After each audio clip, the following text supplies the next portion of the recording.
on today's daily collective read in the next few minutes. But if you would like to get on the list for today, the list, as always, is open. As always, it is 3 cards for a donation of 29 or more, 4 cards for a donation of 23 or more for my subscribers. Binks in my Lio. Please keep in mind there are 3 things I do not read for across these apps: pregnancy, medical, and legal. Happy to give insight on anything in private readings, and you can book private readings on my site. We're also doing 2 giveaways today. Our first reading giveaway is going to be a reading giveaway when we get to 50K likes, so make sure that you're tapping that screen and we'll get to 50K in no time. The other reading giveaway we're doing today is a reading giveaway for the highest gifter between now and the conclusion of the daily collective read. So I wish you a lot of luck if you're participating in that giveaway as well. Prior to beginning today's daily collective read, I will be giving a brief recap on what we've been seeing in the cards over the last few days. If you would like to find that full reading, you can find it over on the place where we keep the videos. You can find it over on the place where we keep the photos. You can also find it as a podcast over on my spot at Tarot Church and over on my stack. But before we get started today, first and foremost, most important question: how are we doing today? Scale of 1 to 10. There are no wrong answers. It is a very tender time right now. Okay, we're coming out of a Cancer new moon in Cancer season.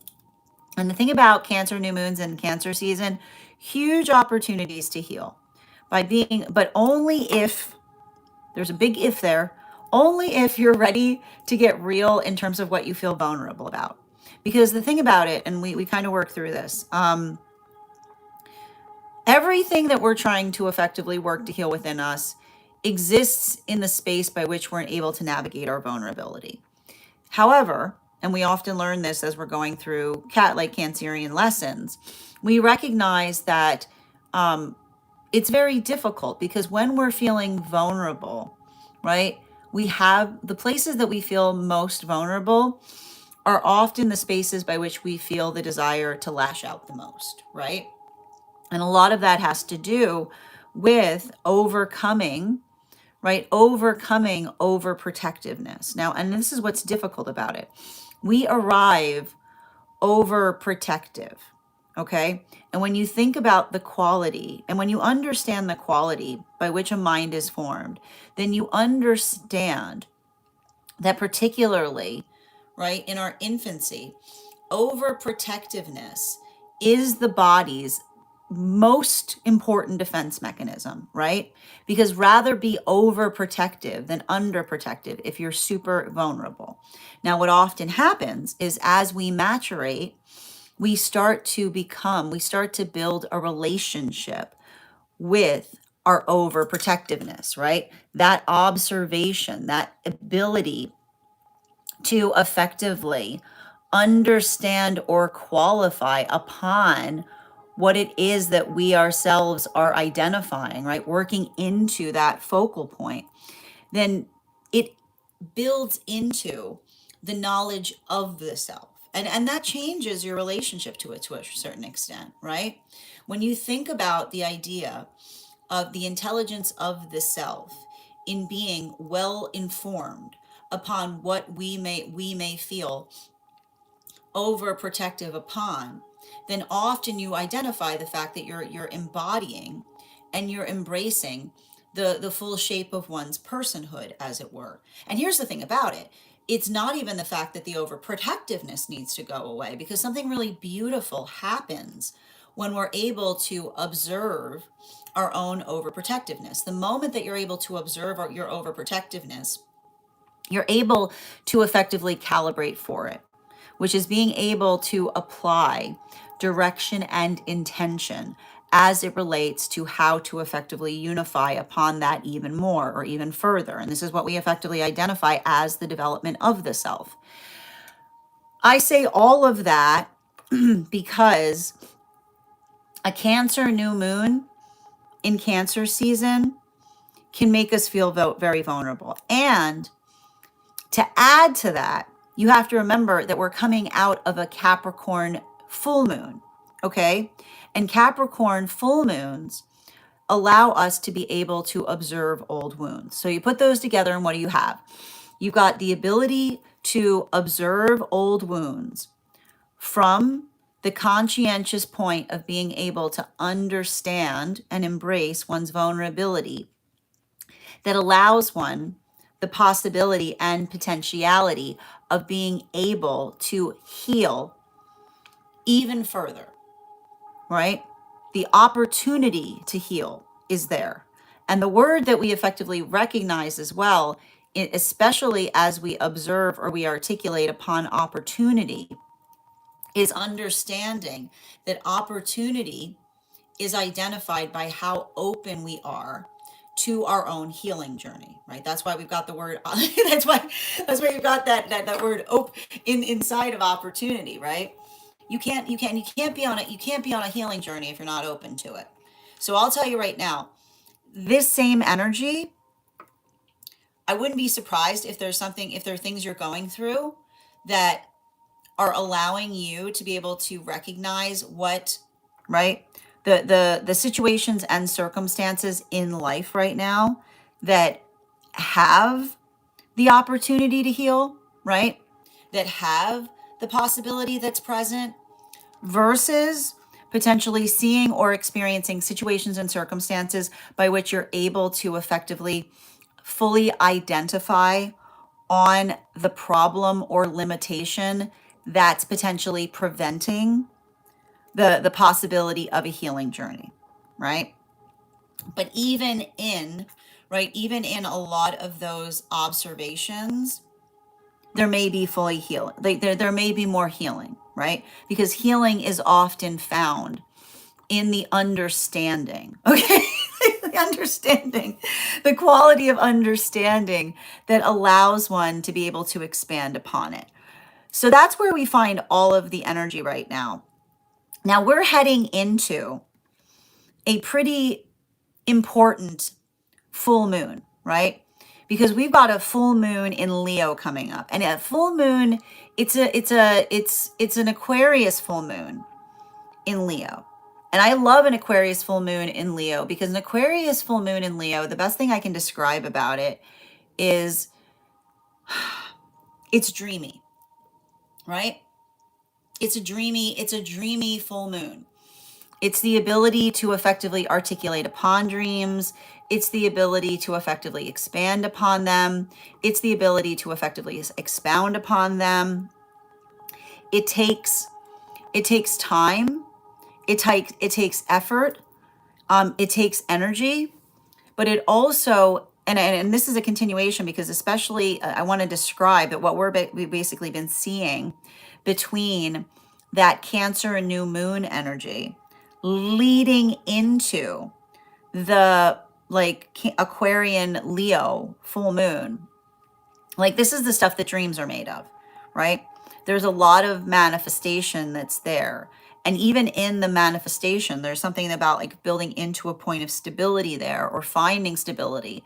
But it also talks about the fact that when you are working into the context of building towards dreams, you have to have the ability to be energetically steadfast, right? That's where some of that Leo, that's the welcome welcome to Jupiter and Leo. And I like to describe like Jupiter and Leo is often like, I mean, if you want to talk about walk softly but carry a big stick, like that's right, I need to point out that is what we find with Jupiter and Leo, right? It's like it's building into compassion, but compassion that is not compassion that is not flexible in relationality to what is beneficial, right? Versus what might be versus what may be like beneficial versus reprehensible, as it were. Now that is where we find all of the energy prior to beginning today's reads. But if you'd like to find that full reading, you can find it over on the place where we keep the videos. You can also find it on the place where we keep the photos. You can also find it as a podcast over on my spot at Tarot Church and over on my Stack. I would also encourage you to head over to my Stack to learn more about our next tarot class, which is going to be held on Thursday, July August 13th at 5:30 p.m. PST, 8:30 p.m. Eastern. We are going to be continuing our studies into the tarot with a focus on the 3 cards of the Minor Arcana. Now, if you would like to become a part of that tarot class program, all you need to do is head on over to my stack and become a paid subscriber. Your paid subscription is your ticket of entry into our live classes each and every month. You will also, as a paid monthly subscriber, have access to over 9 hours worth of material in the Tarot Church Library Class Archive. Now, it's not necessary to catch up. I'll be doing my best to give you an update on everything we've studied prior to beginning that next class, but the material is there for you to receive as you're ready to receive it. You'll also have access to a one-on-one chat with me and the other students to ask any questions that you may have in relation to anything we've learned and studied thus far. And if you become a founding member to my stack, not only will you receive a discount on the full year's worth of classes, but you'll also have access to over 20 hours worth of material in the Tarot Church Library Class Archive, as well as the opportunity of receiving a complimentary mentorship class with me around the tarot, where I will meet with you personally to assess where you are on your own personal tarot journey and give you the best insights in terms of how to utilize those classes to the best of your advantage, moving towards your tarot goals going forward.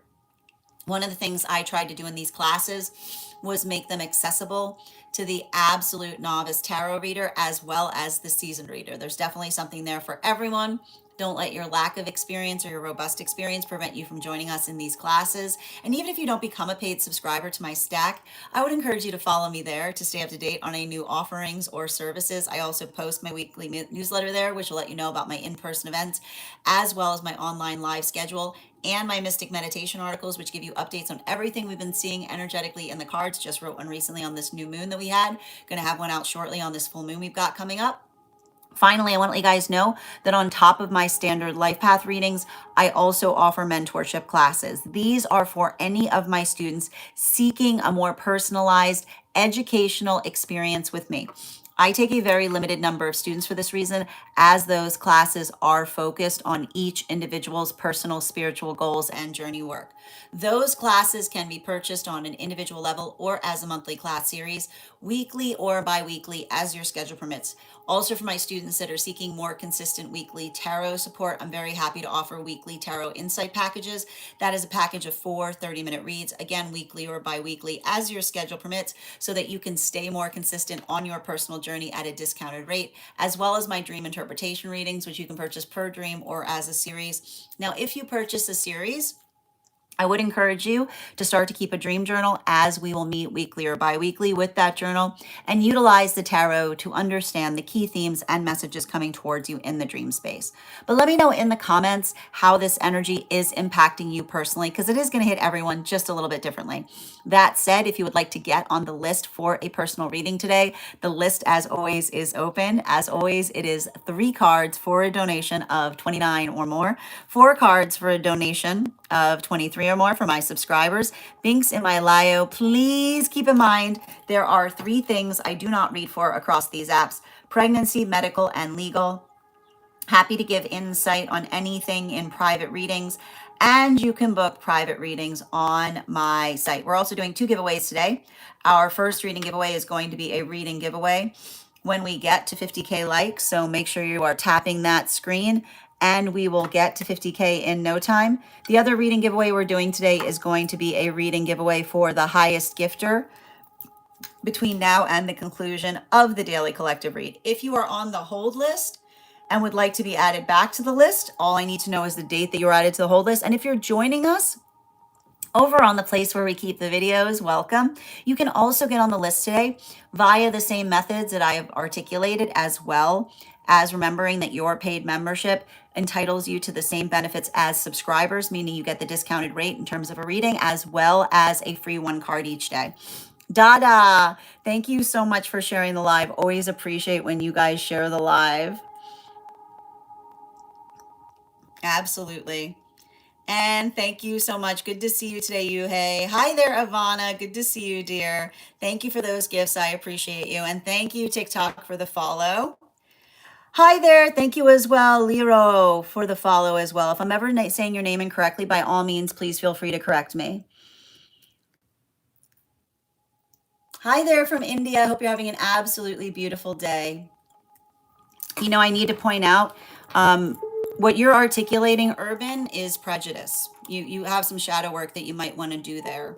The observation in terms of other people's bodies not being here for your appeal, that the fact that you feel that you not only do you feel like that, so you're building a prejudice against others who make a choice to do something to their body, but you feel that it's okay to articulate that to me as if something about what I do to my body is created for your appeal. I think that there's potentially an area there that you have to do some shadow work around, utilizing the prompt. What makes you believe that others are here simply to appeal to your own sense of personal taste? And I hope you find the healing that you seek around that. Absolutely. Excellent. And good to see you today, Dada. Thank you so much for sharing the live. Always appreciate when you guys share the live. Excellent. What effort in manifestation are you asking about specifically? Collapse. It's a little bit of a vague question that you put forward there. Excellent. And thank you so much for those flowers, John. I hope you're having a lovely day. Um, Hi there. And so I want to clear for those who are joining us over on the place where we keep the videos. I have a very firm rule about non sequiturs.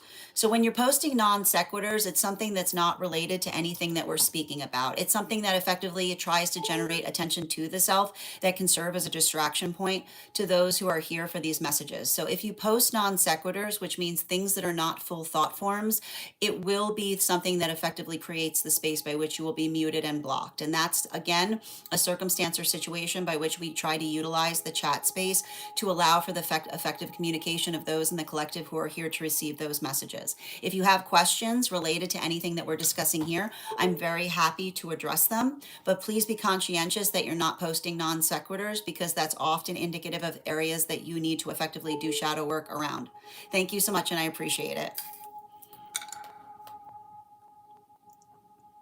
Excellent.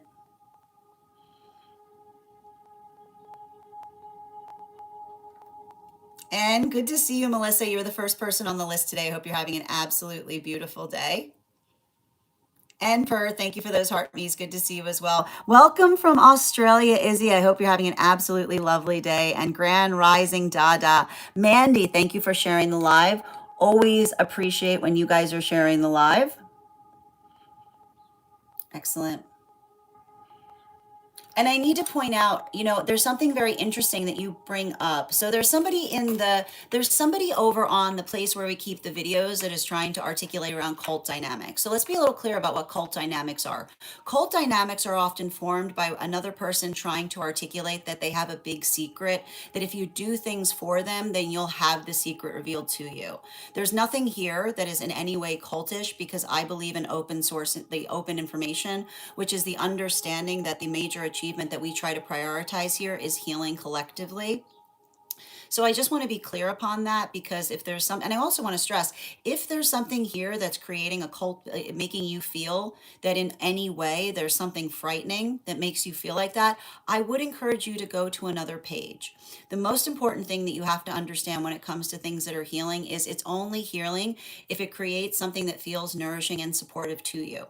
So if there's anything here that feels like it's generating fear, I would strongly encourage you to move away from this page, because that is antithetical to what we effectively try to do here. This is also why I created a movement called Tarot Church that works to destigmatize the tarot across faith systems. I've been studying the tarot for over 30 years, and I'm very affirming in the fact that everything I've learned about the tarot is not antithetical to a faith practice. In fact, the understanding of the tarot will probably move you closer towards one. So I hope that helps, and I hope you have a beautiful day.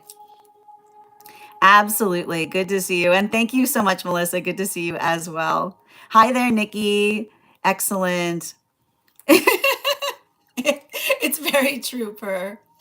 And thank you so much. So we are going to get started on personal readings. The way that we typically do it here is we effectively, when we always prioritize those who have gotten on the list before we start the daily collective. So we have today, we have 4 individuals that have priority. If you would like to get on the list today, you will be read for once we complete the daily collective. Absolutely.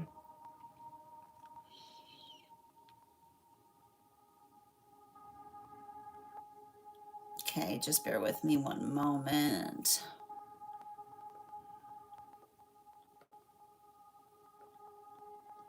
Great.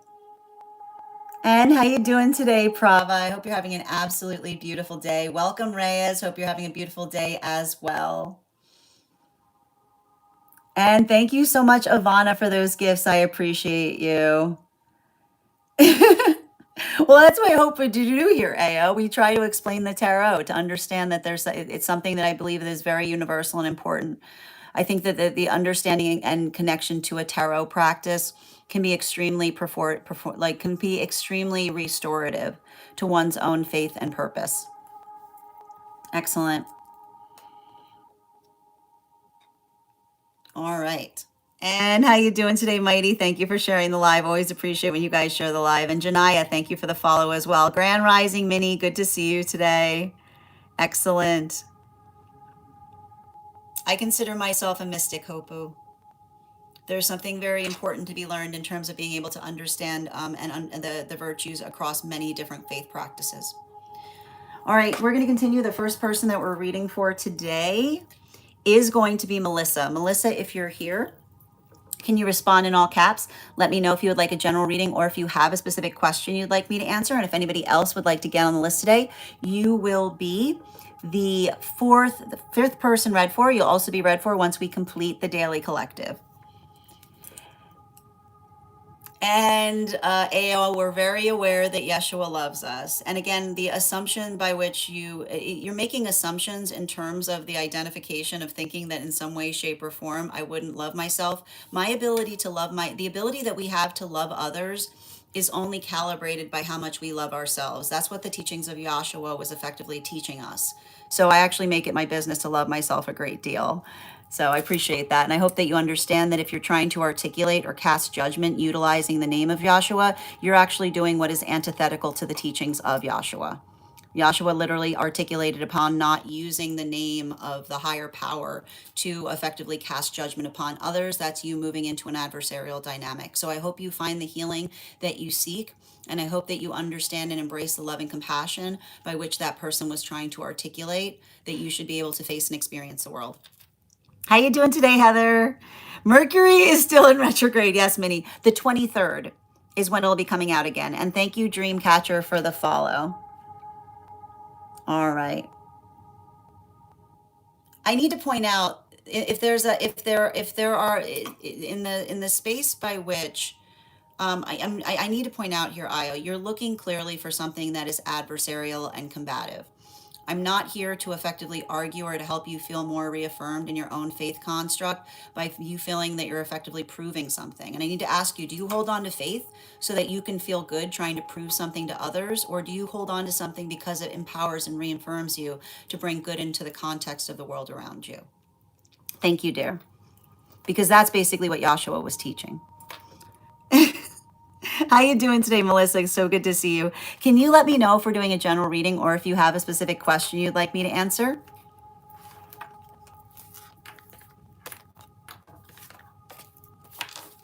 All right. And I need to point out, Yahshua never asked you to worship Yahshua. That's not what Yahshua was saying. So the fact that you're saying that Yahshua is all you need, you can't just say Yahshua is all you need if you're not accepting the teachings or what Yahshua was saying.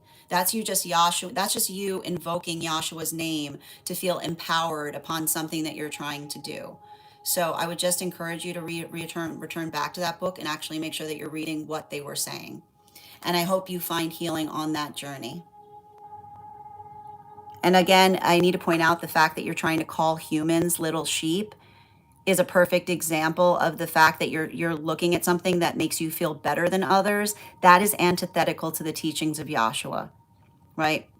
That is not acting in the role of a good shepherd, because you're trying to feel greater or larger than others. So make sure that you're not approaching faith from the point by which it makes you feel better than another, because if you're moving into faith in the way that makes you feel better than another, then you are becoming the force of righteousness that Yahshua was warning against. And again, I hope you find I hope you find that healing on your journey. Excellent. How you doing today, Pisces? Hope you're, I know, can you imagine someone calling another person that? Like it just, I mean, it just, it's sigh. All right, let's continue right now. Let's get started. All right, the first person that we're reading for today is going to be Melissa. But before we begin, Melissa, let's do a intuition check. I've got the Animal Oracle card here. We're going to count back from 10. And when we get to 1, I will reveal the card. 10, 9, 8, 7, 6, 5, 4, 3, 2, 1. We got the hair. We'll do that again after the next reading. Guys, make sure to give Pisces Tarot some love. Readers supporting readers. Melissa, are we doing a general reading, or do you have a specific question that you'd like me to answer? All right. We got a general coming through. Excellent. Ooh. And I'm going to pin up Melissa here. Guys, make sure to give Melissa some love. And thank you for your patience on getting on the list today. You will be getting an extra card in your reading.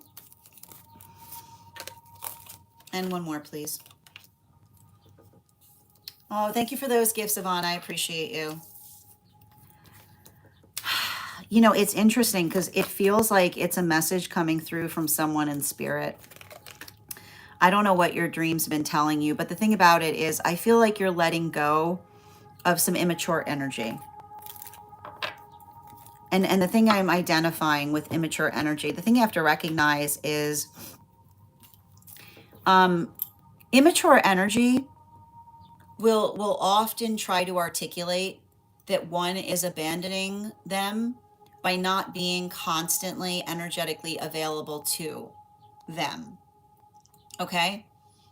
There's something feeling very important about recognizing that immature energy will often try to identify that one's only purpose must be as a supportive system.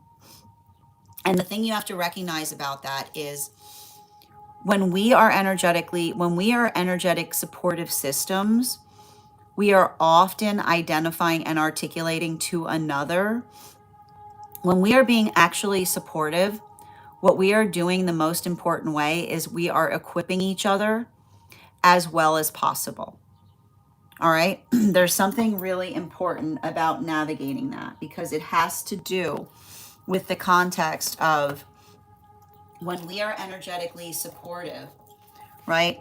It doesn't require us to carry each other so much as we're effectively equipping each other as best as we are energetically able.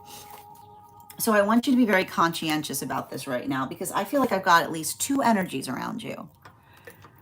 I've got 2 energies around you that you're potentially working on helping to heal in this way on a karmic level. And the thing about it is, the word I keep on seeing is, your watchword right now is disappointing.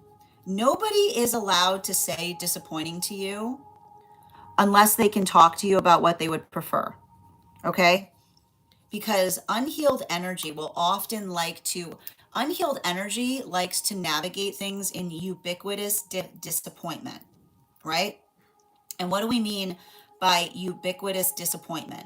It's the space by which another person tries to broadcast to you that they're disappointed in you, but and you'll always kind of notice it to a certain extent, because they'll never clarify, right?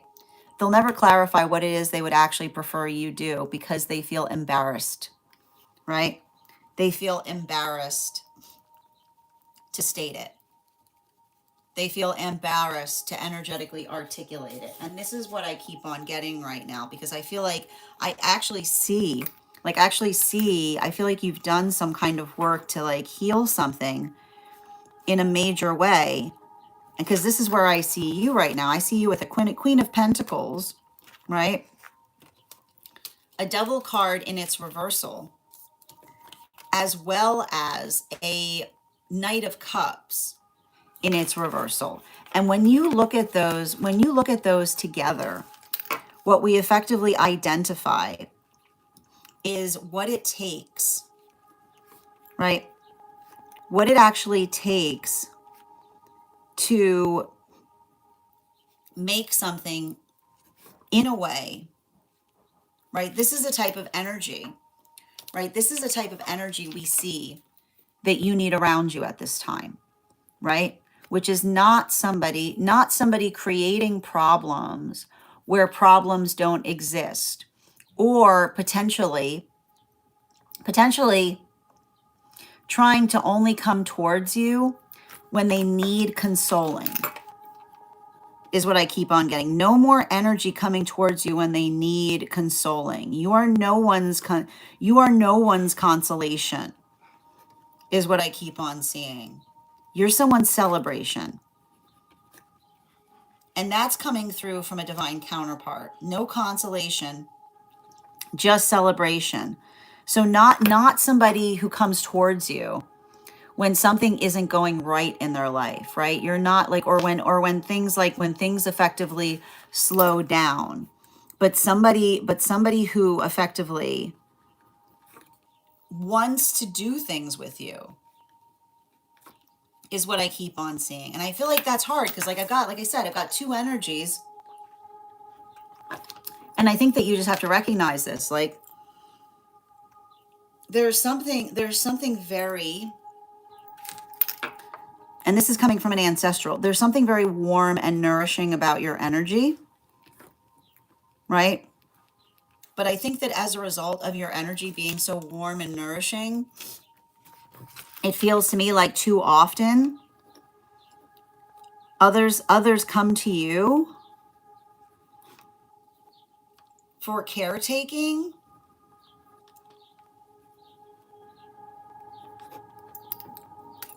for caretaking instead, right? For caretaking instead of like, and I see this, like caretaking instead of creating is the word I keep on getting. Because the thing about it is, and I keep on getting this too, your divine counterpart is a creator. They create things. But it's not just the fact that they create things, they want to create things with you. Like, look at this. This is unified. Right? And I want you to focus on these cards because I feel like these cards are really important in relationality to some of the situations or relationships that you're working to build at this time. Now, one of the things I'm seeing here is because this is you and this is your counterpart. And what do you have between you? You've got the Devil card in its reversal. And that's really important because it says to me that that is the energy that effectively identifies and recognizes or finds that viability point in terms of making things easier for one another. This is what you're dealing with right now. Okay? And I want to work through this, right? Because I see the path work in terms of one individual that is I see one individual that you're effectively navigating through or working into the context of having to like it's like it feels to me like one person around you who is trying to decide what they want. Like I see one person that's potentially deeply in a space by which they're trying to get, like they're trying to heal, right? And then I see another person who is just like the word that's coming to mind is Beware of bored energy, right?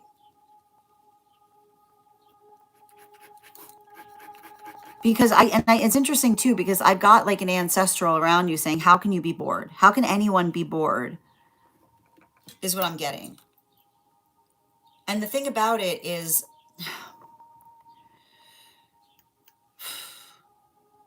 like there's something important, because I see you, like I literally see you giving back in many different ways. And the thing about it is bored energy will often say, why bother? Right? Like bored energy will often say, why bother with anything? Failing to recognize that it's that type of attitude that makes the world, like I keep wondering, it's that type of attitude that makes the world as like difficult as it is, because it says, it's basically articulates that the world does not exist purely for our entertainment, is what I'm getting. So I want you, and I think you already recognize this, bottom of the deck. Yeah, especially with this death card.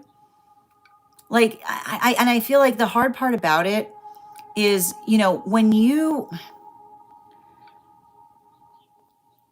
I can see that you're the type of person, you give somebody the benefit of the doubt until there's no doubt, right? Like here's the thing about, and you know this, like you've got a guide articulating from spirit saying that you're the type of person, you will give someone energetic chance after chance until they've shown you, right? Until they've shown you the full extent of how they feel about those chances. And I can see that there's a lot of potential hostility or anger here.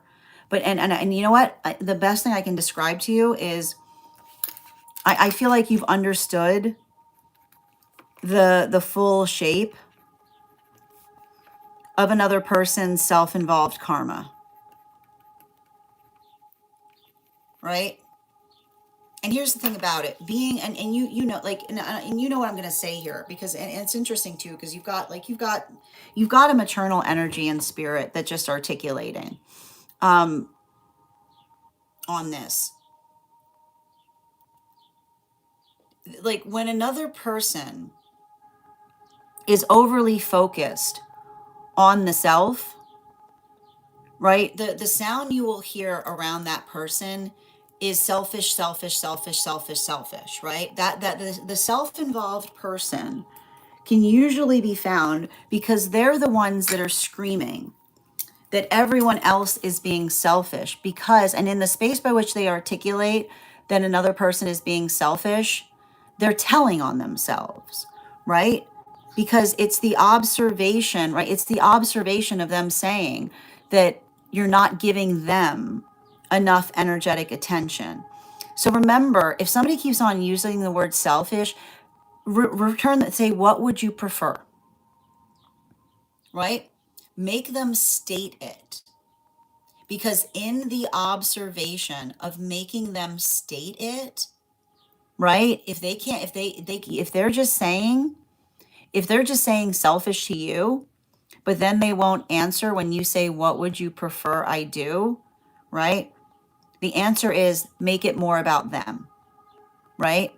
Like the selfish energy, the energy that's screaming to the rafters, selfishness around everybody, is basically telling on themselves, because they're basically articulating upon the fact that they want everything to effectively be about them. And I know how painful that can be when you observe it, but let it reaffirm that if you're doing everything to try to help others, there's nothing energetically selfish about what you're doing, beyond the fact that, like, when you're working industriously, selfish energy is going to call you selfish in the context by which you're not making it everything about them. Thank you so much for having that reading with me, dear. And if this message connected to you as well, it's very common for those who need these messages to be here to experience them.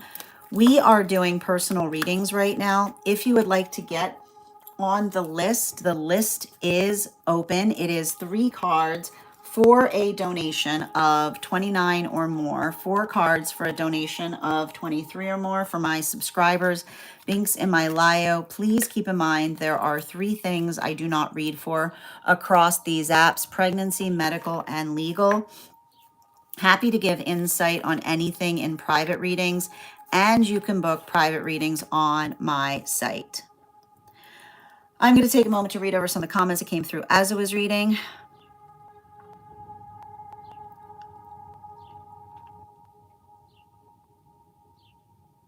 Oh, I know. I like that. I mean, I got the blank ones. Yeah. I'm afraid I don't do medical readings, Juliana, but I'm sending you so much support on that journey.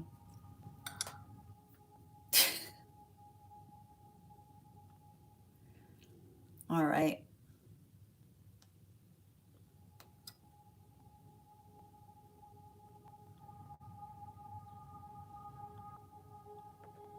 Okay, one moment, please.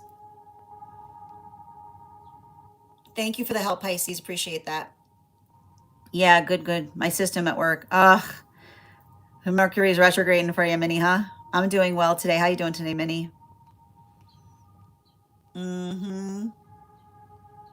That's the truth. Thank you for confirmation, Melissa.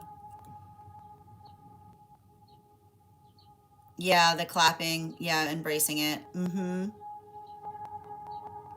Yeah. You got an energy and spirit. It's a maternal energy that's very protective over you. But they're called like, because they're identifying that they had a lot of the same issues when they were in life. You know?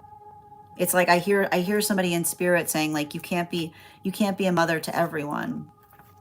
You deserve that energy too. Yeah, exactly. Because then it says like that's what I saw with that other energy. Like there's energy that actually needs that type of support, not energy that's trying to latch onto it. Yeah, exactly. Thank you for the follow, West. All right, we're going to continue right now. The next person that we're reading for today is going to be, hold on a minute. We've got Ava. Ava, if you're here, can you respond in all caps? Let me know if you would like a general reading or if you have a specific question you'd like me to answer. And if anybody else would care to get on the list today, you will be the 4th person read for. You'll be the 1st person read for once we complete the daily collective. How you doing today, Yaz? Hope you're having a beautiful day. Hi there, Em.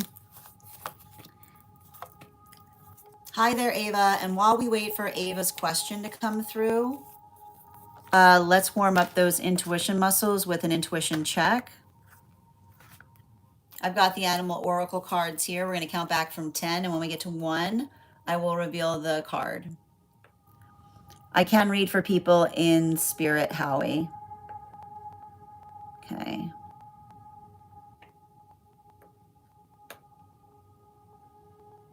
All right. Thank you for also receiving this message, Ivana. Okay. 10, 9, 8, 7, 6, 5, 4, 3, 2, 1. We got the water dragon. We'll do that again after the next reading.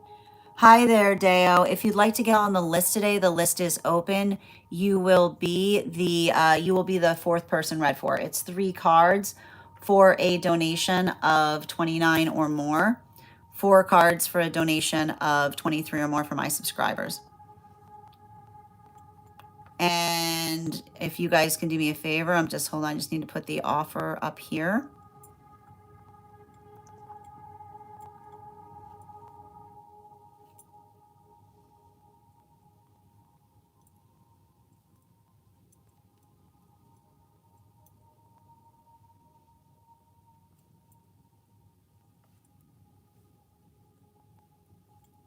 Excellent.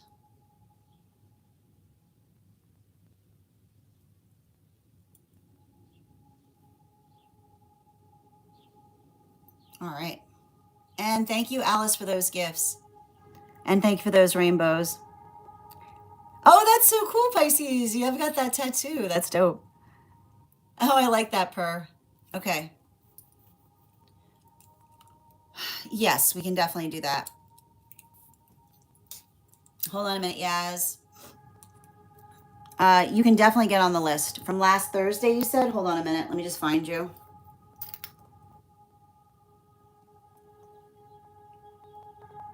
Thursday? Oh, you meant, yeah, I've got you on Friday. Yep, hold on a minute. I got you.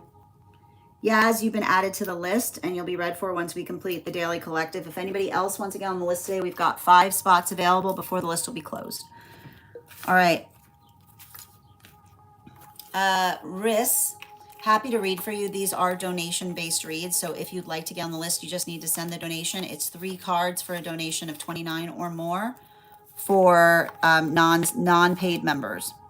4 cards for $23 for those who are paid. All right. Yes. Hold on a minute.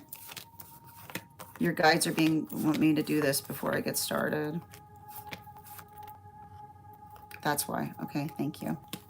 That's what I needed to find. What do we got here? Oh, geez, what's going on with your neck? All right.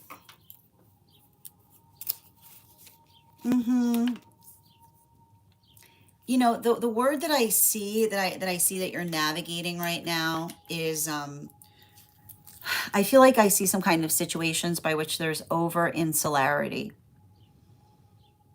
I need to write this down for you.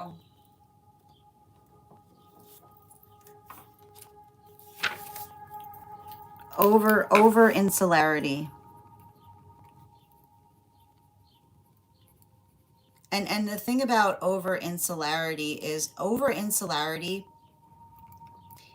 a huge karmic hurdle. Okay, because the thing that happens with over insularity is, and the way you can usually tell when someone's healing from over insularity is by which another person tries to articulate that there's energetic danger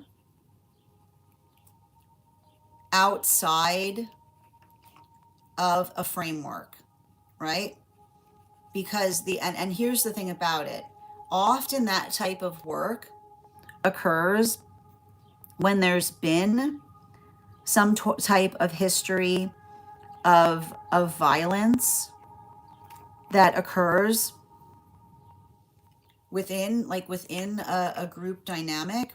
But the thing about it is it doesn't recognize it often flips back on itself, by which the over insularity that has caused another person to be hurt, you then become the energy then the energy that's overly insular, because that occurs, becomes the force that hurts further, right? And so I feel like I see you working to heal that in a big way. But the hard thing about it is I see that you're surrounded with a lot of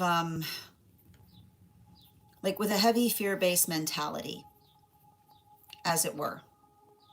And the thing about it is when you can usually tell that you're surrounded by too much fear-based mentality shows its space in others having over concern for our person, right? It's the over concern that reflects the fear-based mentality in action, right? Because it's that circumstance or situation by which another person tries to articulate false concern, right? That is often indicative in someone desiring to overlearn about another person, right? Look how somebody trying to get into someone's business, right? Pay attention to someone who's trying to get overly invested, right, in another person's business will literally fake concern for that person in order to achieve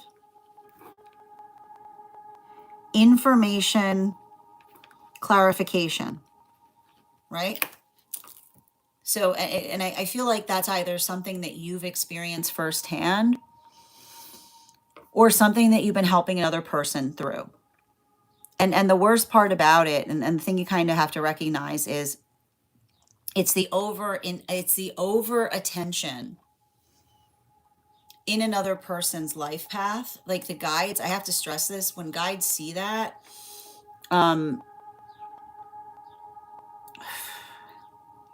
especially when it comes to you, like I see situations that you've had to potentially have to distance yourself, specifically because, like, having to distance yourself because like another person was being too invasive, right? Like somebody who has no boundaries, trying to effectively ignore you laying boundaries down by almost like going to other people and being like, yeah, I'm really concerned they've shut me out, right? Like I literally see someone being like, yeah, I'm really concerned they've shut me out, right? Because, and in the space by which they're not saying shut me out, but trying to say, yeah, I'm really concerned because they won't talk to me. Like it's somebody, like it's literally somebody who's recognizing that that is the lack of boundary, right? The lack of that lack of boundary is exactly the reason. So I feel like it's hard because often when you see energy like that, you all you have to, like, the only thing you have to say to them is you don't respect boundaries, right? You don't respect boundaries. And the way you'll understand someone who doesn't respect boundaries is when we simply ask them, right? When we simply ask them to maintain a boundary, right? To be respectful of it. All your job is to tell others what you are respectful to, which is to say, like, the making sure the best thing you can do, and especially because I've got a guide here, like this is your angelic that we've talked about that's trying to work with you on it.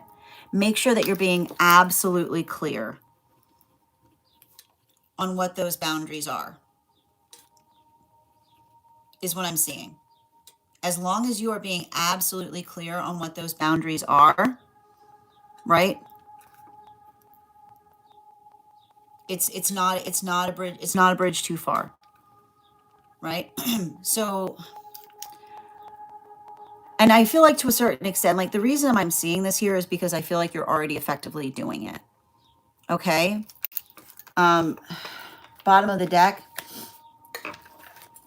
If somebody gets mean, right? If somebody tries to articulate that you're being mean for having a boundary, there's nothing there that your guides are saying. There is absolutely nothing mean in articulating a boundary, right? And honestly, in the space by which another person tries to claim that you're being mean for having one, right? You've just identified dangerous energy, right? If all you're doing is asking someone to be respective of a boundary,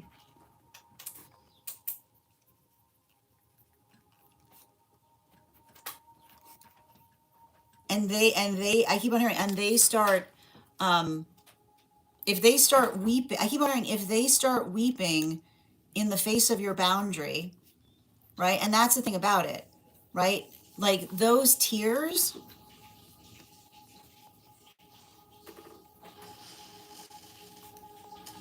aren't real, Okay, because your boundary does not hurt. Okay, your boundary does not hurt somebody.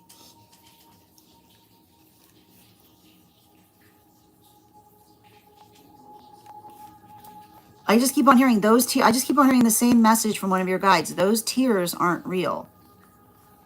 Okay, boundaries don't hurt each other. But somebody who's not respective of boundaries will immediately, right? They'll immediately turn to tears, right? Because they'll turn to tears and they'll try to articulate that you're being unnecessarily mean to them in asking for something normal.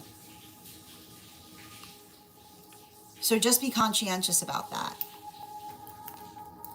Because and in terms of it, like, you know, I feel like I see a lot of your soul family kind of going through similar work. You know? Like they're working on it too.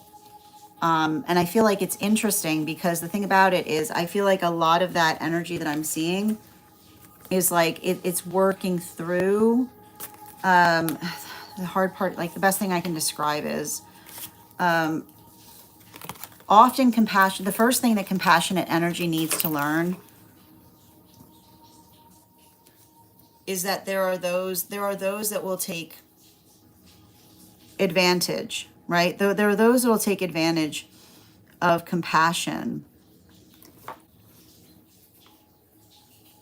but by not reciprocating it,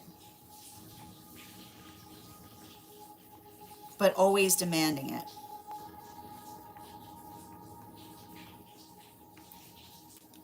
And I feel like that is a message coming directly from one of your guides.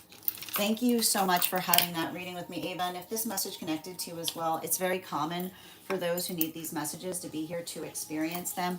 We are doing personal readings before we get started on the Daily Collective with those who have priority on the list, who got on before we got started. I'm going to take a moment to read over some of the comments that came through as I was reading. You're so welcome, Ava.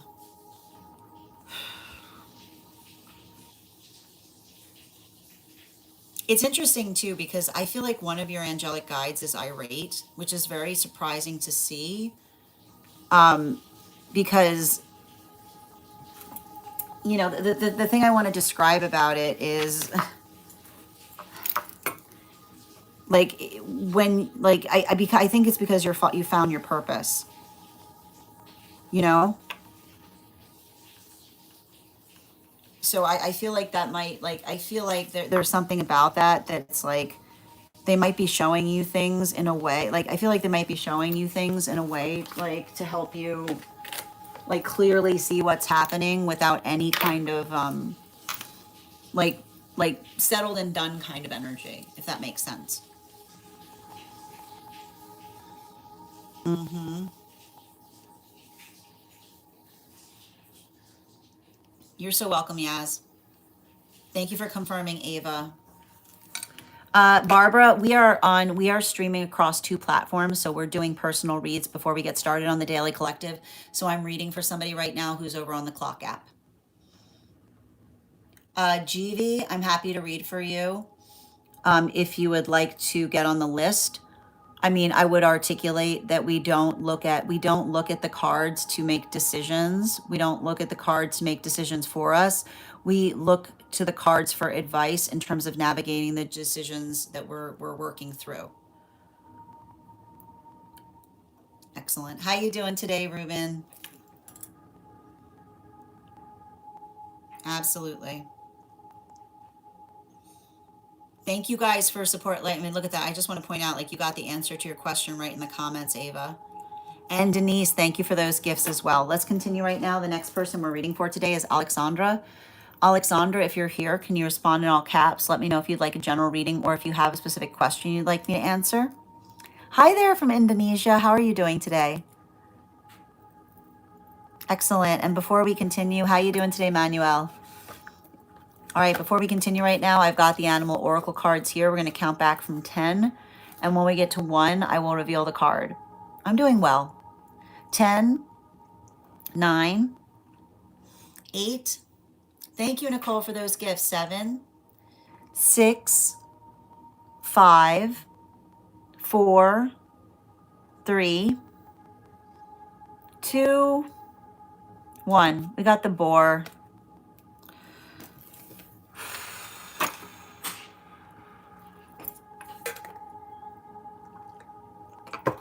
I haven't even started this reading yet. I'm already annoyed. Okay, not you. I'm not annoyed at you, Alexandra. What question are we talking? I got your questions up here. Hold on. Mm-hmm.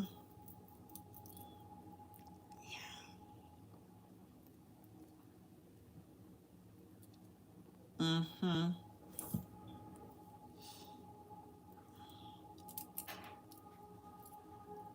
Yep.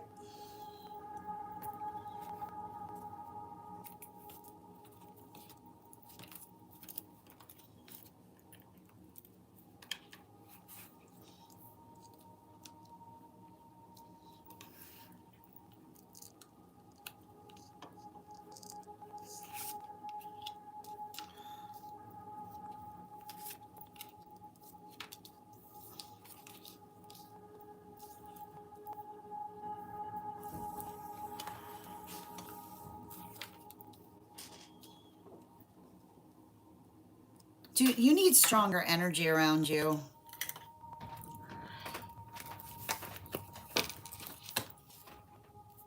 You need stronger energy around you. Like I'm telling you, we're going through these strength lessons right now, right? And the thing about it is you're incredibly like I see a situation. Oh man. Yeah.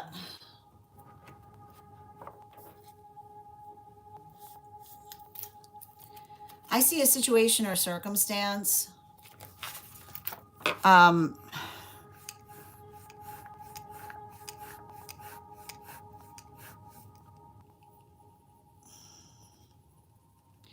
you know what? I gotta tell you something right now because it's coming from both of your guides. All right. Um, if there's any energy around you that's trying to make you feel like your strength is some kind of hard exterior that needs to be cracked, I want you to walk away from that energy and never look back. Okay? If there is something that is energetically occurring, if there is something that is energetically occurring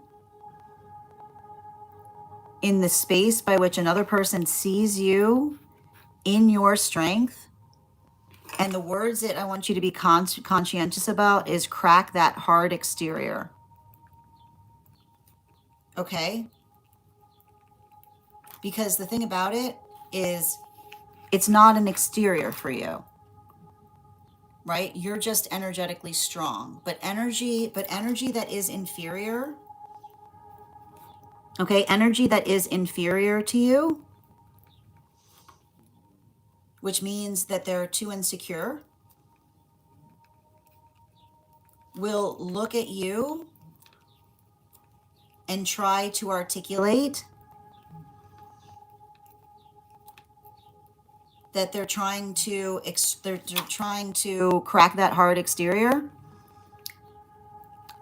Like nothing more to be said. Nothing more to be said. And the thing about it though, I need to point out, I feel like there's a lot of karma that is being released around you right now.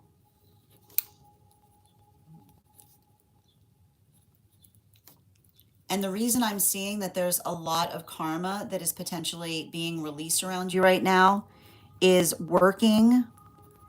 it's working through the understanding. It's working through the understanding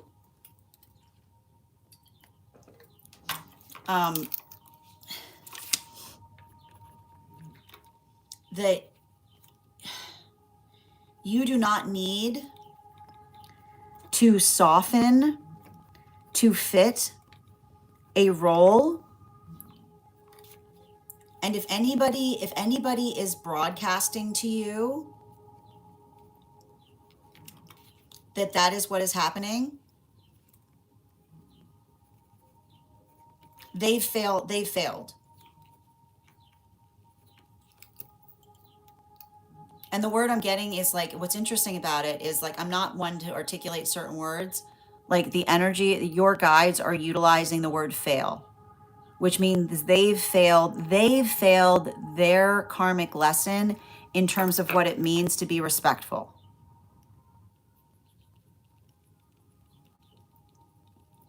Yeah, like they've failed their karmic lessons on what it means to be respectful. And the way you'll know that they've failed their karmic lessons in what it means to be respectful is the fact that they're trying to articulate to you, right, that there's something about your strength that isn't, right?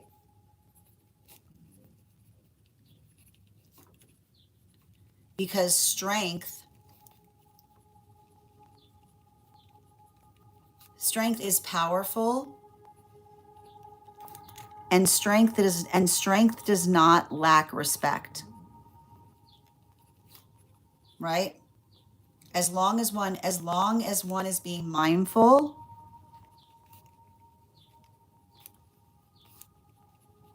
of one's strength, which means you're not like throwing it around willy-nilly, right? You're not throwing your strength around. That's just insecure energy. And that insecurity that's their failing, not yours. And I feel like it's frustrating because I feel like your guides are trying to articulate their profound disappointment in relationality to some energy around you. Failing you.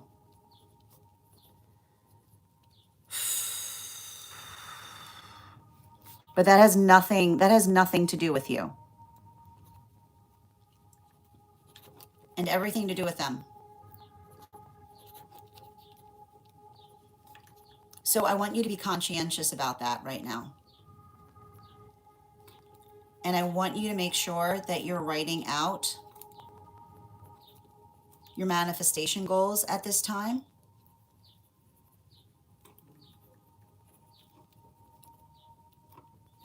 And I want you, when you're writing out those manifestation goals, I don't want you, listen, like your guides are saying clean slate.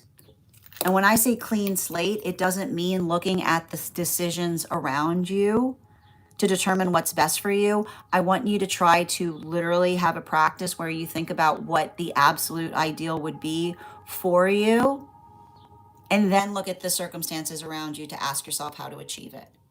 Bottom of the deck on this reading, this has a lot to do, the hard part about it is I feel like this has to do with a karmic connection too, right? It has to do with a karmic connection, particularly and especially, like, and I keep on hearing that the space by which another person says, like, time will tell, that's a dispellation point, because that is somebody trying to say, we'll see if you change, right? And the thing about it is, when we are actively in union with one another,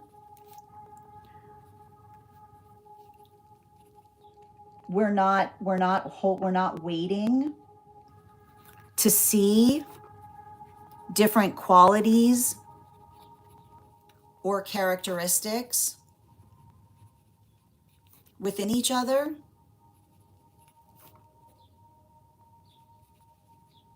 We honor what we find there. So make sure you're being aware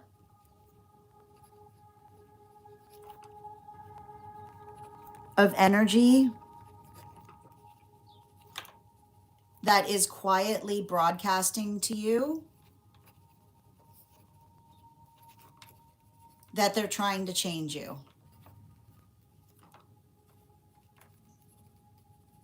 Because your divine counterpart is going to love everything about you. Full stop is what I keep on hearing. Full stop, which means not saying if only, by saying I will. Thank you so much for having that reading with me, Alexandra. And if this message connected to you as well, it's very common for those who need these messages to be here to experience them. We are doing personal readings right now. If you'd like to get on the list, I've got 5 spots available before the list will be closed. 3 cards for a donation of $29 or more. 4 cards for a donation of $23 or more for my subscribers. Links in my bio. Please keep in mind there are 3 things I don't read for across these apps: pregnancy, medical, and legal. Happy to give insight on anything in private readings, and you can book private readings on my site. Thank you, Billy, for the follow. And I'm just going to read over some of the comments that came through as I was reading.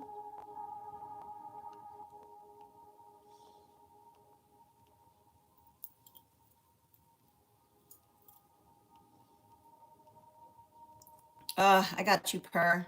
I am annoyed, so that's me. It's not you, it's your guides. I feel like your guides, like your guides are really annoyed about something. And it's not related to you. It's having to do with something that your energy, it's something that's not healing around you, that has nothing to do with you.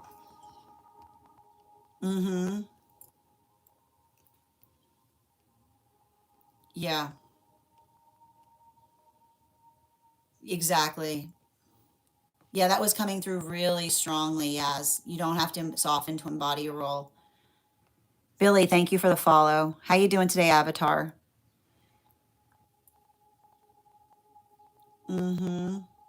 Thank you as well for receiving that message, Yaz. No, we haven't started the collective yet, Avatar. Thank you for also receiving this message, Martez. Hi there, Mazzy. Welcome. Welcome from, absolutely. Hi there, dear. Hi there, Deepa. So Deepa, I need to ask, please make sure that you're not spamming the chat with the same message. We try to create a clear communication space with the chat. If you keep on repeating the same message, it will result in you being muted and blocked. Thank you for honoring the chat space. Hi there, Rush. How are you doing today? These are donation-based readings that we're doing right now. So if you'd like to get on the list, you'll be the third person read for, the second one after we start the collective. Thea, thank you for getting on the list. You'll be the second person read for after we start after we finish the collective. I have 4 spots available today before the list will be closed. And thank you so much, Atura. If I'm ever saying your name incorrectly, by all means, please feel free to correct me. If you missed any of that, Alexandra, you know it'll be over on the place where we keep the videos. The next person we are reading for today is Per. Per, if you're here, can you respond in all caps? Let me know if you'd like a general reading or if you have a specific question you'd like me to answer. Thank you for those stars, Mazzy. All right. And while we wait for Per's question, let's warm up those intuition muscles with an intuition check. I've got the animal oracle cards here. We're going to count back from 10. And when we get to 1, I will reveal the card. 10, 9, 8, 7, 6, 5, 4, 3, 2, 1. Good job, Avatar. Well done. All right, we got the eagle. Let's continue right now. Per, can you let me know if we're doing a general or if you have a specific question? Haven't heard anything. Yeah, I got you.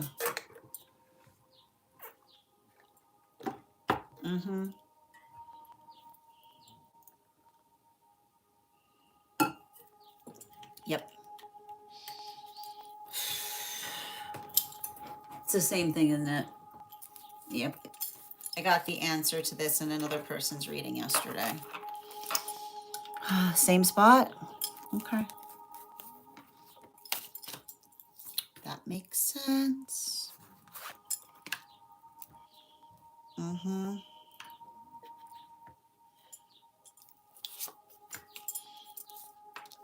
Yeah.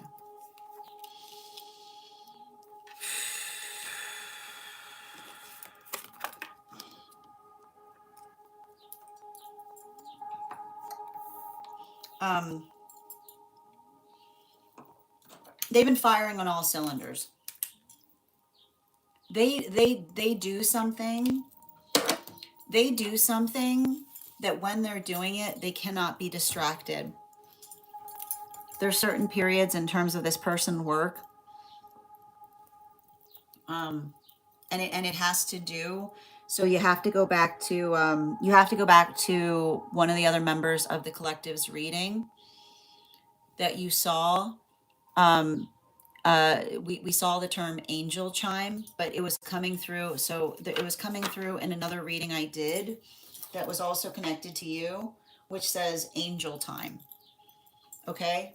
And the best way I can describe it, I have to draw it for you. Okay, thank you. I've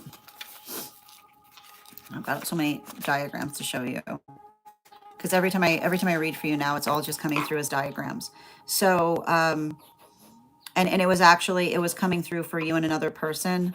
So it has to do with the remember when we saw that angel chime to act as a pillar for something, right? They have to be they're in the fourth pillar right now. And so because they're in their fourth pillar, which means they do something by which something is very important in terms of them acting in a supportive role for another as an energetic pillar point. So when they are doing something and it feels like it's something that happens to them like every 6 months, so it could be something that happens at certain times, they literally, I feel like this person has mastered the ability to literally disembody in the best way possible because they recognize that they have to be in the role of a pillar. So when they are in the role of a pillar, I would not be surprised if you don't have contact with them because they are very good at putting their feelings aside or pushing away anything that may be occurring with them emotionally in order for them to do what is necessary to act in that pillared position. And one of the things I want to point out about this is this has led them to have to resolve or heal. I feel like this is situations by which they've often cleansed their energy. Because if there's a moment, I need to stress this, if there's a moment by which they are acting as fourth pillar, which is the understanding that they have to set aside anything energetically personal in order to occupy the position of the fourth pillar. If there are others who take that personally, they literally burn themselves out of that person's existence, right? This energy has actually recognized, this is actually something that feels like a purification process for them, because in the modality by which they recognize they're not doing something for themselves, but they're doing something for the sake of others, right? Understanding the significance or the important or the impact by which they are able to move in that way. All I keep on seeing there that's energetically occurring is the modality or the circumstance by which they themselves are informed on the energy that they need to move away from. So this says to me, and I think that this is really important about this, I literally see somebody who kind of goes into an energetic cone of silence, right? They go into they create, this is someone who's they almost create their own force field, right? and it's in the creation, right? It's in the creation of that force field, like how others react and behave while they're in that force field tells them everything they need to know about the nature and state of relationships around them. This person has incredible energetic hygiene. I just need to point that out. Okay. They might be a Scorpio. Okay. This level of energetic hygiene. Yeah, this level of energetic hygiene I often see around Capricorns or Scorpios. Especially Scorpios, right? Because you'll say, and sometimes it's hard for Scorpios to explain this, right? Scorpios will be like, why don't you talk to that person? And the Scorpio will be like, they messed with my force field, right? Which is a moment, like a moment by which they recognize that they needed all of their energy, right? When they're doing something that's not like, this is very Scorpionic, doing something, right? Doing something important that has absolutely nothing to do with them, right? Absolutely nothing to do with them. And instead has instead has everything to do with what they're trying to do for others. And someone who tries, right? Someone who tries to make it personal in that moment, gone. Like I just keep on saying gone, like gone, done. And this is identified, and because I keep on hearing, because that's them being on angel time, right? That's them being on angel time, that's how they see it. Somebody being like they messed with their angel time, which means that was that when they were doing something that they recognized was so necessary, because there were so many things energetically contingent to it. But instead, right, instead of another person being respective of it, an individual tries to effectively, like I keep on seeing the space or nature by which someone tries to knock them down, failing to understand that when they try to knock them down in that moment, they're hurting themselves in the process. Right? So I feel like this has happened to this person on other experiences, but that's why we saw that red. Like, did you see the two? And I can show you like the two figures that were above it. Right? It says to me that they've got two guides that help them through that as well. It feels to me like I feel like they're already on the other side of it to a certain extent, right? And now they're going through some kind of recovery period. So this is saying to me like restoration, recovery, taking some time for themselves, because I feel like it's something about whenever they need to do this, it takes a little time for them to recover, because it takes so much out of them. So if you've been having bottom of the deck, yeah, there's that, like, and I feel like, again, this is someone who has had a hard time with those in relationship that don't understand, like that try to articulate, like I keep on saying, to add to this on top of it, somebody around them out, like who's like they've ended a relationship with, who potentially, like I feel like I keep on seeing someone who often did not understand it, and often try to make it about themselves, or feeling energetically abandoned at those points, like literally having to navigate or heal from some kind of codependent relationship wherein another person tried to take it personally every time they were doing something that they knew would be energetically beneficial for them. So I just keep on seeing that there's something very significant and important there.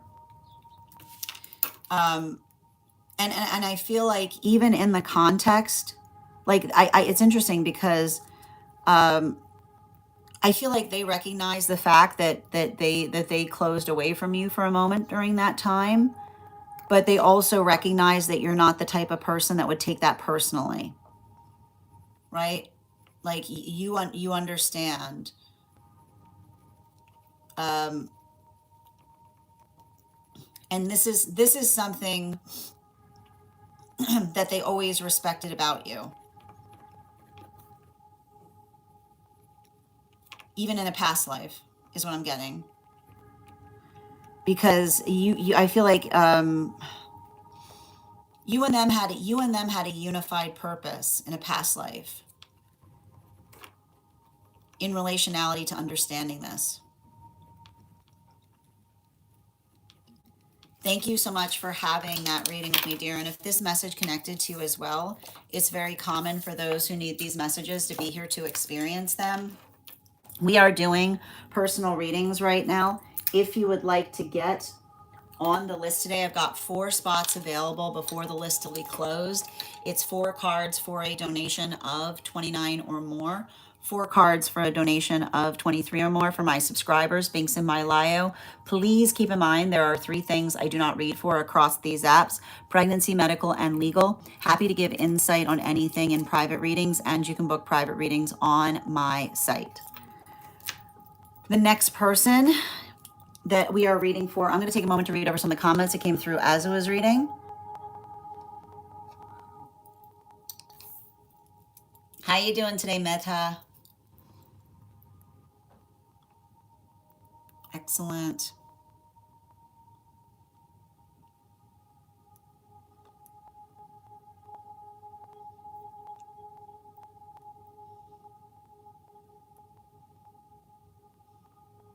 Oh, you heard Angel Chimes. Yep, absolutely. And Okwalo, thank you for the follow.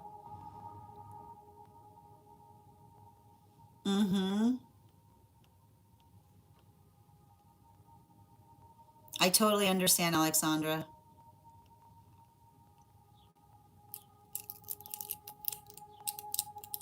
I'm not sure what you mean by that statement, Juan. Oh, and the whole reading you were having, it was disruptive. Yeah, that's the confirmation of the force field. Thank you for confirming, Per. Wow, that's incredible, Ivana. Mm-hmm.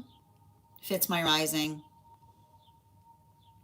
Absolutely. And thank you for sharing the live, Chris. Yeah, eerily familiar. Okay, thank you as well, Nicole, for receiving this message.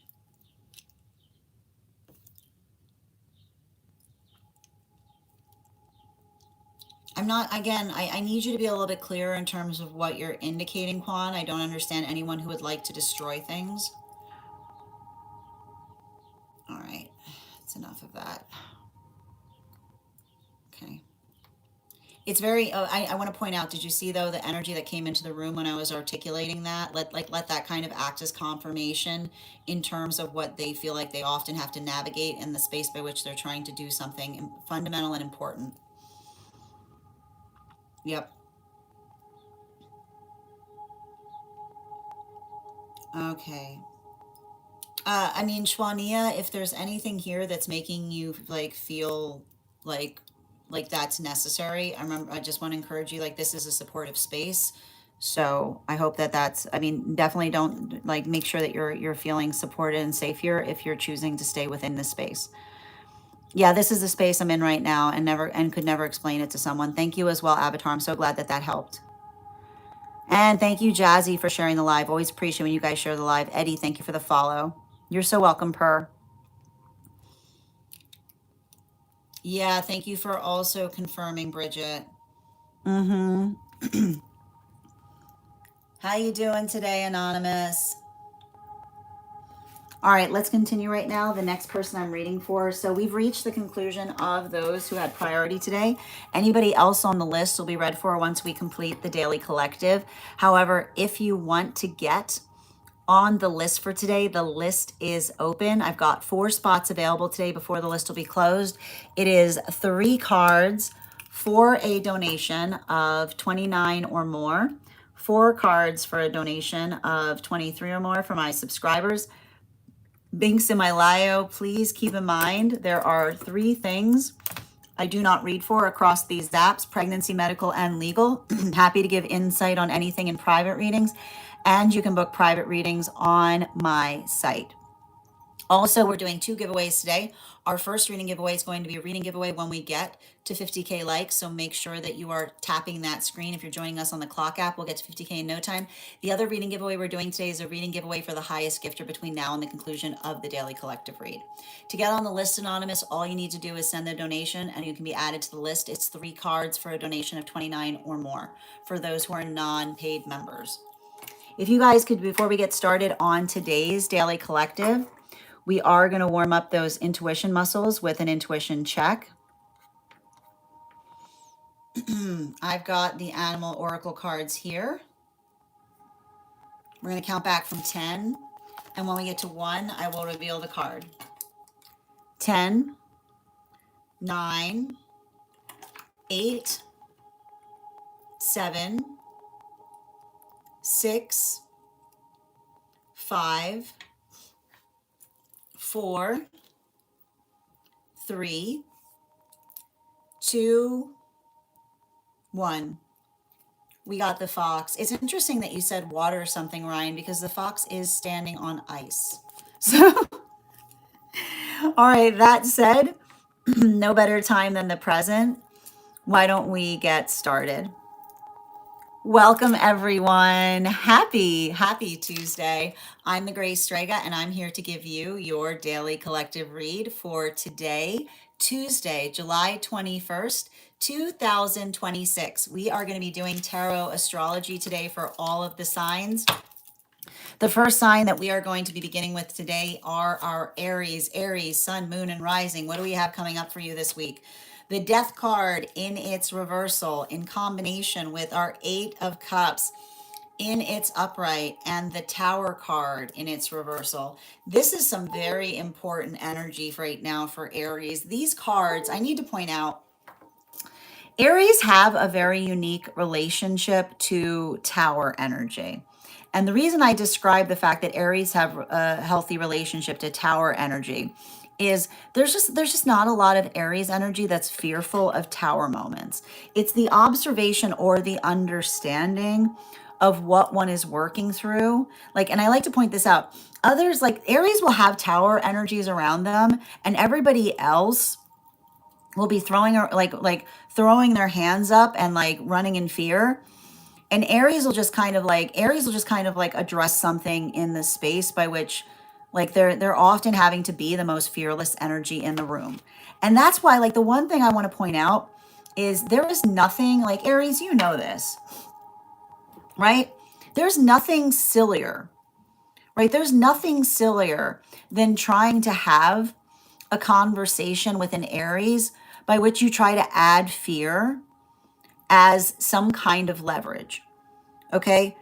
That is literally the last time another person will ever see an Aries, right? And when you ask the Aries, right? When you ask the Aries, like, what happened between you and them, the Aries will be like, they tried to utilize fear, right? Fear is not, and here's the thing about Aries, fear is not a negotiation tactic, because all you recognize, because like Aries have a very attenuated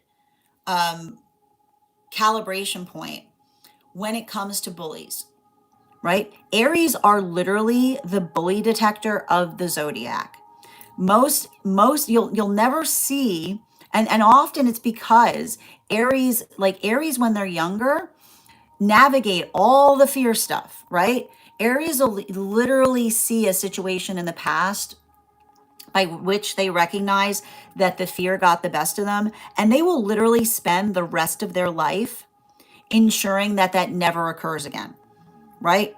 Might happen once to an Aries, Once is all it takes for an Aries because they get energetically disgusted by it. And that is why we often see that Aries, right? Aries will be the clarifier as it relates to anybody trying to take, right, a cowardly position on something. And so I feel like there's something important that we identify around some Aries right now. And I wouldn't be surprised right now if some Aries are closing out energetic cycles where they've identified or recognized something, a quality or condition by which another person is moving cowardly. And I want to point out the thing about coward energy is cowing. Cowing is bowing, right? Cowing is bowing, which is the space by which it's the space by which another person, right, tries to make another individual bow, right? That's cowardly energy. Energy that tries to make another person bow by trying to articulate and say, aren't you energetically afraid? And that's literally like I'll tell you right now, that's the last time you will that's the last time you will ever see an Aries, right? And the thing about it is Aries will be real silent about it. Aries won't say a thing. Aries will clock it, right? They'll clock it and then they're out. They'll be like, right? And they'll and here's the thing, but this is why, right? Like Aries, I know you. Like this is, I get it, right? Why, if somebody disgusts you like that, if you see something disgusting, right? Like in a way, sometimes I like to point this out. In a way, Aries are grateful, right? If somebody's showing their disgusting tendencies on their sleeve, right? And Aries won't be mad about it. And Aries will be like, "Good day, good day to you," right? Like the Aries will walk away from something with a grin on their face, and they're saying, "We're gonna get out of here." Like we're gonna.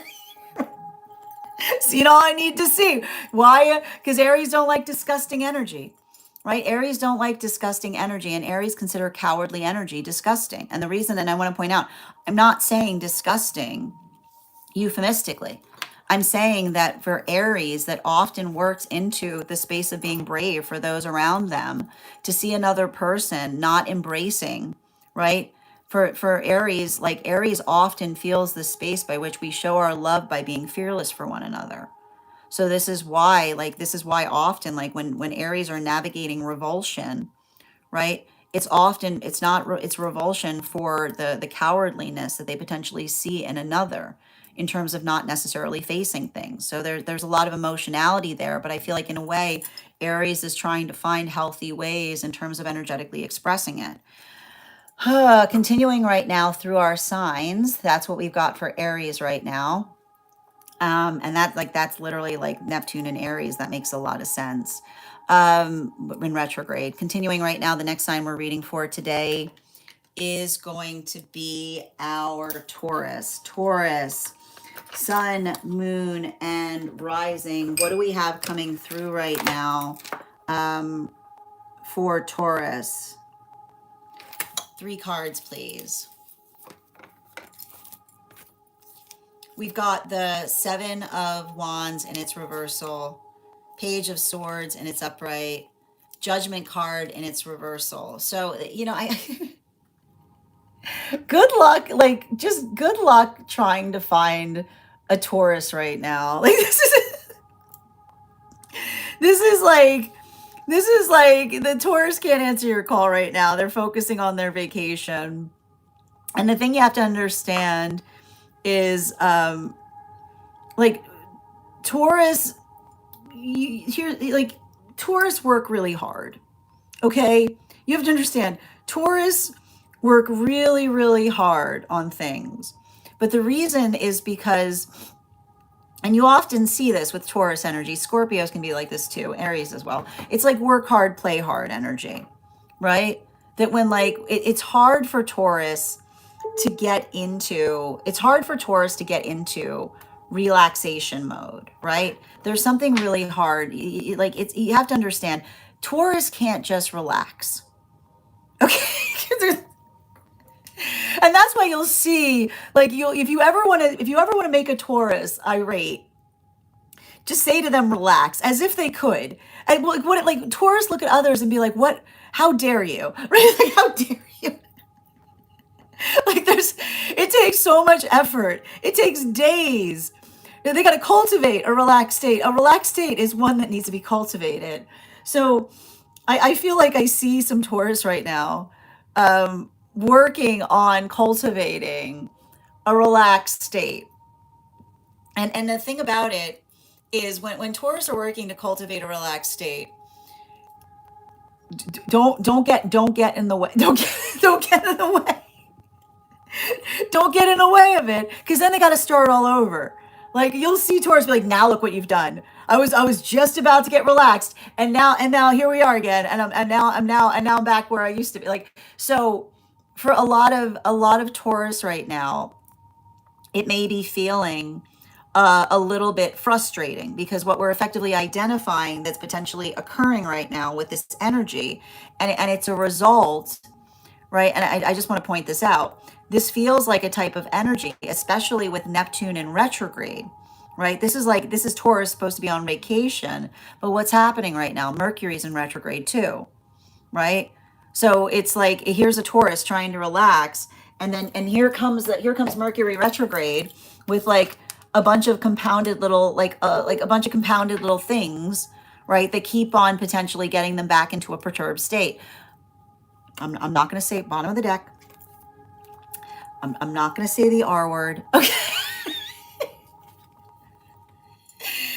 Like, they're like the Tower in its reversal.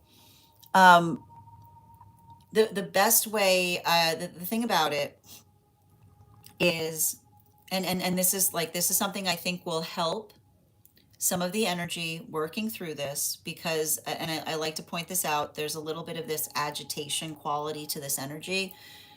I want you to adopt the question of saying, is this a now problem or is this a later problem? Right? If someone's coming towards you in a very wound up state, right? The only time someone should be wound up is if there is a clock on something, right? Channeling back into Aries, which is to say, don't get frustrated as it relates to issues that crop up. How long is it going to take to fix? Right? That's the only, like, refocus. Refocus. Pull it back, right? Pull back another's anxiety. Pull back your own. How long is it going to take to fix? When does it need to be fixed, right? Bring it back to the clock and see if that fixes it. Because I feel like the thing about it is there's a lot of excitation in this energy, which means it can create the space by which others potentially feel like they're energetically getting ahead of themselves as it relates to things that others are energetically irate upon. So help them focus as it relates to a healthy sense of timing, which is be able to energetically prioritize what is something that needs to be addressed immediately versus something that can be effectively navigated later, or show somebody the clock you have attached to something. Thank you, Taurus. All right, next sign we're reading for today are our Gemini. Gemini, sun, moon, or rising. What do we got right now? What's going on with our Gemini? Two cards. Ooh, oh my gosh.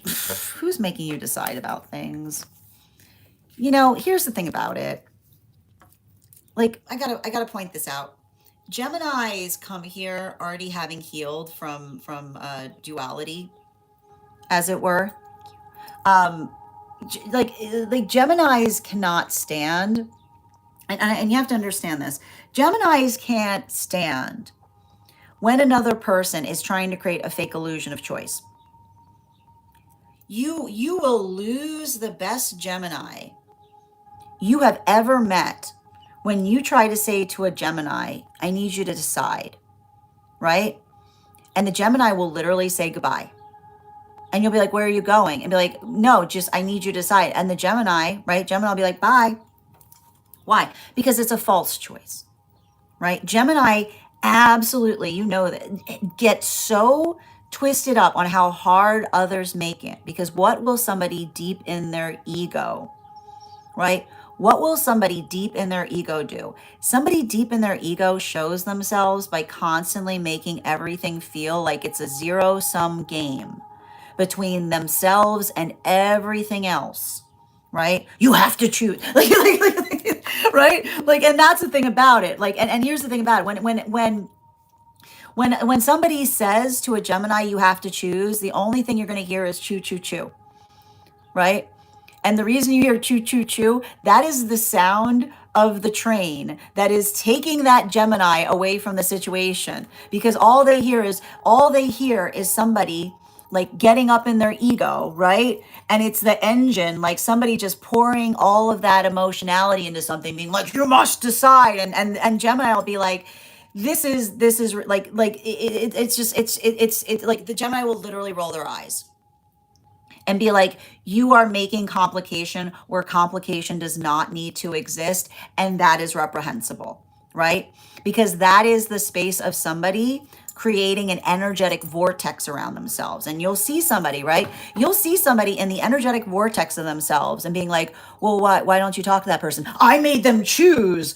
I made them choose. And someone being like, oh, you're like that, right? You're like, like, oh, you're a vortex. Oh, I get it. Like, that's a Gemini being like, oh, no, it's good. It's all right, guys. No, I know what's happening there. They're a vortex. They're a vortex of choice. They're a vortex of choices, right? Somebody deep in their ego creating the vortex of choices, right? Everything being like, I made it really complicated. I decided to like read into something. I like, and someone, and like, Geminis don't have time for it. You will literally see a Gem, like, and here's the thing about it, like, Geminis will literally, it's the only time that Geminis will really start talking about another person's ridiculousness, right? Because it's like, and the best way to describe it is like, as soon as Gemini see that, they start to write the thesis, right? Gemini is like, I'm sorry, I can't right now. No, I'm not available. What? I'm writing a thesis, right? Like, I'm writing a thesis on the false choices that you're creating in making something overly complicated on something, right? Because the thing about it, and here's the thing you have to understand, Geminis often, like, the way Gemini's minds work can often be very brilliant, right? And the thing about it is, when you're working into the space of having a brilliant mind and someone's creating false choices, all they're doing is creating hurdles, right? And in the space, and the minute that a Gemini sees another person's ability to create limitations by feeding into false choices, you like that, the Gemini will do everything. And it's interesting too, right? Like, that's somebody who like, that's literally that Gemini, like, having to navigate seeing everybody's self-sabotage, right? Like, there's that poor Gemini is like, yep, there's that person self-sabotaging. There's that person self-sabotaging, right? And often, and so the one thing I will say about it, and I'll just say this to Gemini, make sure, make sure that you're showing someone something, right? Make sure that you're giving someone an opportunity to see how they may be self-sabotaging, right? Before you move into triage is the best way I can describe it. Because the thing about it is, and you'll know, like, Gemini, I know, like, when I say triage, you know what I mean? Because a Gemini triage is a Gemini will be dragging a catapult in the room, and you're like, what are you gonna do with that trebuchet? And they're like, it's triage. Be like, what? just see if there's some healing there before you start pulling in the catapult of triage. Is what I'm getting for my Geminis, right? Let's continue right now. The next sign that we're reading for today, oh man, I can already feel this one. Oh, what's going on? Ugh. What's going on with my cancers? Oof. Yeah. Okay, hold on.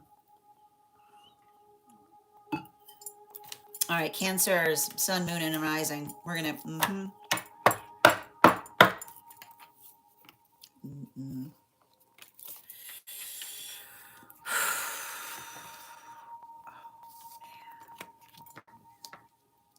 Oh, man.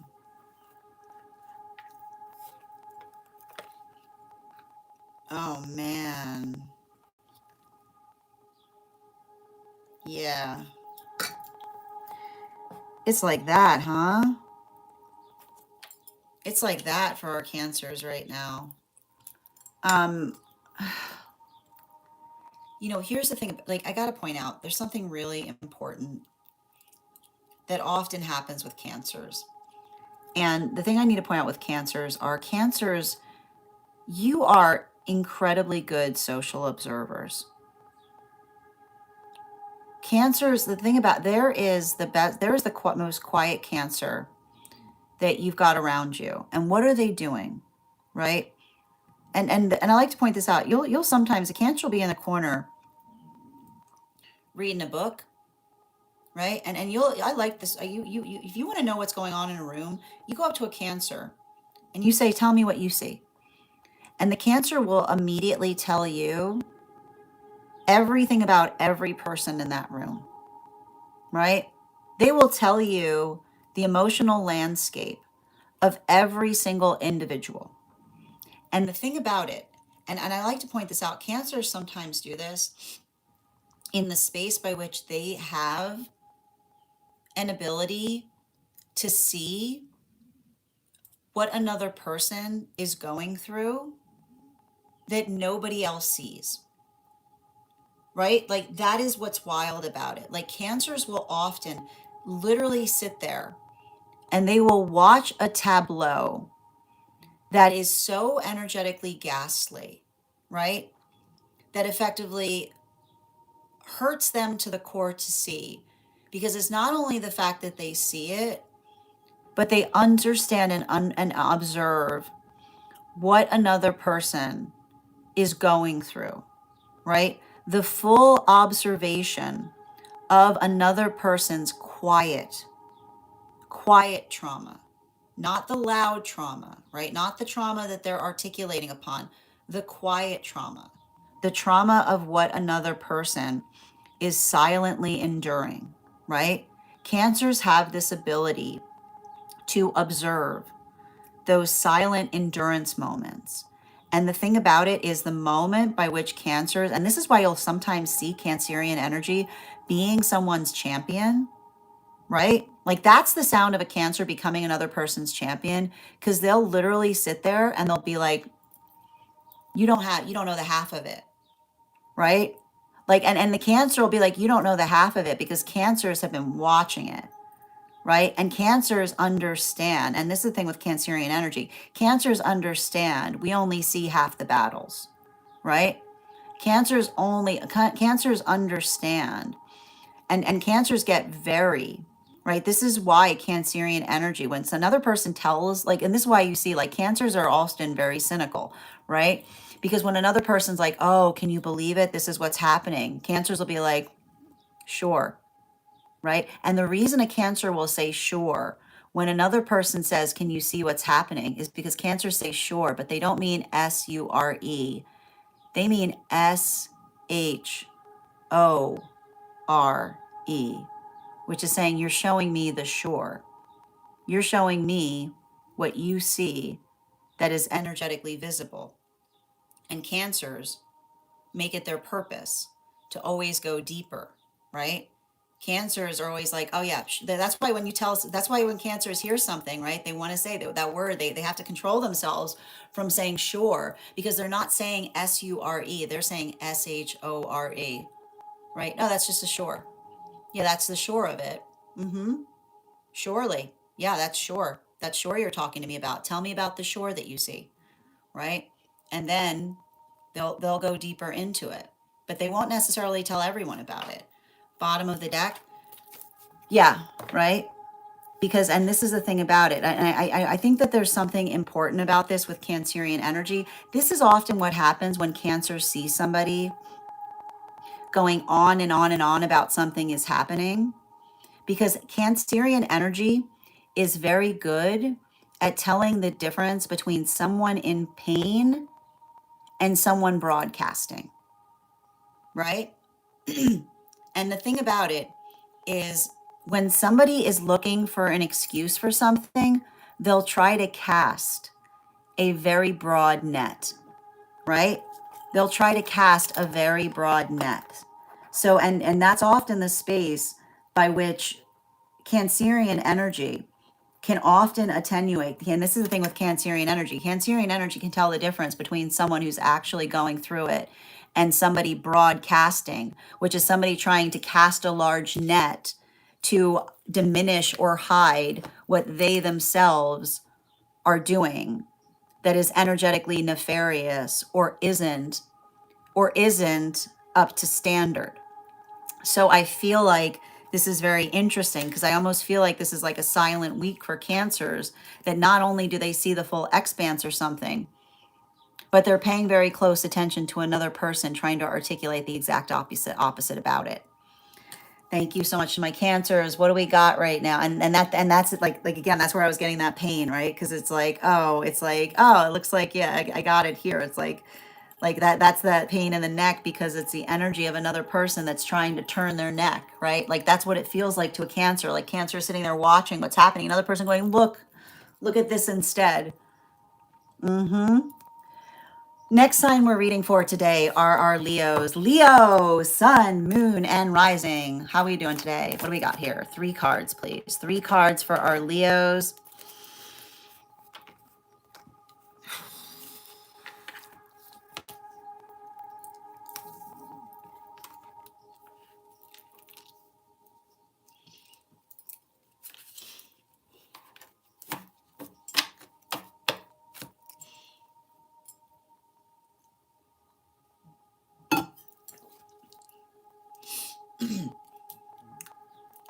I feel like I got a lot of this, like I'm gonna say some triggering words to a Leo right now.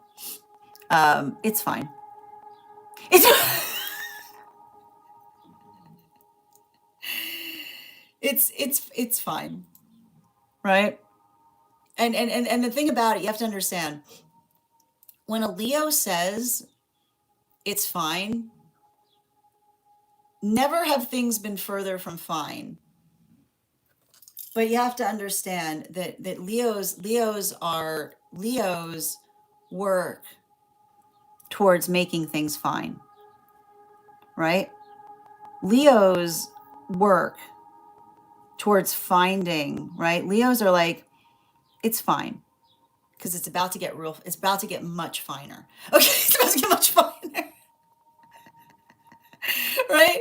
And then I want you to understand, like, you have to understand that there's a moment that Leos hit. And you have to understand, when Leo says it's fine, right? It's because Leos have figured out what they need to do to refine it, right?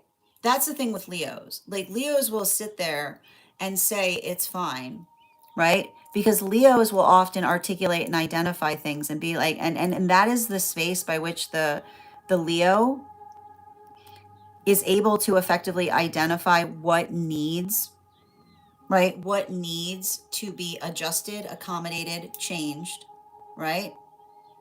Altered, amended, protected, right? And all of that being effectively contained in the statement by which a Leo says it's fine, right? Because that is, right? That is Leo's, right? It's like, I like to point out, it's like, it's not the fact that things are fine. They're about to get fine. They're about to get fine. Right? That's the Leo. That is the Leo that is defining, right? what needs refining, right? So when a Leo says that it's fine, that's literally the Leo defining what needs refinement, because it's the Leo that effectively feels the positive, right? The positive, and this is why when a Leo says it's fine, right? That's not the end of something. That's the beginning, right? And that's the funny thing about it. And here's the thing you have to understand when it comes to other signs. Other signs will say it's fine and they'll leave it like that, right? Other signs will say it's fine and that's fine. Like the sound of another sign saying it's fine, right, is usually an end point. Leos, when Leos say it's fine, Leos are about to raise the bar, right? Like that is the sound of the Leo. The Leo's going, it's fine. Where are you going? I gotta go raise a bar. I gotta go raise a bar. Right? There's a Leo, like the Leo going, it could be finer. It could be finer, right? Because it's the understanding of the Leo that's about to show someone that fine doesn't cut it. Why would you ever settle for fine when you could do something exceptional, right? Like Leos don't rest in fine. Leos can't rest in fine. You kidding me? Leos can't, like Leos are like, everybody else is like it's fine and Leos are like it's fine. But that's the minute they say it's fine, it's because the Leo's already gotten there. They're like Leo's sitting there, right? Leo's sitting there in their head with a blueprint, right? That's fine. Fine is for sand. Fine is for ground.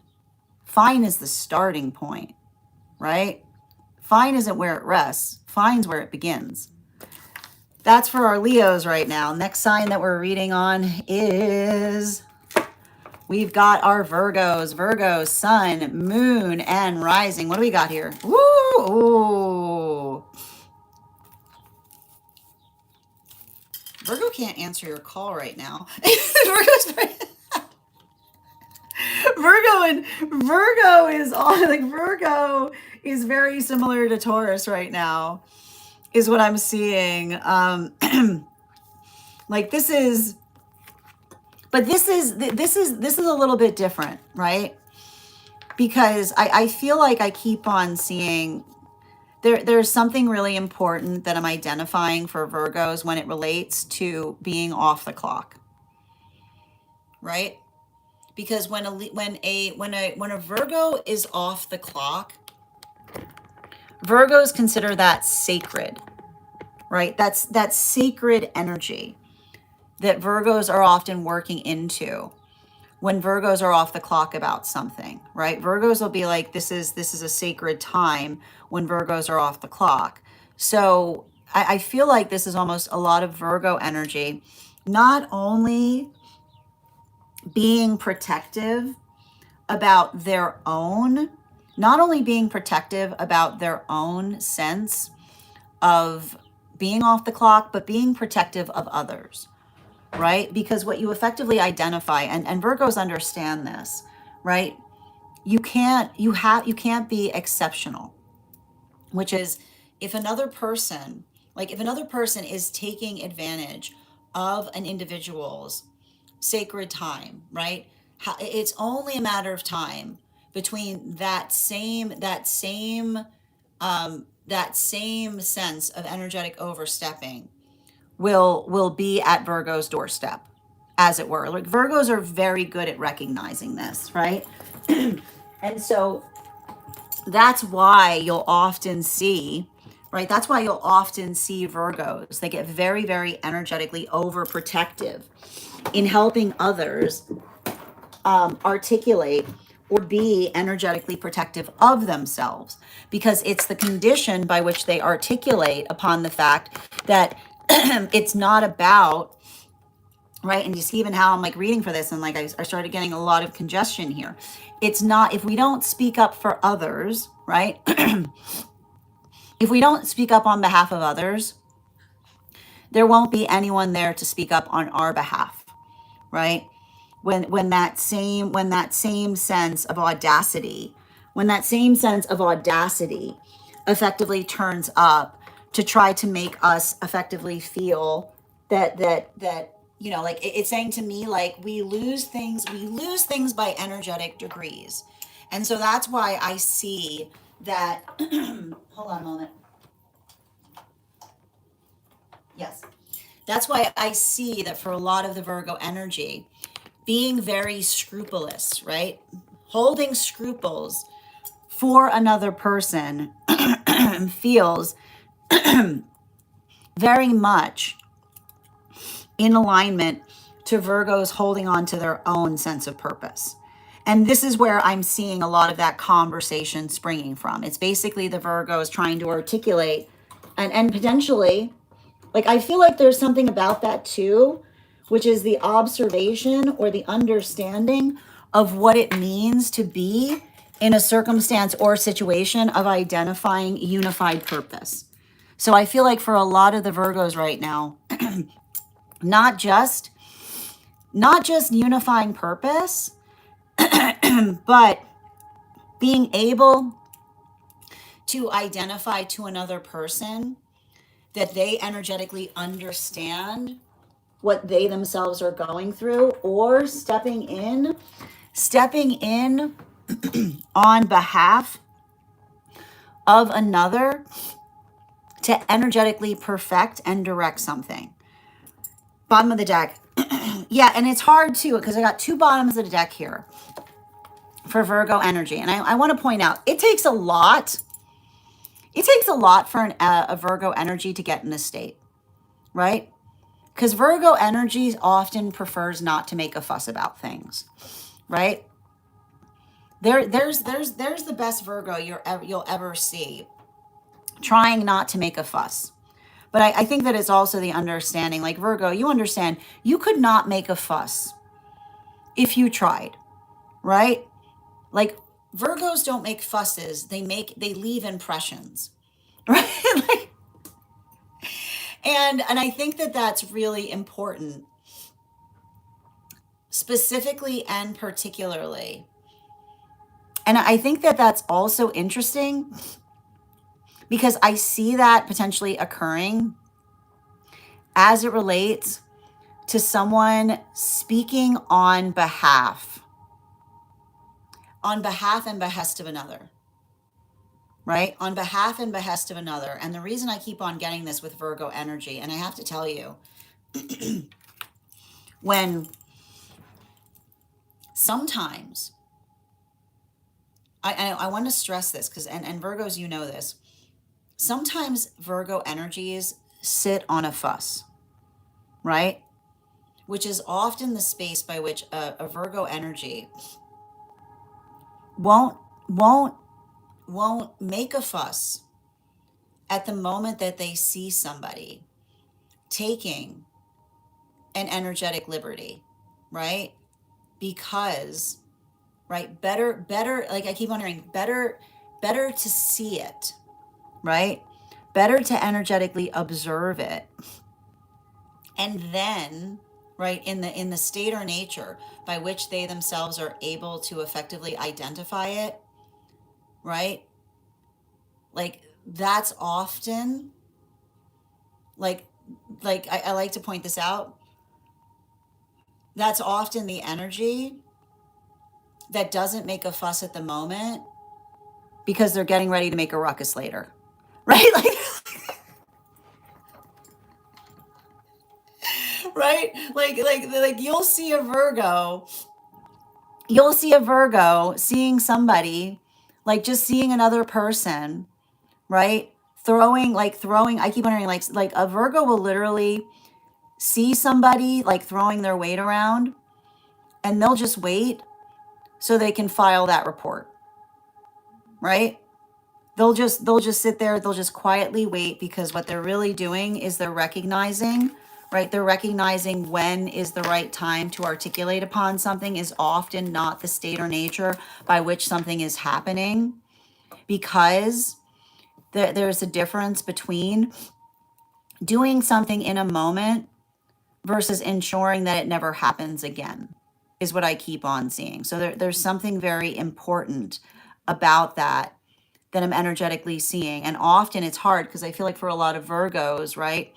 It's feeling frustrating, right? It's feeling frustrated in the moment, but understanding sometimes we have to be frustrated in the moment in order to do what we know is energetically necessary. Thank you so much to our Virgos. Next sign that we're reading for right now is, hold on. The next sign that we're reading for is going to be our Libras. Libra, sun, moon, and rising. 3 cards, please. 3 cards for Libra. What do we have here? We've got the 3 of Wands in its upright. The 5 of Cups in its reversal. Oh, I got a transverse here. A two of Wands in its transverse. I feel like there's something really important that's happening right now for Libras in the realm of cultivating. And the thing about Libra cultivation is, the thing you have to understand with Libra cultivation is every Libra has exquisite taste. And the thing about exquisite taste is exquisite taste often flies in the face of others' preferences, right? And this is why, like, you can never convince a Libra that something has value if a Libra has not determined that it's valuable, right? Because Libras understand the quality and condition by which others prioritize things, right? Or others try to articulate that something needs to be an energetic priority versus what a Libra actually feels a priority is. And the thing about it is, a Libra, there's not a single Libra on this earth that just grafts on to other people's priorities, right? And this is often why you see, right, especially early on in life, you often see Libras that like get people really, really energetically incensed because somebody will be sitting there in front of a Libra being like, this is important. And what's a Libra saying? They're saying, prove it, right? Like prove to me that thing that you keep articulating is important, is actually important, right? Because Libras understand, like Libras are constantly trying to assess the weight of things, right? Like that's what they're here for. They're here to effectively calibrate in terms of what has weight. But the only way that you can calibrate on what has weight is recognizing where others try to put a false sense of weight or import on things. So I feel like this is important because for a lot of Libras, I feel like this is a time of energetic cultivation, right? That's helping to energetically frame direction. But I want to point out this could be a time for some Libras by which they're navigating situations by which others are trying to articulate that they lack direction sense, right? Like there's the Libra, right? Like there's the Libra being able to energetically find that valuation, right? And often in the space by which another person says like, you lack direction, and Libra will immediately say, one can't lack direction if one does not know what one is going with it. And this can often feel very difficult for Libras because for those who have more of the, like Libras have a tendency of not necessarily being very people pleasing. That does not mean that a Libra does not know what they need to do to please people. Okay. It's not the fact that Libras aren't completely aware of what would be more people pleasing. But Libras, right? Like Libras don't see any sense in that because it effectively feels like it wastes time. Like, why would you waste time? Like, if you try to, and this is the thing about it, this is why Libras arrive here, because you have to understand, they understand that people pleasing is an inherently unbalanced scale, right? Because when you're constantly working to please others, right? Then even that somebody will articulate that you're trying to be too people pleasing, right?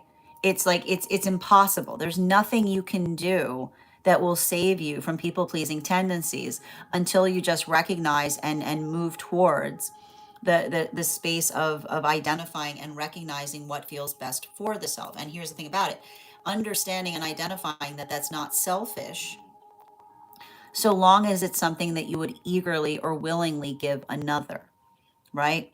So this can often create spaces of conflict for Libras in relationality to others, right?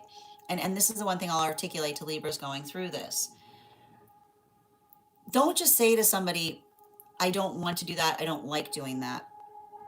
But being able to articulate to another what one would energetically prefer, right?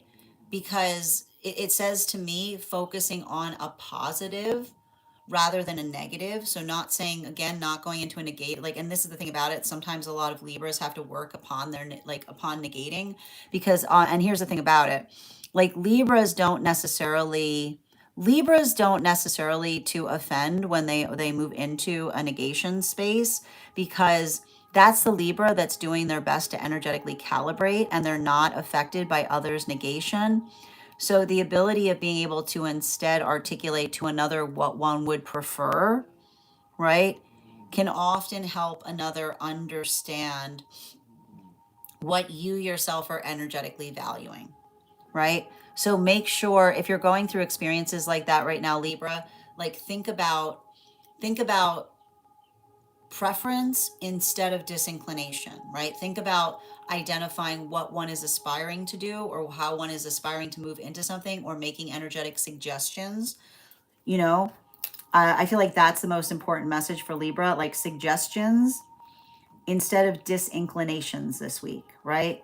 Being able to effectively frame things in a positive way, particularly as it relates to identifying and recognizing what one is effectively aspiring to do, right?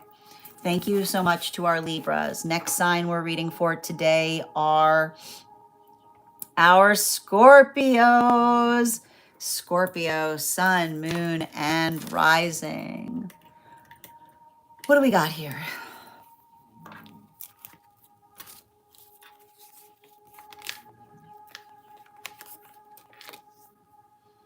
Oh boy. um,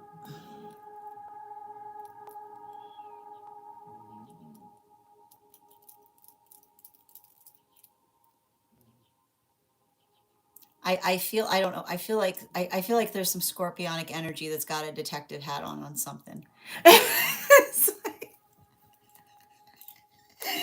This is oh boy. Yeah, this is like, oh man. But here's the thing about it. Scorpios love detective energy. You know? Like show me a Scorpio that doesn't like love detective energy, right? And here's the thing about it, like, um, you know, and the reason I want to define that is because um it has to do, like, the thing about it is, like, when everybody else, like, there's other signs that see something weird, and everybody else will be like, that's weird, and just like, and just let it go. Right? Just let it go. And if only there was a Scorpio on this earth that could let something weird go, right? Like a Scorpio, like the Scorpio finds something weird, and the next thing you know, we've all got a novel, right? We've all got, like, we've got something new, because, like, that is like, where others see weird, Scorpios see a rabbit hole. Like, that's the thing about it, right? There is not a single Scorpio on this planet that does not see a rabbit hole when it comes to weird, which is like working through the observation of being like, and here's the thing about it. Um, even when, like, the best way I can describe it is, um, And I want to just I want to describe it like this. And there's something, and Scorpios, you know what this means, okay? And I'm going to say this, and only Scorpio is going to understand it. I figured out how the weird works, right? Never have you heard music more beautiful, right? If you ever want to understand the like the sound of a purr, right? The sound of a purr for a Scorpio is the identification of going, I figured out how the weird works. Doesn't mean that the Scorpio understands why it's weird, but understanding how the weird works, which is Scorpios going, watch this, right? And it's like literally a Scorpio being like, watch what happens when I do this, right? And then watching, right? Like the Rube Goldberg machine of another person's like weird system, right? Yep. Why does it do that? No idea, but watch, right? The consistency, right? That's the thing. That's the thing with a Scorpio that just like, it's like right here. It's like the sweet spot, right? The consistency of another's weird, right? To a pinpoint, right? You don't know why it works. You don't know why it works, but like the consistency of the weird work, right? Being like, oh, there it goes. Okay. And then, yep. And then it's going to do that. And then it's going to go, yeah, okay. Right. And the satisfaction, okay. There's nothing. And it's even funny too. I'm getting a lot of comments from Scorpios. They're going, there's nothing sweeter. Don't even need to know why, right? But just the ability to basically quantify and understand that there is a consistency in the weirdness, that in itself is significant, right? Because why? Bottom of the deck. Because something consistent isn't trauma, right? There it is. Because something consistent can't traumatize. And I got to tell you, scorpionic energy are purifiers. Often misunderstood, scorpionic energies are energetic antidotes, right? And the understanding that you don't necessarily need to know, like sometimes you can't heal the ridiculous, right? The best thing you can do is understand it. Because the minute you understand it, it's an antidote from it. So I feel like that is what I see a lot of scorpionic energy doing, which is saying like working through the space by which they're energetically unnerved to some kind of ridiculousness, because they're saying, no, at least the ridiculousness is consistent, right? The minute the ridiculous is consistent, it can't hurt, because then you can just kind of navigate and build around it. So I feel like that's what we see that's happening there. And I feel like in a way that's either scorpionic energy doing that internally or helping another person through it by articulating their own energetic findings upon something. Next sign that we're reading for today is we've got Sagittarius energy. Sagittarius, sun, moon, and rising. What do we got for you today? 3 cards, please.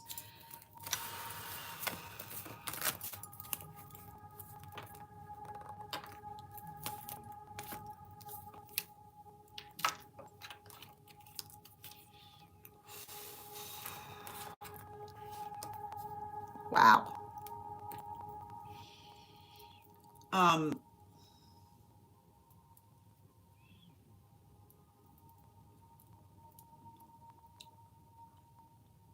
So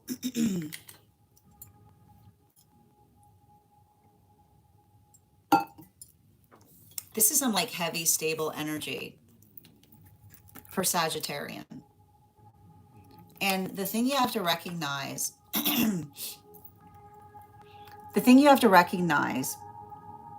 with Sagittarian energy is Sagittarian energy is very comfortable in the unconventional. Sagittarian energy is very comfortable in the unconventional. And the thing about it, you'll often see Sagittarian energy will often articulate upon the fact that we have to prioritize protecting the unconventional at all cost, right? Because you have to recognize that when you're working through unconventionality, there is nothing more, right? there's nothing more rigorous, because the amount of confidence or energetic bravery it takes to be unconventional, right, is often very isolating. So, what do you often notice with those that are unconventional? They often have to have, when you want to be unconventional, you better have a really good relationship with your own energy, right? Because there you are effectively doing something, right? And you're navigating through something in a way, and it's often the state or nature by which you feel energetically isolated in the modality by which you're doing something unconventionally. But this is why we see that, and even as I'm reading for this, not only do we often notate that Sagittarian energy gets very, very protective over unconventional, but very similar. I need to point out, and there's a similarity that we often see in the between Aries and Sagittarius as it relates to what one does with an energetic bully. And the difference is, okay, the thing about it you have to understand, that's the difference between the type of bully that upsets an Aries versus a type of bully that upsets a Sagittarius, is an Aries cannot stand an energetic bully that throws their weight around. And why do we see that Aries cannot stand bullies that throw their weight around? Because Aries are always pulling their punches.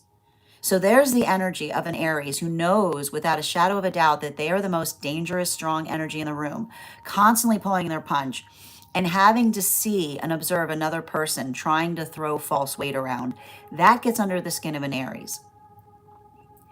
A Sagittarius gets very upset when a Sagittarius sees someone doing something profound and unconventional and another person trying to energetically diminish the significance of it, right? The observation that is often navigated in the space or the nature by which a Sagittarian understands how much energetic bravery or confidence it takes to do something. And there you'll see, right? There you'll see energetic bullies that are persistently trying to work to diminish the importance of unconventionality, right? By making one feel that it wasn't like that something isn't energetically important or not significant, or that one isn't necessarily in the space of doing something. Like it's the diminishment, right? And here's the thing about it, like Sagittarians cannot stand energetic diminishment because it's the understanding, right? When another person is working through diminishment, what they're really doing, right? What they're really doing is they're deep in their ego, right? It's literally the Sagittarian that is able to see another person going through the energetic throes in terms of trying to identify or articulate upon something via trying to effectively navigate that something isn't energetically important. So that's why we see in those moments, this is often like, and I want to point this out. Remember how we saw Cancerian energy defining or articulating or becoming another person's champion? We see some of this same energy here for Sagittarian, right? Because like this is often, Sagittarians often become the champions of those who are going through diminishment, which is the modality by which another person or is working through the egoic journey where they're doing something energetically exceptional, right? But the energy around them doesn't want to give them credit for it. So it's interesting because we notate that this is often the difference between the defensive point that we see between Sagittarians and Aries, because Aries get very upset when they see someone throwing their weight around. Sagittarians get very upset when they see another person, working through, right?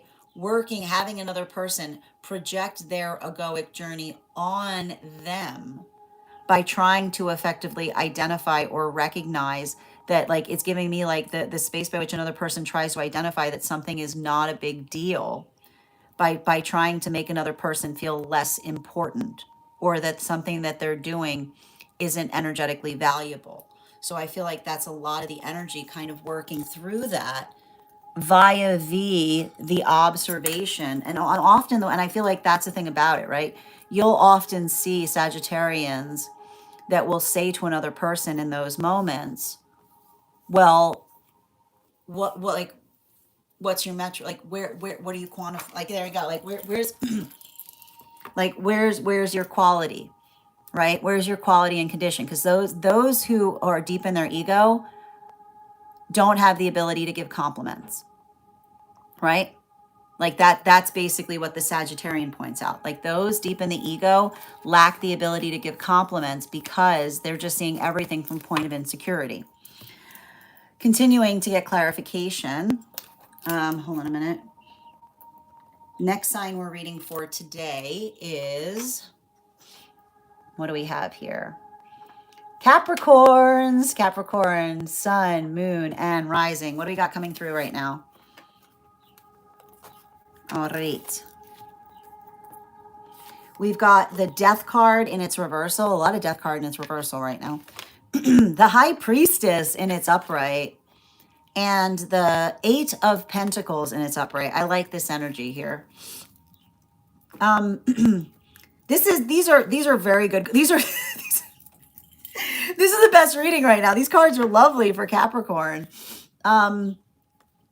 It feels like a little bit like, this feels like breathing room. This feels like I like to point this out. Capricorns have this beautiful ability of getting ahead of things, right? So that they can really focus on what they need to focus on when they need to focus on it. And particularly and especially with this High Priestess energy here, what I'm basically identifying is the Capricorn energy feeling, in some way, shape, form, or fashion, the ability to have time to work on something that they've been putting off for some time, right? Like, it says to me, like, this feels like working vacation energy. This feels like energy getting back into something, or picking up something that they've had to put off for a long time, specifically and particularly because they have some kind of bandwidth that's energetically opening up here. So this is really important, because I feel like for a lot of the Capricorn energy right now, I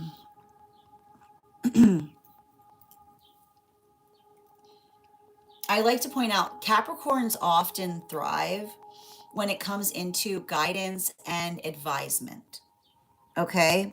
Which is interesting, because guidance and advisement is often, when I often articulate that, like, Capricorns are often misperceived in terms of their own sophistry. Capricorns are very good when they're working in the context of someone who desires to learn something, right? Capricorns are not great. Capricorns are not in the environment by which they can be around energy that is lazy, or doesn't feel like they want to effectively graft onto things. Everything that we often see with Capricorn energy is Capricorn energy when they thrive in environments of those who are as hungry to understand as the Capricorn is, right? Because that is often the understanding. Like, I feel like it's the Capricorns almost saying, like, this is why we talk about the fact that you can't force knowledge, right? There's nothing more ridiculous than trying to force knowledge into places when another person doesn't want to learn something, right? There needs to be the understanding, right? There needs to be the point of absorption by which another person desires to grasp to understand something. So I feel like it's important because I feel like this is both a lot of the Capricorn energy, either moving back into a place by which they feel like they're learning, or finding an environment by which they feel that they can teach or learn or help others learn about things. Bottom of the deck on this reading. Yeah, the hard part about it, particularly and especially with the Chariot energy, is it does feel to me like there's something energetically important there, in relationality to, and the best way I can effectively describe it is in relationality to identifying or articulating upon how we effectively energetically thrive upon things. So the best way I can describe this for a Capricorn is in the journey by which another person identifies or articulates what they want to learn, it's only as proportional as their ability to articulate it. So make sure, like I'd say for a lot of the Capricorn energy going through this, make sure that you're having conversations about another in terms of what their purpose is before making the assumption that another person isn't interested, right? The one thing I see is like, and I feel like this is often something that happens with Capricorns. Others don't have the same perseverance point as you, right? So if another person is showing that their fickleness, that they're fickle as it relates to persevering through things, just do everything you can to make something as easy as possible for another. What they do with that easement will tell you everything that you need to know as to whether you can collaborate with them or if it's something that you need to do yourself. Because the one thing I keep on getting is sometimes, like, the word that's coming through is training wheels, right? We give each other training wheels to see how another person does with them. So make sure before you're building into an assumption, you're giving someone those training wheels first, right? You're giving them the opportunity or the ability to effectively show you what they do with something. Because sometimes, right? Sometimes you can be surprised, right? And sometimes the way we're surprised is being able to recognize the way that another person does something that might feel very antithetical or different than the way we do it, but then also helps us learn about something along the way. But the only way we do that is when we give someone the benefit of the doubt, right? Which isn't necessarily being directive in terms of telling someone how to do something, but saying this is what we need to do and seeing what they effectively come towards as it relates to working through a possible solution. Thank you to our Capricorns.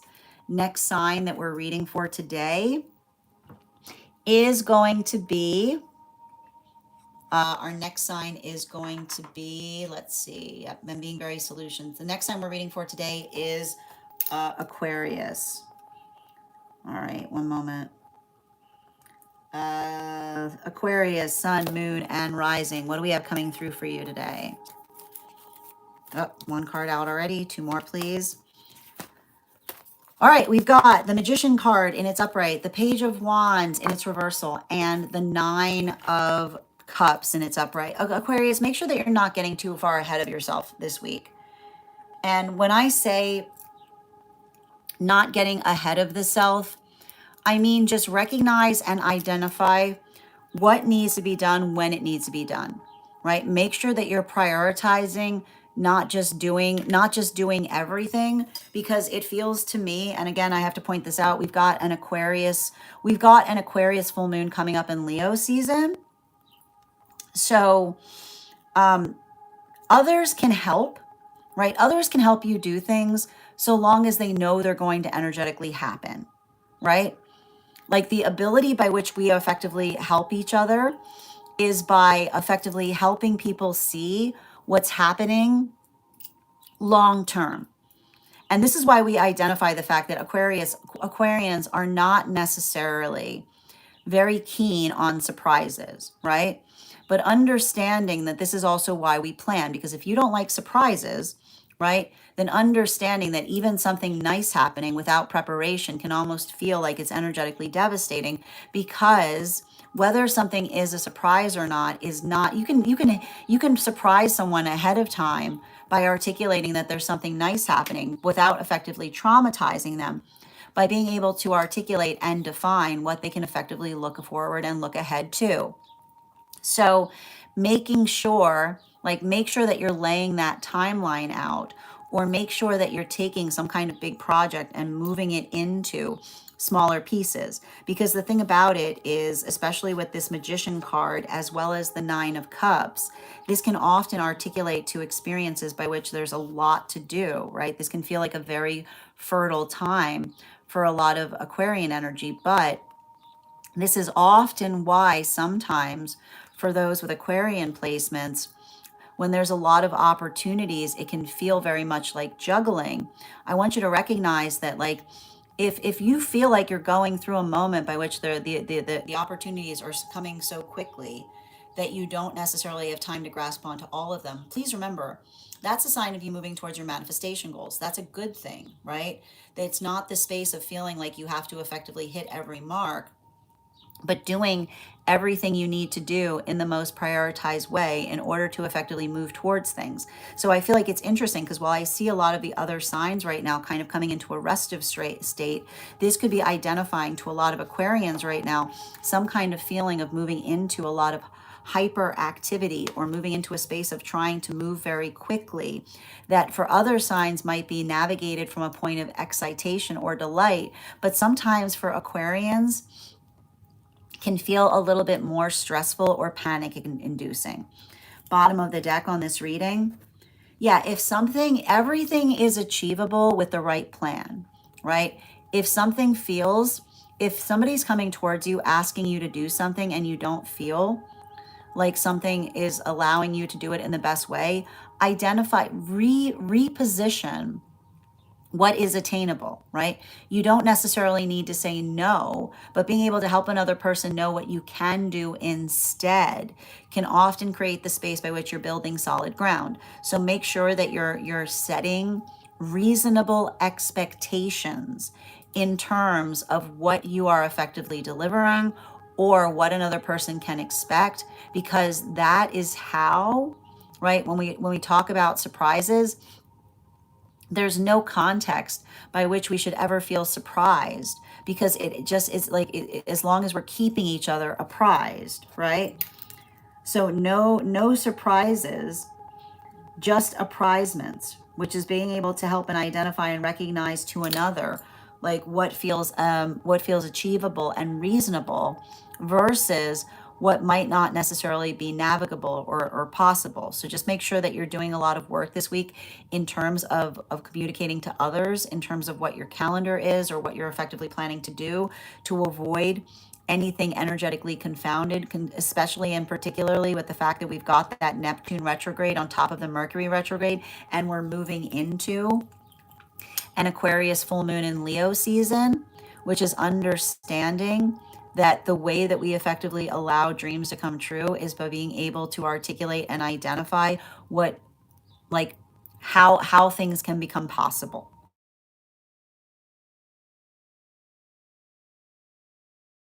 Pisces, we have the Seven of Pentacles in its upright, in combination with our Sun card in its upright, in combination with our Six of Cups in its upright. So what are we effectively seeing that's occurring right now for those with Piscean placements? These cards are actually quite lovely for Pisces.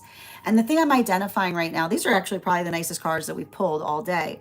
What I'm identifying right now for Pisces is potentially working into it. It feels like there's something about situations or experiences by which you're able to share something with others. This is either the Piscean energy planning something. And here's the thing about it. This is like, the thing about it that often happens is Pisces are actually tremendously good planners. But the thing about playing through the space of regret, right? Because this is something that sometimes can create a challenging space for those with Piscean placements. Regret regret, when we understand the nature of regret, the moment that we have regret, when we understand that we've effectively matured and learned, then we hold our regret as energetically sacred, right? Because it's that sense of working through sacral regret that we effectively find wisdom. So I feel like there's something important there as it relates to like Piscean energy healing in some fashion in terms of something that you may carry regret for. And this is either helping another person with their regret by informing them about the understanding of the quality and nature by which we feel regret. We already understand that we're not the same person that would make the choices that we have, that we hold regret upon, or by reaffirming our own energetic commitment to others in terms of identifying what is energetically important. So I feel like there's something very significant in relationality to the energy that Pisceans are working through in terms of being able to identify or articulate the meaning of something, but not just the meaning of something, finding something within the self that identifies or articulates upon restoration. Because, and I keep on getting this, especially like these cards here, like especially for Piscean energy, the one thing I want to articulate is it's not, I take a very limited number of individuals for this reason, as those classes are focused on each individual's personal spiritual goals and journey work. Those classes can be purchased on an individual level or as a monthly class series, weekly or bi-weekly, as your schedule permits. Also, for my students that are seeking more consistent weekly tarot support, I'm very happy to offer weekly tarot insight packages. That is a package of 4 30-minute reads, again, weekly or bi-weekly, as your schedule permits, so that you can stay more consistent on your personal journey at a discount, as well as our dream interpretation readings, which you can purchase per dream or as a series. Now, if you purchase a series, I would encourage you to start to keep a dream journal, as we will meet weekly or bi-weekly with that journal and utilize the tarot to understand the key themes and messages coming towards you in the dream space. I want to thank you guys so much for being here today and sharing in these messages. And we will do this again tomorrow. That is our daily collective read. We are going to get started on personal readings. Congratulations to Nicole. You got our highest gifter, so you'll be getting a free reading today. And thank you so much, Avatar. You came in second, so you'll have an additional card in your reading. If anybody else would like to get on the list for today, the list is open. We've got 3 spots available before the list will be closed. It's 3 cards for a donation of 29 or more. 4 cards for a donation of 23 or more for my subscribers. Links in my bio. Please keep in mind there are 3 things I do not read for across these apps: pregnancy and medical. Happy to give insight on anything in a private reading, and you can book private readings on my site. We're also going to be doing a giveaway when we get to 50K likes. So make sure if you're joining us on the clock app to tap that screen, and we'll get to 50K in no time. I'm going to take a moment to read over some of the comments that came through as I was reading. Absolutely. You're so welcome. And thank you as well, Julia, for being here and receiving these messages. Also, I apologize to those who are potentially joining us on the place where we keep the video. I know we were having some issues with the feed. Hopefully those will be resolved now. If you missed any part of this reading, it will be available over on the stack shortly, so you'll be able to find it there. Excellent. And thank you so much for those gifts, Deepam. And thank you as well, Ivana, for those gifts as well. Excellent. All right. I know. Cancer energy is great. It feels like it's, and thank you so much, Wise Man, for the follow. It's a very good question, Ava. I'll be perfectly honest. I've considered doing it. It's something I've been in consideration of doing for quite some time. So we'll discuss it. Hi there, Nicole. Good to see you today, dear. Thank you as well, Ryan. We did all of the signs, Casaroche. So if you missed one, you should be able to find it over on my stack, as well as the podcast. It should be up now. Hi there, Julia. The list is not closed. I believe I have you on it. I'll be happy to read the list right now for anybody who's on the list. Absolutely. Thank you as well for being here and receiving these messages, Jamie. And thank you for those gifts, Be Jazzy. A lot of moon. Good to see you today, Kim. How are you doing today? Mm-hmm. Absolutely. How are you doing today? Hello, good. Feeling it too. Thank you, Kim. As a Cancer moon, I concur. Yeah, exactly. I know I love a Cancer moon too. It's beautiful energy. Yeah, this is why we keep our energetic boundaries up, indeed. Absolutely. And thank you, Capital, for that. And thank you for the follow. Thank you, Shola, for the follow as well. Mm-hmm. Yeah, a lot of heavy emotional work. And thank you for receiving these messages, Timothy. A lot in your throat right now, Capital. Mm-hmm. I got you, Nicole. Sending you support on that journey. Yeah, exactly. Everybody stay calm. It's a good way of putting it, Julia. Mm-hmm. Don't panic. Yeah, absolutely. Hold on. Yep. Exceptional and remarkable when one on the healing path. Exactly. Refining. Go big or go home. Yeah. And thank you, Martez, for the follow. Hi there, Damsey. I'm happy to read for you if you'd like to get on the list. List is open. I've got 3 spots available today before the list will be closed. We just finished the collective, Sherry. Oh, sending you support on that journey, Nicole. Yes, and thank you as well for receiving these messages, Chris. A lot of Libra placements. Thank you as well, Justice, and thank you for those heart me's. Accepting to have different priorities than others, and that's okay. Exactly. It's hard identifying our preferences without mentioning what is not in alignment. I know. Yeah, preferences over disinclination. Love that. Thank you, Yaz. 2023. Thank you for the follow. Yeah, detective hats always be on at this point. Exactly. Trying to be in our creative at the area at this point. We research everything. Absolutely, bears. Yeah, they do. Scorpios need to understand. It's not just one, it's like need. Yeah, our life is full of weirdness. We figure out why. Exactly. We're like exhibit ABCD. Yeah, I love my rabbit holes. Absolutely.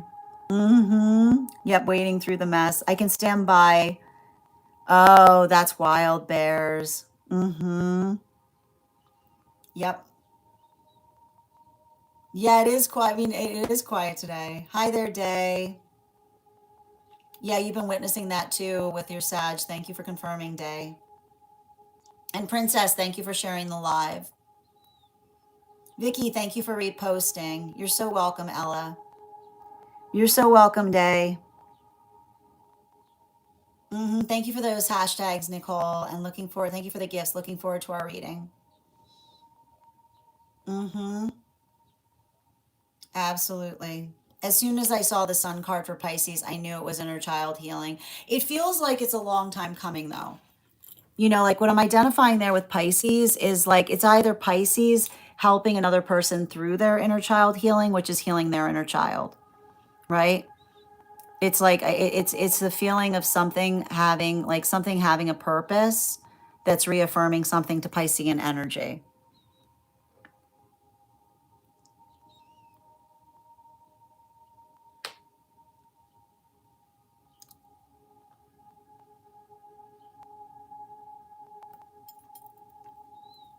All right.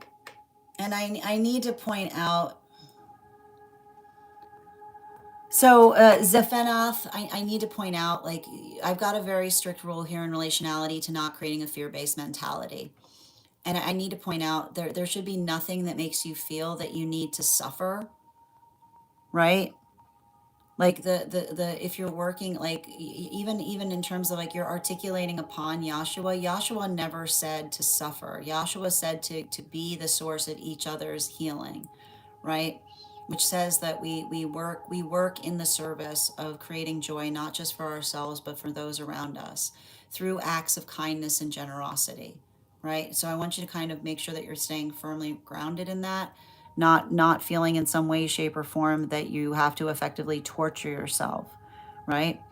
Make sure that you're loving yourself first as you continue forward on your journey.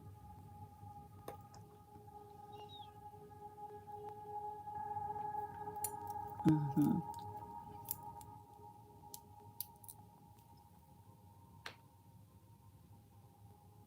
Yeah. And you have to understand there's nothing selfish about having a healthy, unified manifestation goal.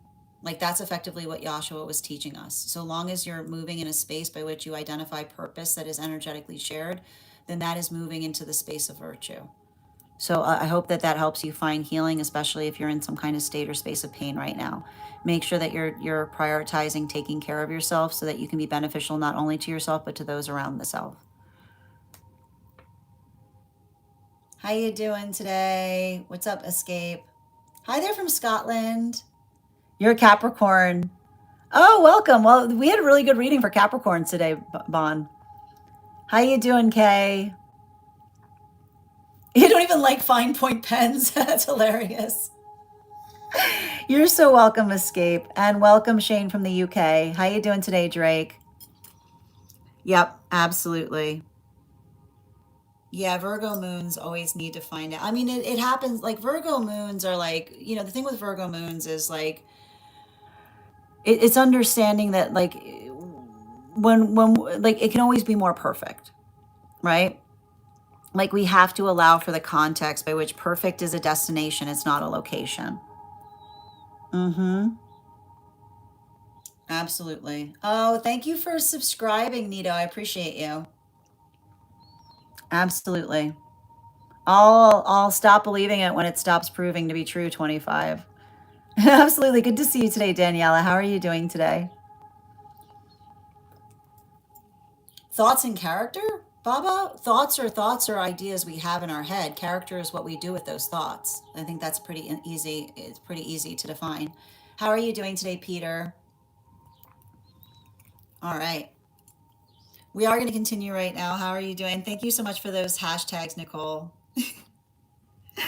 All right, we're going to get started on our personal reads. As I mentioned, friends, if you would like to get on the list is open. We've got 3 spots available before the list will be closed. It's 3 cards for a donation of 29 or more, 4 cards for a donation of 23 or more for my subscribers, Banks in my Lio.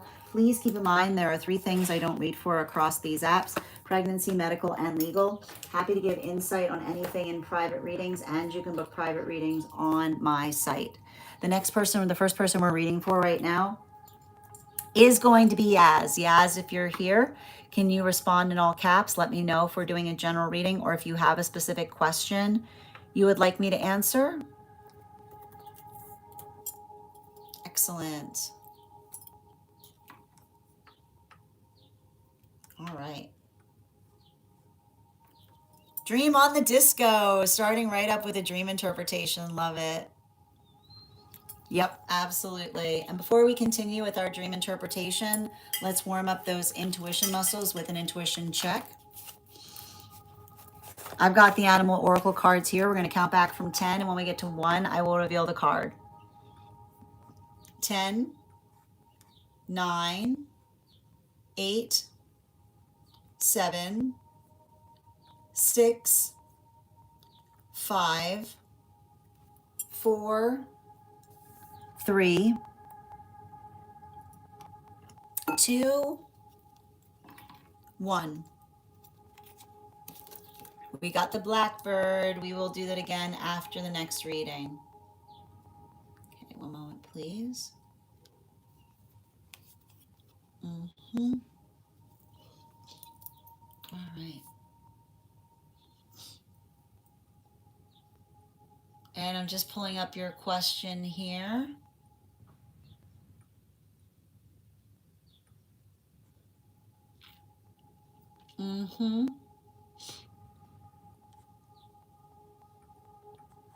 Where is it?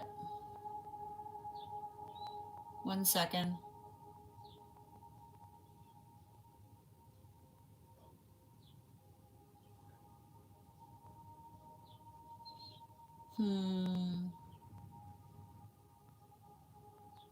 Oh, that's so bizarre. Just give me a minute.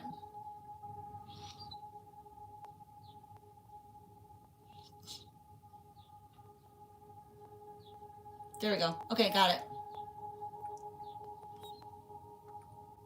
I got you, Yaz. Is this inside tea or outside tea?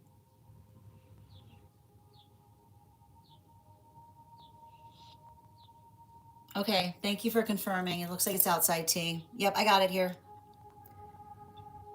All right, bear with me a minute. Outside tea at my discretion. Thank you. I know, absolutely. Fire, we never look to the cards to make decisions for us, but we can definitely do an energetic read on that energy if you'd like to get on the list. I've got 3 spots available. Yeah, I love that too, Nicole. All right, you guys know what we do before we get started on dream interpretations. We bust out the dream coconut. I like it. All right. There was a song that was connected to this that I'll keep in mind before by the time we finish the dream. I'm walking around a house, excitedly telling someone how much I can't wait to have my own house. I start talking about wanting an office big enough for my 2 big libraries that are currently in my room. As I talk about it and envision it, the house starts growing and taking a life of its own, almost like I'm discovering it as I go. It starts with an office with my libraries, and then there's a hallway with a table and a creative area where I can paint or do artistic things in front of a window, leading to a wide open closet with all my clothes. After that, there's a small 90s style kitchen with a city view and a small living room right beside it. Beside the closet hallway, there's a staircase leading downstairs. I hear my childhood best friend downstairs. They seem frustrated and irritated, talking to themselves. I look through my dresses hanging on a rack with wide body shaped hangers near the closet. At first, I'm excited for the fancy hangers, but then I realize it's actually stretching a black dress I own into a shape that isn't right for it. I get irritated thinking, who put my clothes on these hangers without asking me, stretching them like this? Then 3 small but aggressive, excited dogs came upstairs from the basement. I jump on the beige couch in the living room to protect myself, but the brown dog notices me and tries to bite or sniff or lick me. Not sure which. My friend comes upstairs, apologizes, and takes the dog away and asks if I'm okay. I say yes. Afterward, I join her beside the kitchen. She sits on the windowsill behind the curtains, closer to the outside world. I sit on the other end. We talk. She asks me if I've heard of someone from our childhood days who now goes to university in London. She says those universities are expensive and people who go there usually are wealthy or have rich parents. I tell her that when I visited those universities I have in real life, the guide would often talk about how the school wants people to know that it's a lot more accessible than people think, and they actually grant a lot of scholarships. She says I didn't know, and I think to myself that it would be a dream to get a scholarship there, and then the dream shifts. I'm in a car with an individual from a show on television. We're in a relationship and everything feels safe, happy, and loving. We're parked in front of my house at night before going to a party in my house. I'm wearing a short black dress and deciding where to wear black tights. I show him the difference on each leg, and he says he doesn't see much difference, but the tights create more shadows on my legs. I say I like shadows and they keep me warmer too, and decide to wear them. He tells me I look great either way. I'm reapplying my lip combo because my lips are chapped. He asks for some too, so I put it on him. I tell him I need new lip balm, and he says, sign me up, I'll buy it with you. We kiss and feel deeply in love. I tell him to remember being parked in the exact spot with my friend who had told me how wonderful he is. I tell him I now understand why she said all those sweet things about him, that I don't understand how she fumbled him, but I'm grateful she did. I tell him it sucks that she was only using him to get over the guy she really liked because he's really lovable, sweet, and kind. Last time I talked with my friend, she said she wanted excitement, butterflies, risks, fun, and dating. I told her I wanted a best friend to also be my lover, safe, calm, comfort, no butterflies or anxiety. Later, I'm in the back seat and an old acquaintance joins me with their friends. I'm happy to see them and we talk about books. Then we switch to my mother's room. It's dark with only a hallway light on, and other girls are there. One girl walks into my room and sees huge libraries. She reacts with surprise. As she leaves my closet, she sees my altar and crystals and mocks it, saying, ah, yeah, those, ha ha ha. I ask what's funny. She says nothing, but I can tell she doesn't believe in it. I tell her, yes, I actually do believe in these very much. She stops laughing and leaves. Before this, the girls and I were talking about books, and I felt nervous because I don't remember titles, and they mentioned books I didn't know. It reminded me of the bookstore. My final feeling is I dislike letting people come into my room, especially when they don't deserve to be there or are judging it. The song that the individual woke up to when they had this dream had the lines, "Baby love, my baby, baby, oh, baby love," playing. 4 cards, please.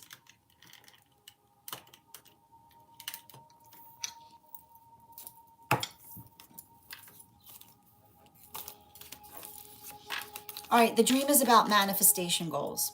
And it's also about your own process of maturing. And it's about inner child healing. So we're going to go through each part of the dream. The first part of the dream is understanding where we find yourself presently.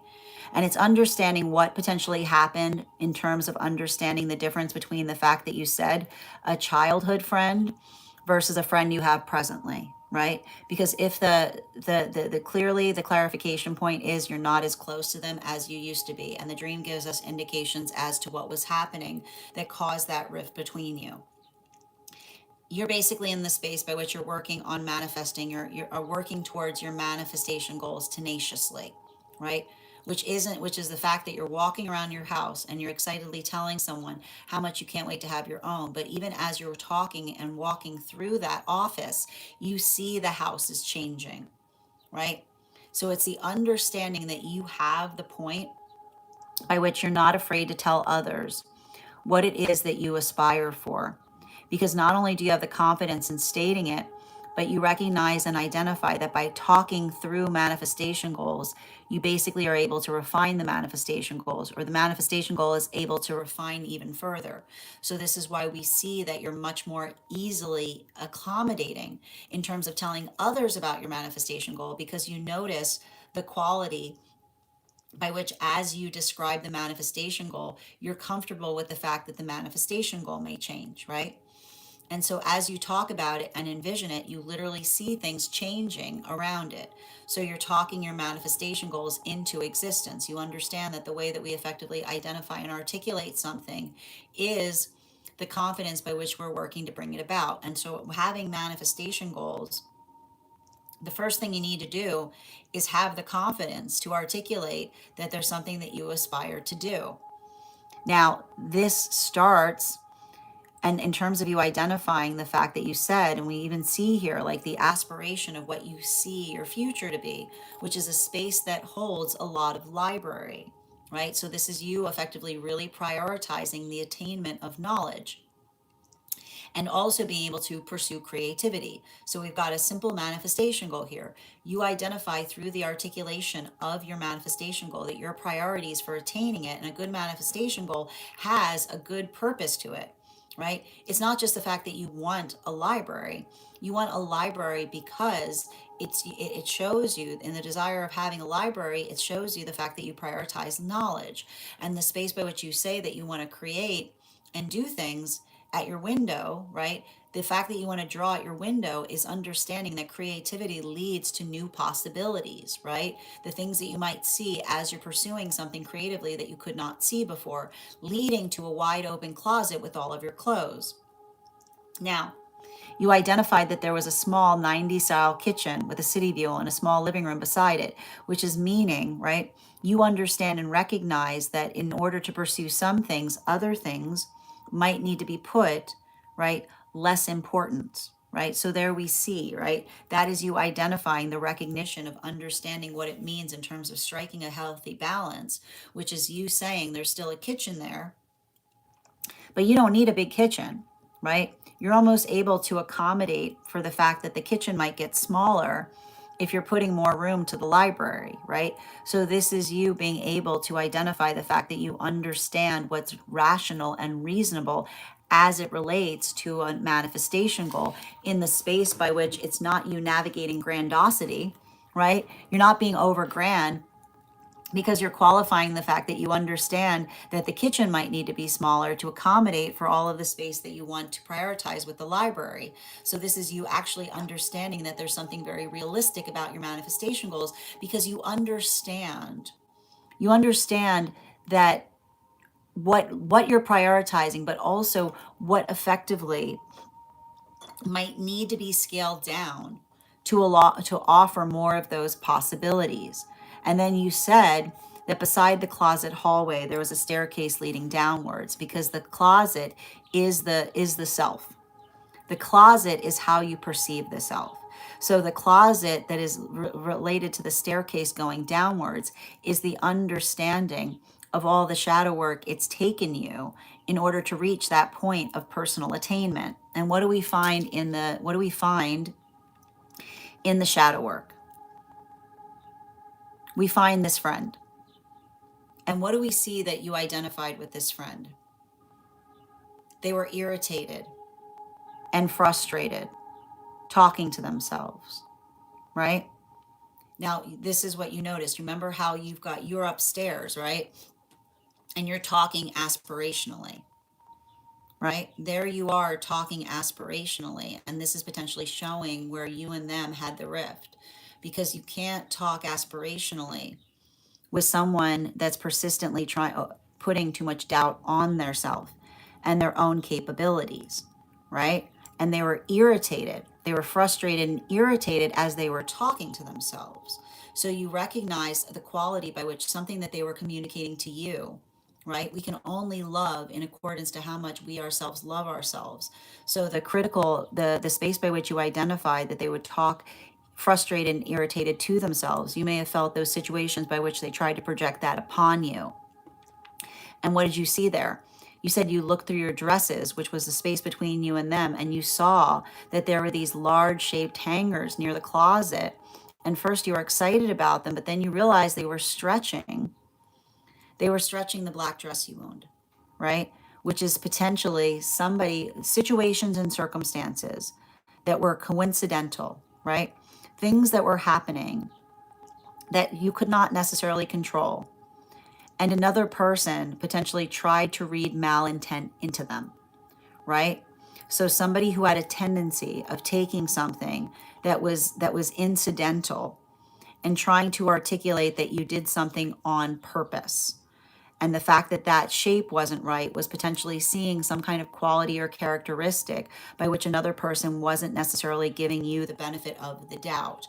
And that's why you got irritated and thought, who put my clothes on these hangers without asking me, stretching them like this? Well, somebody would stretch them like that when another person is trying, when another person doesn't see how they're self-sabotaging, and they would rather, right? And this is what often happens.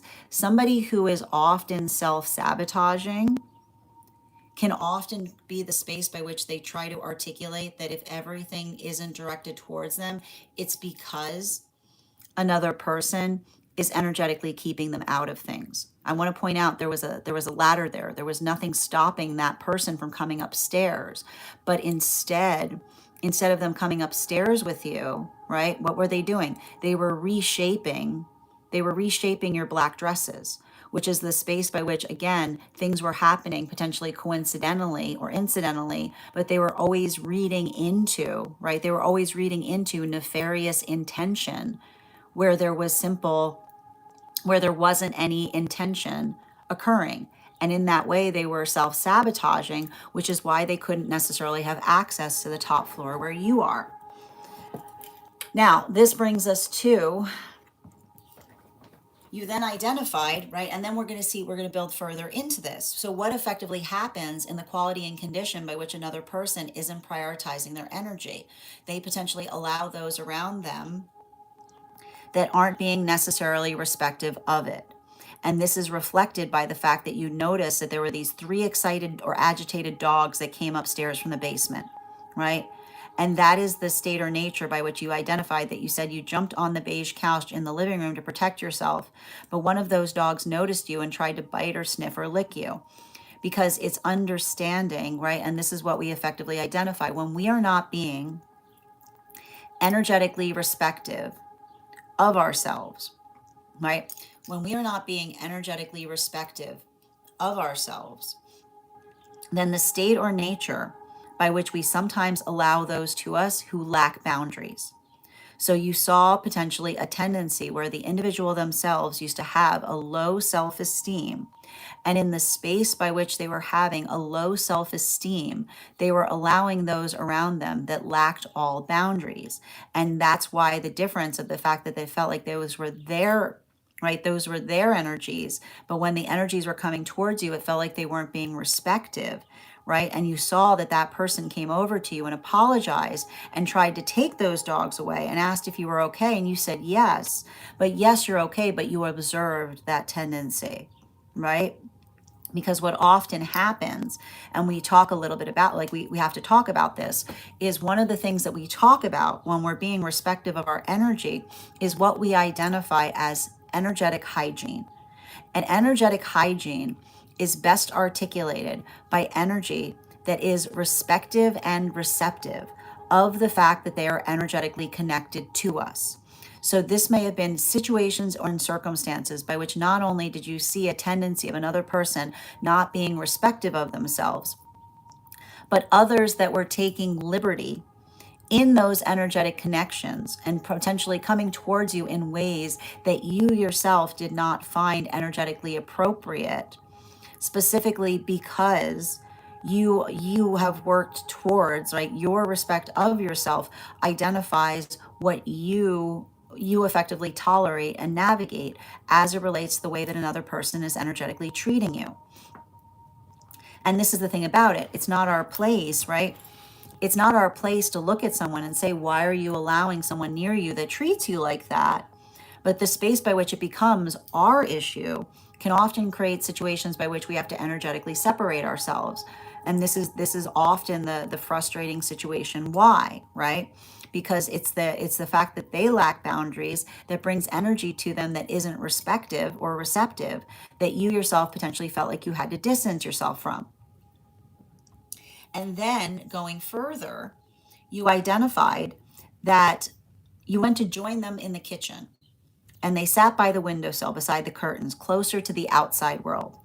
And you sat on the other end, which means that you and them did not see the world the same way, right?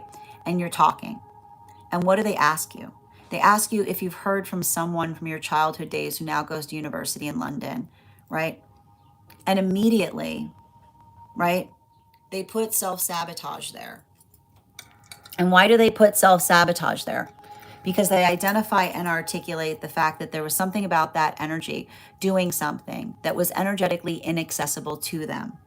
And what did you effectively, and this is to show you the different positions that you and them effectively have, because there they are creating, right? There they are sitting at the table talking about the limitation, talking about the impossibility, having the space by which they're looking at that person judgmentally and making the qualifying condition of saying it must be nice to be able to have that type of opportunity. And what are you trying to do?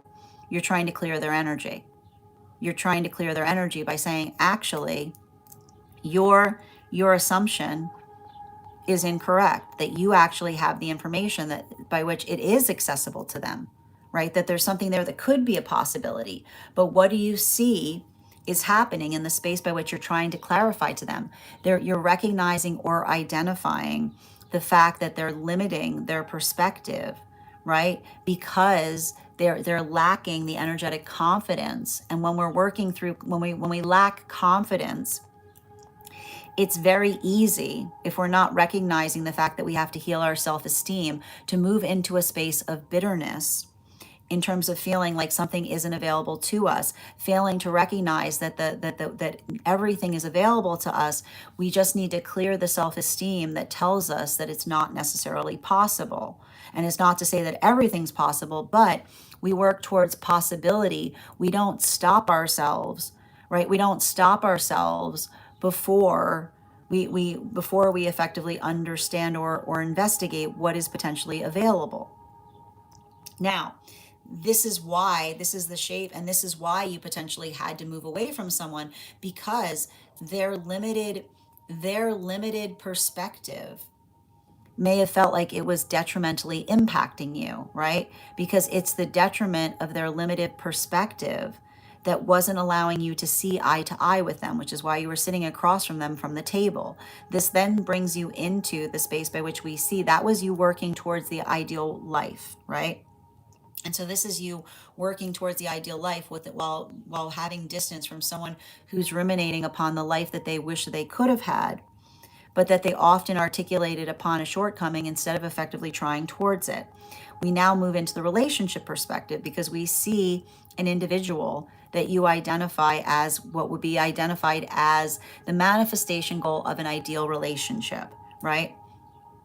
And this is a divine counterpart that's being potentially represented to you through like the identification of something that you're seeing, right? Some kind of collective energy of manifestation. And it's interesting too because we see that this is working into the context of love. And you identified that you parked in front of your house at night before going to a party in the house. So this is getting to know someone before you move into a space of intimacy. And you said you were wearing that short black dress and heels. So the same shadow work that we saw that you were working to repair, you're now wearing, and deciding whether to wear black tights. And you show them to him, the difference on each leg. And he says he doesn't see much difference, but the tights create more shadows on your legs. And you say you like the shadows because they keep you warmer too, and decide to wear them. And he tells you that they look great either way. Because what do we see that this is the identification of helping you recognize what you'll find in an ideal counterpart. And what you'll see in an ideal counterpart is someone that prioritizes your choice, right? The counterpart did not say wear this one or that one. They told you what they identified as the difference. So the ability of a counterpart that helps you see things clearly so that you can make the best choices that you yourself need or want to make, not someone that tries to dictate them for you. You then identified that you were trying to reapply a lip combo because you said your lips were chapped.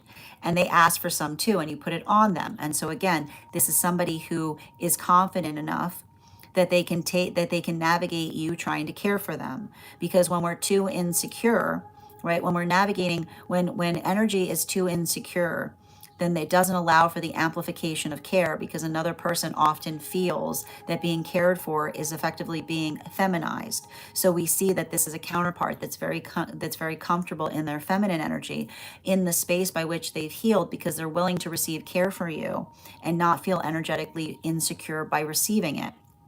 And then you told them that you needed a new lip balm. And what did they say? They said, sign me up, I'll buy it with you, right? So the space by which they eagerly enjoy things with you, because they've healed from any kind of insecurity in terms of trying to feel like they need to prove themselves. They're very authentic, and they're very well grounded in the confidence of their person. You identified that you kissed and you felt deeply in love, and then you remember them being parked in the exact same spot as a friend who you effectively identified had fumbled them. And it's not the space by which you fumbled them, but you have to recognize we often fumble someone when we're prioritizing different things. And so what do we notice in terms of the fact that you recognize that someone fumbled them and you are grateful that they did? Because you stated that you think it's wild that they were using them to get over someone that they really liked, which is again the quality and condition by which this is a continuation of some of the karma that you may have been describing that you were healing from, which is understanding we don't get in relationships with others to prove things to other individuals, right? There's cruelty in that. That what you just defined is something profoundly cruel, right? The identification point of effectively getting in a relationship to effectively get over someone, or to prove a point to someone. This is a continuation point of identifying what may be recognized as it relates to healing from that individual's low self-esteem. It's a continuation of the karma that you identify there, right? Because it's understanding that that's not the framework by which we build a healthy relationship. And then you identified the fact that you identified all of these qualities and characteristics that made that individual an ideal counterpart, in the sense of them being lovable, sweet, and kind. However, you also identified that when you spoke to this individual, you said that they were looking for someone that creates excitement, butterfly, risks, and fun in dating. That's unstable energy, right? All of those things that you described is a relationship that creates high anxiety in relationality to not necessarily knowing where you necessarily stand with someone. So yeah, if somebody's looking for excitement in relationship, then they're going to see somebody who creates stability as oppositional to their manifestation goals. And you told them that you were looking for a best friend and also to be a lover, someone safe, calm, and comfortable. So this is you recognizing the fact that you and them have different priorities as it relates to what you seek in partnership. You then identify that you are in a back seat with an old acquaintance and with their friends. And you said you were happy to see them and you were talking about books, right? So the back seat that we effectively identify there is working into healthy relationship. And the reason that you saw that the healthy relationship was in the back seat was this is how you're healing currently with energy that recognizes that having a healthy friendship does not mean that one is always prioritizing the friendship over anything. Healthy friendships exist in the back seat because a healthy relationship understands that friendship should not be the be all and end all of our lives, that a healthy friendship occupies the back seat specifically because it identifies the fact that it's important, but it's not the energetic priority. So that's you coming into more mature, healthy friendship dynamics as you effectively maturate. And that's why you immediately switch to your mom's room, because this is working through ancestral healing. And you said it was dark with the only hallway light on, and there were other girls there.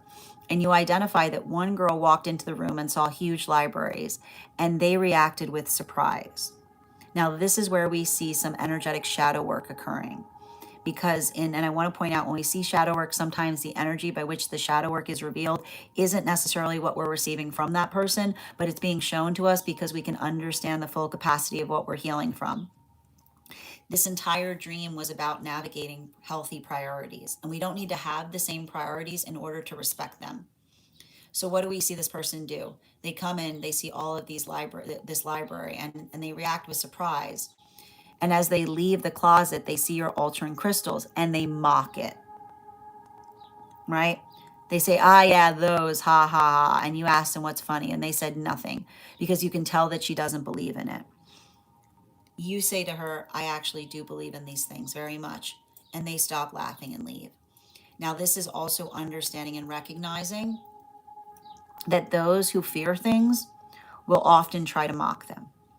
And the reason you saw that was because you recognized the fact that the room was dark, which was understanding some energy that you've had to heal from that came from a fear-based mentality, which is the understanding of seeing something that they don't necessarily understand. And instead of trying to understand it, immediately trying to mock it because they were actually afraid of it, which is why then when you said to them, I actually believe in these things very much, they stopped laughing and left because it was recognizing the fact that you weren't operating under the same fear-based mentality as them. And you said before that the girls and you were talking about books, and you said that you felt nervous because you don't always remember titles, and they mentioned books that you didn't know, and it reminded you of the bookstore. But it's the understanding and the quality and condition of recognizing and identifying the difference between the ability to name drop, right? The ability to name drop books rather than understanding what they energetically contain. And so what did you see there? You saw energy that prioritizes name dropping rather than understanding, because if the same quality of the energy seeing you, like with all of the things that they articulated, they acted like they were book learned, they acted like they prioritized knowledge. But if they knew the names of books, but then they saw that you believed in something that was related to those books, and then they said, oh, you actually believe that, and you said yes, then it understands that they weren't seeking to absorb knowledge so much as they were trying to show others, right? Trying the false perception of intelligence by being able to name drop books but not prioritizing the knowledge to be gained within them. And that's why you had the final feeling that said, I just like letting people come into my room, especially when they don't undeserve to be there or are judging it, because that was your higher self talking. right? That was the encapsulation of your higher self speaking into it, which is you holding very strong boundaries as it relates to situations or circumstances by which another person wasn't being respective of your own healing journey. Which is why the song that you heard when you woke up, bottom of the deck, was baby love, baby, baby, baby love, because these are childhood connections, right? These are childhood connections that effectively are helping you understand the inner child healing. Because childhood connections, and I like to point out, a healthy childhood connection maturates with us, right? And the thing about it is, this is why we often don't get too twisted up if another person isn't maturing at the same rate as us, because it doesn't mean that there might be the time that comes that makes them recognize the fact that they're prioritizing the wrong things. But it's giving a lot of indications of energy that was working more into the context of navigating their own, like working through the context of fitting in, right? If you're somebody who's trying to work towards your manifestation goals, you're never going to get along with energy trying to fit in, because, and this is the whole dream, is helping you see and identify the fact that you doing or wanting something that is different is always going to ring a little bit odd to them, especially if they're prioritizing, right? If they're prioritizing moving in alignment with the status quo. Thank you so much for having that reading with me. And if this message connected to you as well, it's very common for those who need these messages to be here to experience them. We are doing personal readings right now. If you would like to get on the list is open. I've got 3 spots available today before the list will be closed. It's 3 cards for a donation of $29 or more. 4 cards for a donation of $23 or more for my subscribers, Binks and Mylio. Please keep in mind there are 3 things I don't read for across these apps: pregnancy, medical, and legal. Happy to give insight on anything in private readings, and you can book private readings on my site. And just taking a moment to read over some of the comments that came through as I was reading.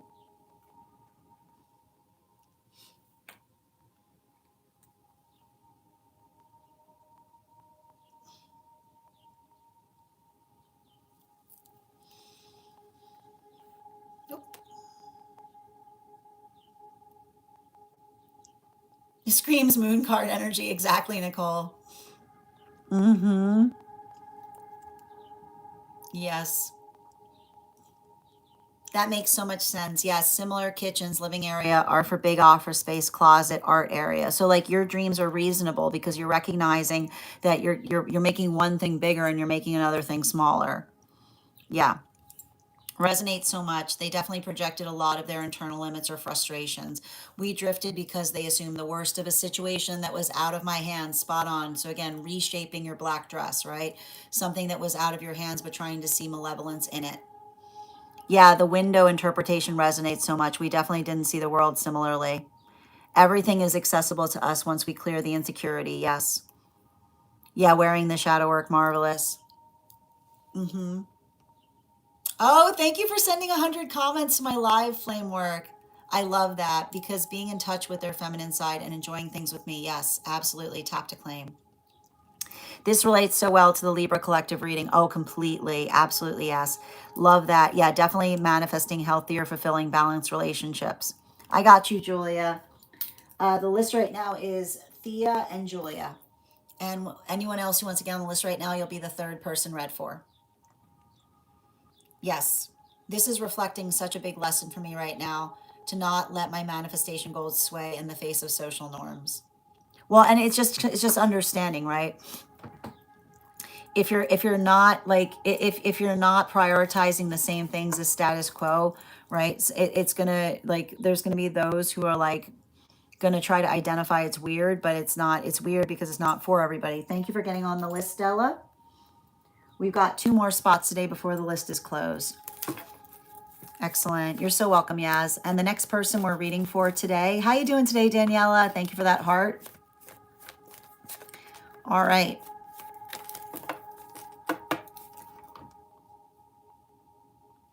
The next person we're reading for today is going to be Thea. Thea, if you're here, can you respond in all caps?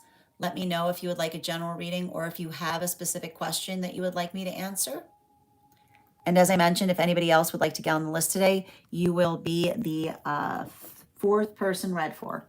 We've got 2 more spots today before the list is closed. Yeah, it's weird because it's not for everybody. I needed to hear that. But I want to point out, like, and I want to, the energy you're looking for friendship is the energy that was sitting in the back seat, right? Because it's understanding we don't need to prioritize the same things in order to energetically be receptive and respective of it, right? Absolutely. And the list I sent, like Thea, Julia, and Stella. Next person we're reading for today is Thea. Thea, if you're here, I got you, dear. Before we continue with Thea's reading, let's warm up those intuition muscles with an intuition check.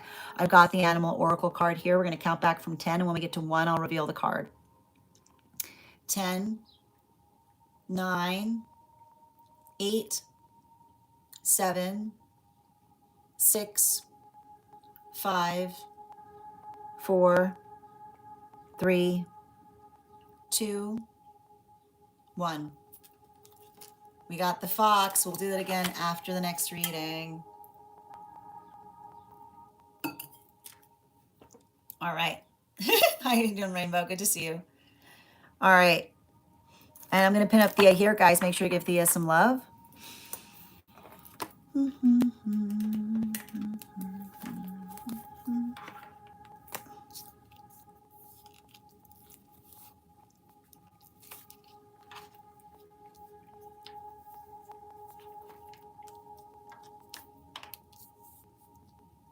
Oh, what is this I'm seeing here? You got to let go of this energy from the past. There was nothing positive coming from that. There's no pleasing somebody. And I need to stress, it's very convenient for somebody. Look, I need to point out the way I'm gonna help you heal this is somebody who saw when somebody wants to be hurt, when someone wants to look for a reason to step away, they will find offense in everything. Okay?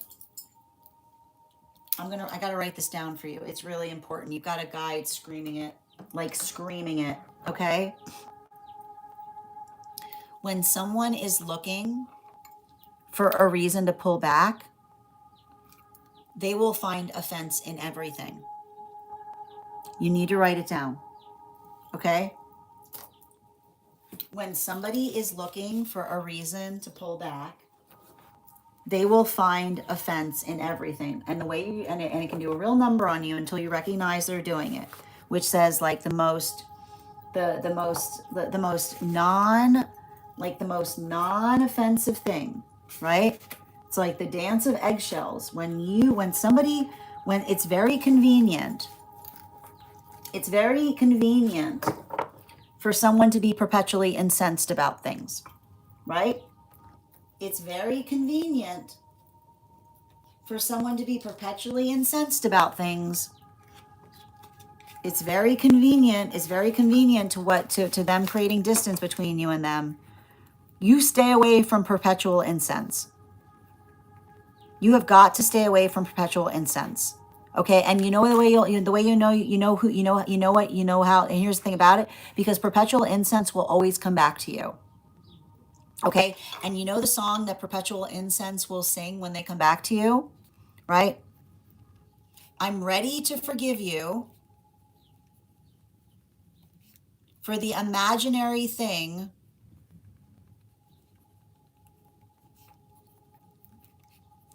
that you did, right? That's what perpetual incense will say.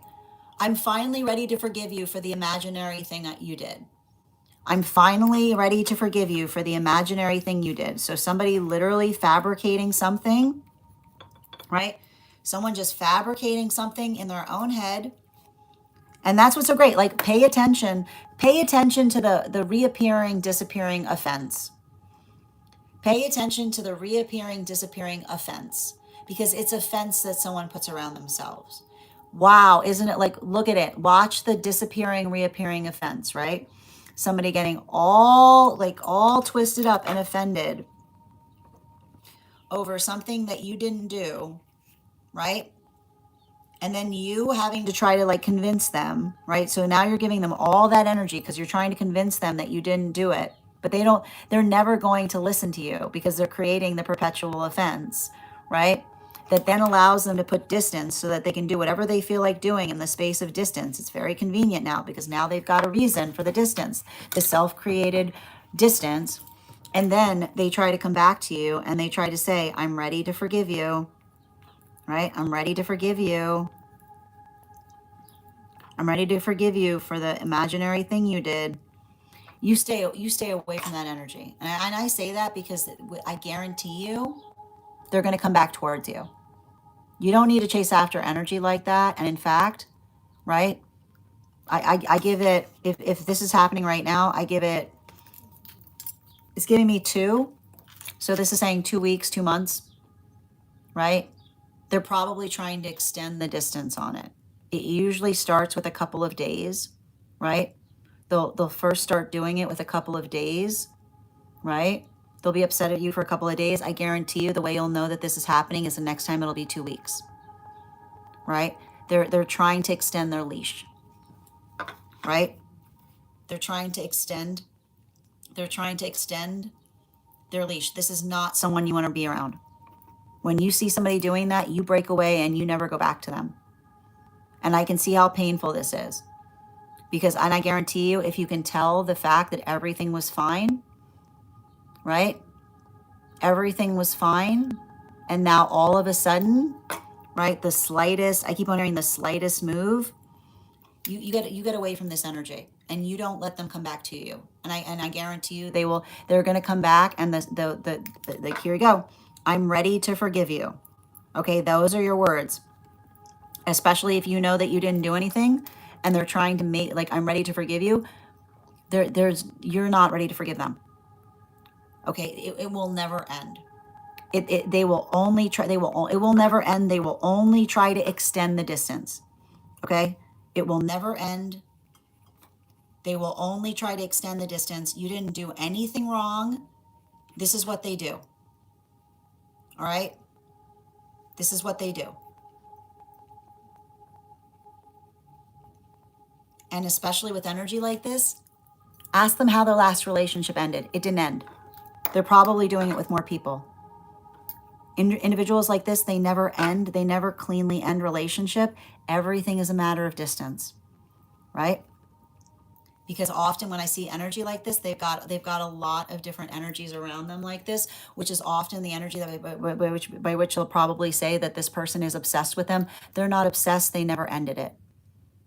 Nobody around this person is obsessed. They're not obsessed. That person never ended it. They're just extending the distance. Okay? So whatever this is, if there's a break here, allow the break to remain. Because I feel like I keep on getting, there's something very important about you healing and moving beyond something in order to get towards your divine counterpart. And when I see energy like this, it's going to be hard because I can see somebody, like, I can see somebody trying to play some kind of distance game with you. And I feel like all you have to say is, I do not consent. Okay? If they try to come back to you, you just say, I do not consent. I do not consent. I do not consent to this. I don't consent to communicating with you. I do not consent. Because your ability to articulate to them that if this person wanted consistency, they would be working towards it with you. This is the opposite. When I see energy like this, it's the opposite of consistency. And I know it's hard to understand, but some energy does not want consistent relationship. Some energy wants a lot of energetic confusion around them because the confusion allows them to do whatever they want to do when they feel like doing it. Now, that said, I feel like if this is happening, either there's been a space of 2 months that they're going to try to come back, don't even communicate. Because I keep on hearing any communication with them is going to create an argument. So your ability to recognize and identify they want to argue with you because they know that if you argue with them, you're still emotionally invested. Like if they cared about you, they would be consistent with you. And I want you to write that down. If they cared about you, they would be consistent with you. Because I see somebody that like desires you, but desire isn't consistency. Desire isn't consistency, and a desire isn't availability. And this feels like someone from the past. It feels like they'll probably try to come back within the next 2 months. And I'm going to stress this. If you are moving into healthy relationship and this energy comes back, let that be your confirmation. Because typically with energy like this type of energy only returns when they see you moving forward, when they see you processing and healing. So if you are starting in a new relationship and this energy comes towards you, it's not coincidental, it's intentional. Okay? Like this, sometimes energy is trying to come towards you, not because they want something consistent, because they want to see if they still have an effect. So I want you to be conscientious about this, because I do feel like you're in the midst of healing from a very painful cycle, but like you're going to have to fully turn away from it. Bottom of the deck.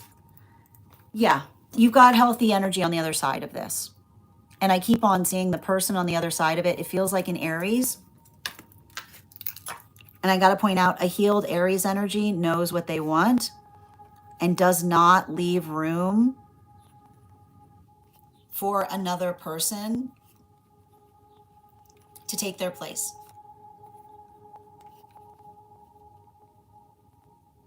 And I guarantee you this person, right? I guarantee you with this person, when they try to come back, they'll try to like articulate, be like, I can't believe you forgot about me so easily. When we care about each other, it's not a forget test. Okay, when we care about each other, it's not a forget test. It's not somebody who tries to articulate or tries to say like, oh, we are taking a break. There's no breaks in healthy relationship. Okay, especially if this person tried to say healthy break. Healthy breaks do not exist. Healthy breaks are what another person says when they want to test how much distance they can create and still maintain a relationship. Thank you so much for having this reading with me, dear. And if this message connected to you as well, it's very common for those who need these messages to be here to experience them.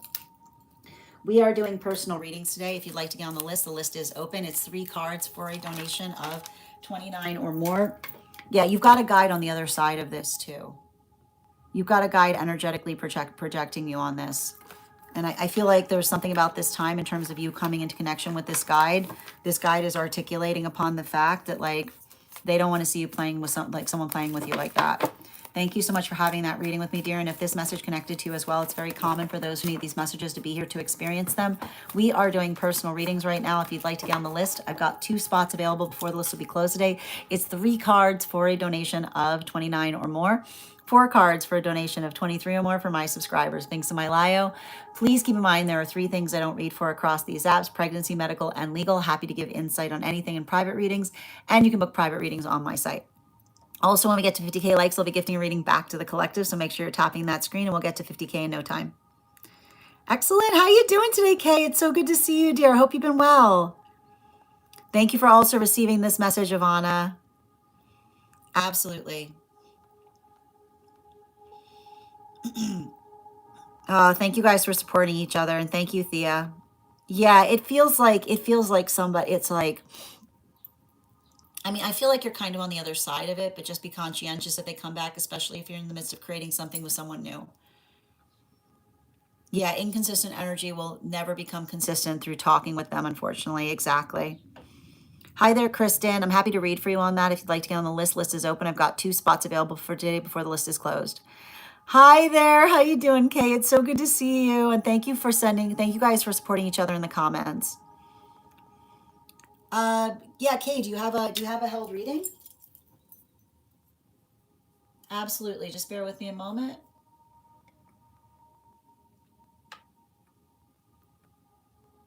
Excellent. All right. I appreciate that. Okay, let me just bear with me one moment. I'll get you on the list.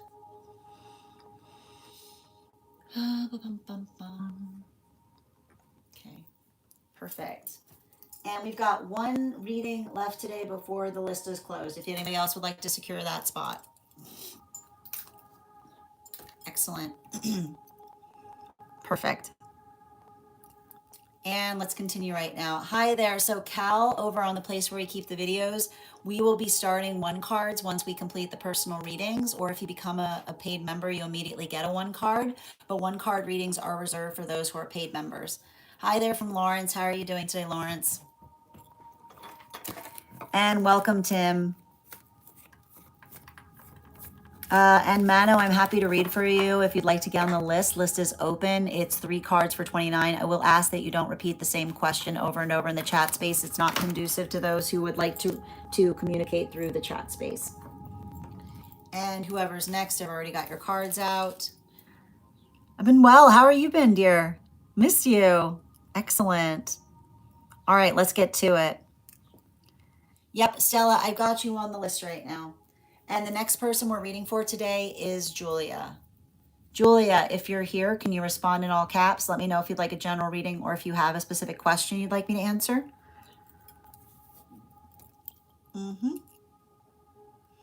Hi, Julia.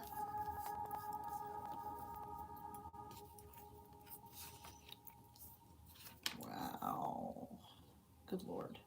All right, and before we continue with Julia's reading, let's warm up those intuition muscles with an intuition check. I've got the Animal Oracle cards here. We're going to count back from 10, and when we get to 1, I'll reveal the card. 10, 9, 8, 7, 6, 5, 4, 3, 2, 1.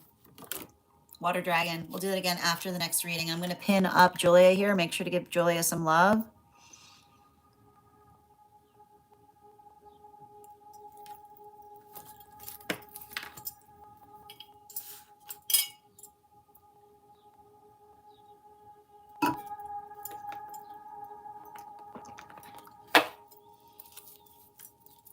I mean, I can see why you're upset about something. Yeah. Hold on.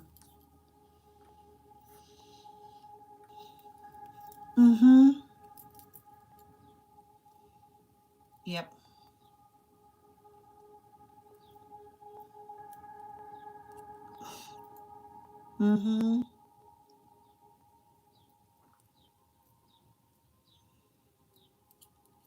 I got you. All right. So remember, we never look to the cards to make decisions for us, but I can definitely give you some clarity. You know, I feel like what we're basically seeing right now, and I keep on getting this specifically from a guide, is, you know,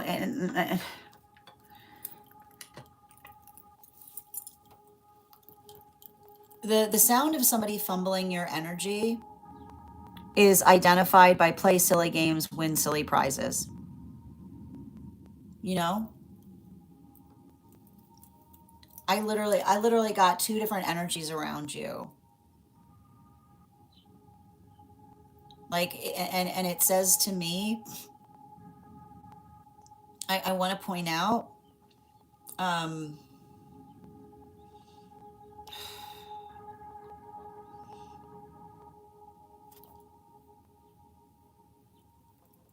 like the words I want you to hold on to, okay, are the words, it was a huge misunderstanding.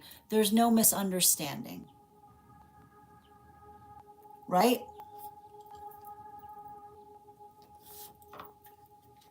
No misunderstanding if everybody's in their authenticity, right? Right? Oh, right. Oh, it's just a huge misunderstanding. You saw me in my authenticity, right? Just a huge misunderstanding. You saw me in my authenticity.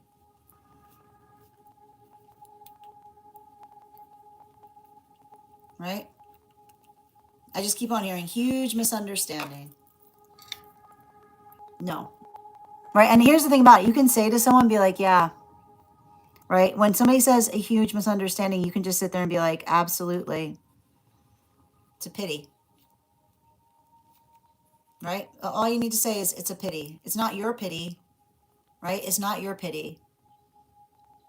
It's their pity.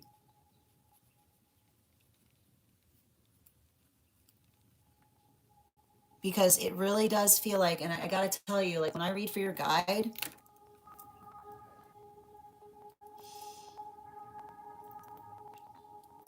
when I read for your guide here, like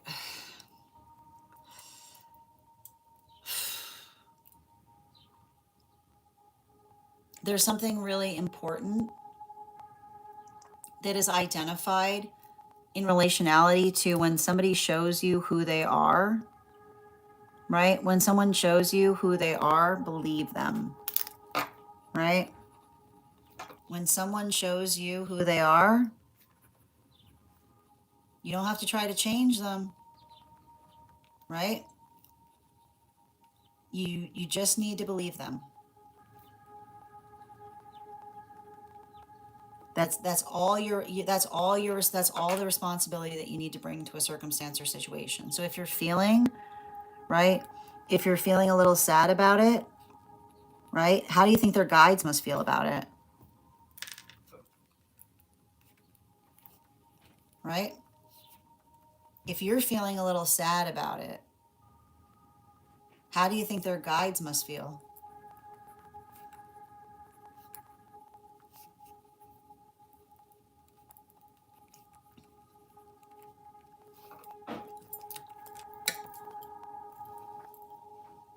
Like I see somebody going like, I'd like to introduce you to my, I'd like to introduce like, and especially like they've lost connection to their ancestral. Because like, especially, I like to point this out. This is what happens with ancestral connections. Because when you go into spirit, someone being like, I would like to introduce you to this person that's connected to me. Yes, they focused on power struggles. Yeah, no, this one, no, this one, yeah, this one, no, this one made everything a power struggle. Like I see, I've got someone's, I've literally got someone's ancestor going, yes, this one. Yeah, come here. No, I'd like to introduce you to this one. Yeah, no, this one, yeah, no, they didn't do anything exceptional. They made everything a power struggle. Yeah, no, they that's all, like that's, yeah, but no, but and the thing about it is, I feel like if there's something that you're potentially observing there, right? Like that observation, let it empower you on your direction. Because I keep on seeing that you're on a journey right now to find good energy, right? You're on a journey right now to find good energy. And here's the thing about it. You can't do anything good, right? You can't do anything good with that's more that's more obsessed with a power struggle than making or creating beauty. So if your guide, right, if your guide is showing you energy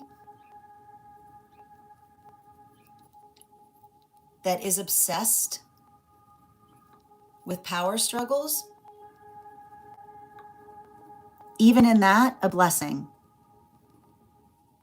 Like leave them to their power struggle, right? Like leave them to their power struggle.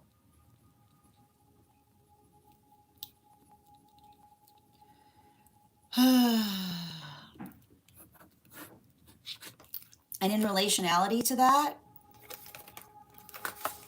I feel like I see you letting things go in the best way possible.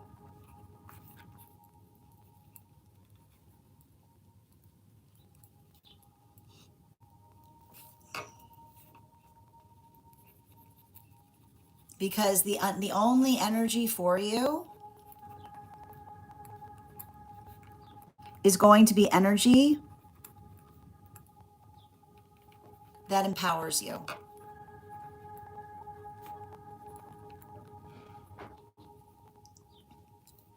I keep on getting the words you need to write down right now are mutual empowerment.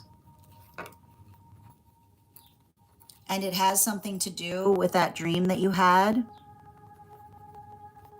of you holding a sword.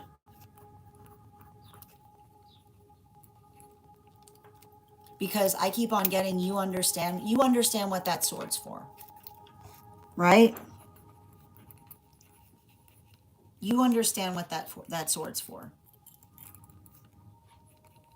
And that sword, and the thing about it is, like, you know that sword is not for petty things. It's not for petty things. It's not for petty people. It's not for situations that are trying to bring the petty out of you.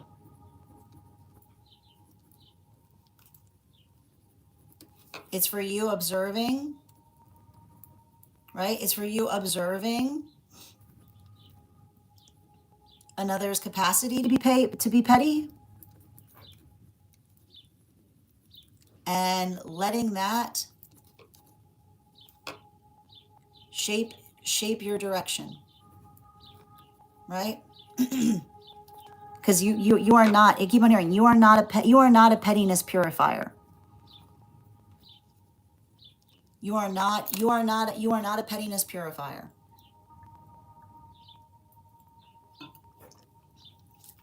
And I think I feel like it's hard because, and I keep on seeing even something about this energy here, right? Like, I would not be surprised if, I would not be surprised if there's something there by which another person, right? I wouldn't be surprised if there was something there by which another person is trying to say to you, you have, like, I keep on hearing somebody saying, like, you have to give me another chance. You don't have to give anyone anything. You don't have to give anyone something. Right? Right? Like, somebody going, I can't believe, right? I can see somebody being like, I can't believe. Like, somebody going, I can't believe, over something like that, being like, something like what? Right? Because I keep on getting something that just happened around you. I know you're sad about it. Blessing in disguise. Right? Because that's the funny thing about when someone shows you who you are, like, and I want to point this out, it's interesting. I said, when someone shows you who you are, right? When someone shows you who you are, because the way you can say when someone shows you who you are, because you would never do that, right? There it is. You would never do that. If you would never do it, you don't have to accept it, right? If you would never do that, then you don't have to accept it. And that's you detecting something that's beneath you. Okay? That's you detecting something beneath you.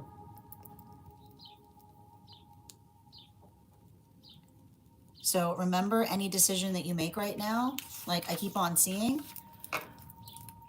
just move with patience and perfect purpose. And remember that you're highly protected. And often, here's the thing about it, being highly protected doesn't mean that it's easy.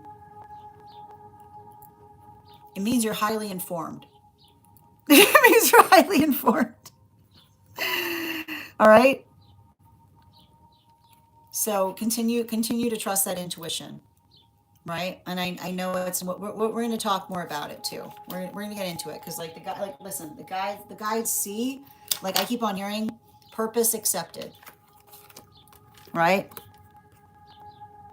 Like, it's saying to me, like, purpose accepted, access granted, in terms of something that you're working to manifest, because you understand, right? You're not doing it for yourself. You're doing it because it needs to be done. So continue to work in that way, and sending you so much more on your journey, dear. All right, let's continue right now. Thank you so much for having that reading with me, Julia. And if this message connected to you as well, it's very common for those who need these messages to be here to experience them. We are doing personal readings right now. If you'd like to get on the list today, I've got one more spot available before the list will be closed. Hold on, I gotta let you guys hear Strega. She's trying to get in here. Wait, no, who is it? Okay. Yep, absolutely. You're so welcome, dear. All right, let's continue right now. All right. And it's interesting to, the thing I need to point out that I think is really important, and Julia, we're going to get into it. it literally feels like the type of energy that I see you healing in relationality. Like, it's hard to describe. I'll send you a message about it, because it feels to me like a lot of that work that I'm identifying there is some, like, it says, like, it's basically just saying that there's energy that's just like completely locked themselves out of your life, you know, like that observation and recognizing it. It's like the word I'm getting is like healthy filter, you know. All right, thank you, dear.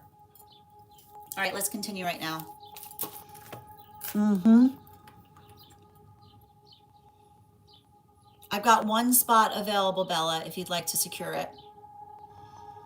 Yep, I'm just reading over your comments.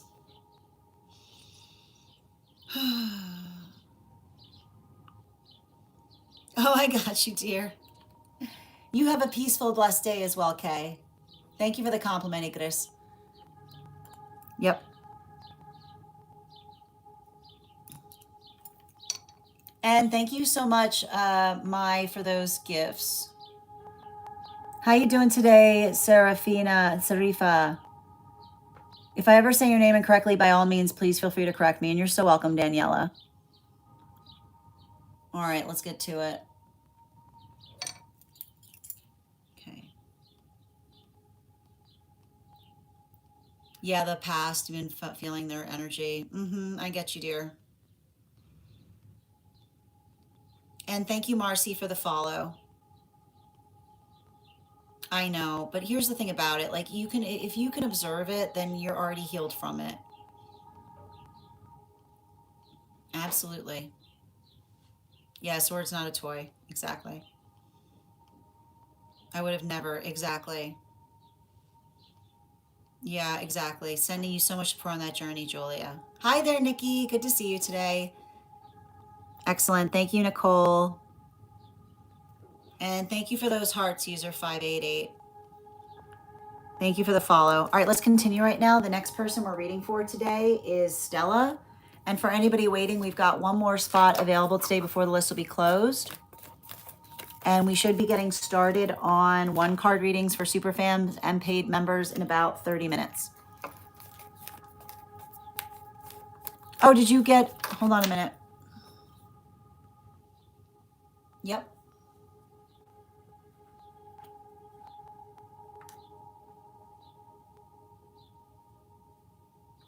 Nikki, Nicole, where did you send it? I'm not sure where you're asking me to look. I don't see it in the PMs over on the disco. All right, let's continue right now. The next person we're reading for today is Stella. Stella, if you're here, can you respond in all caps? Let me know if you'd like a general reading or if you have a specific question you'd like me to answer. All right.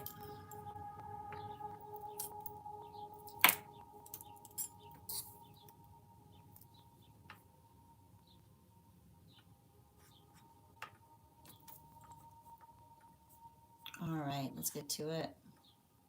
Second call right now for Stella. Second call right now for Stella. If Stella is not here, then the next person we're reading for today is...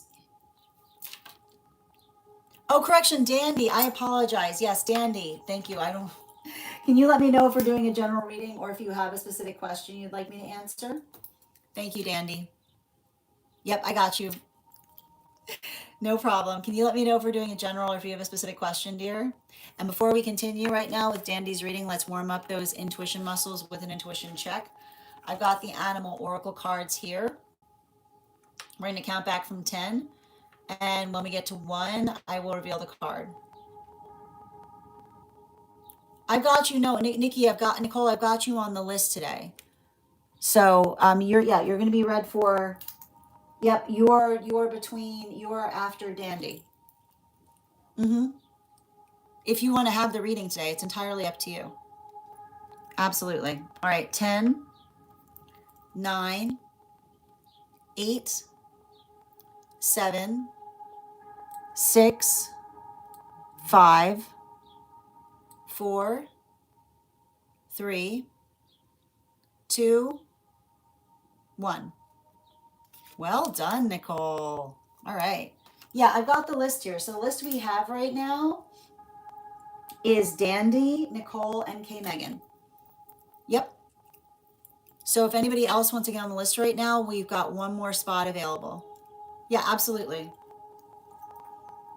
No problem. All right. Mm-hmm. All right. Where are we? And thank you for letting me know where you sent it. Just bear with me one moment.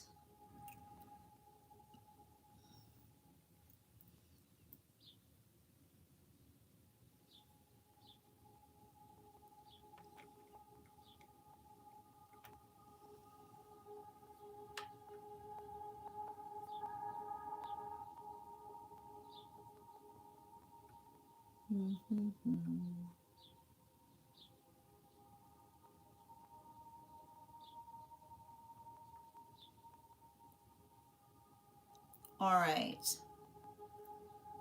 I just need some clarity.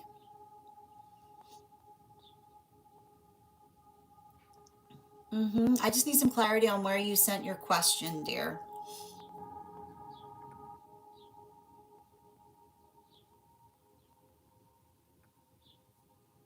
Oh, I see it. All right. Oh my goodness. Oh. Oh.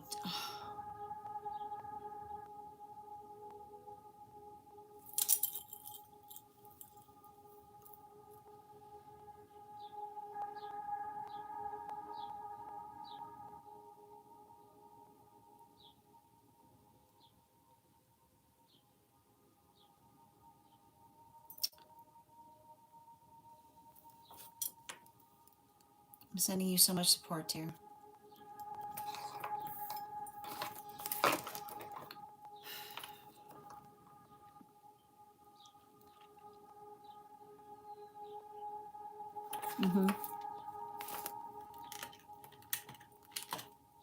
And I'm going to pin you up here. Yeah. 4 cards.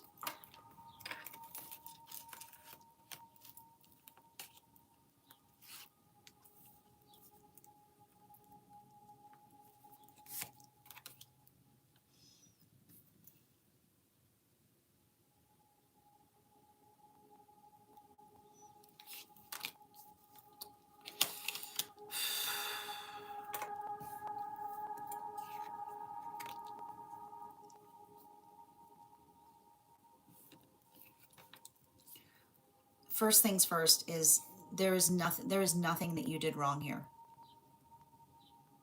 There is absolutely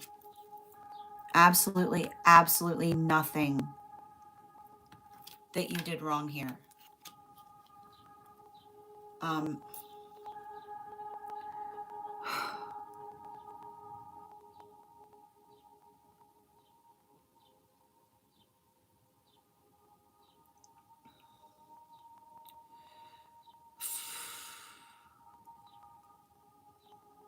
I see somebody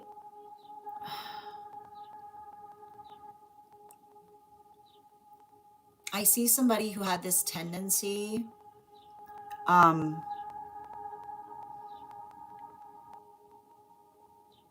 throwing caution to the wind, is what I'm getting. You know, there's this energy around somebody where I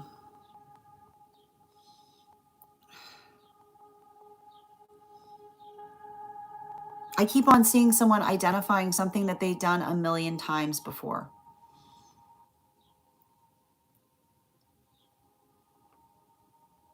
Like I just keep on hearing somebody articulating over and over and over again the observation of doing something a million times. And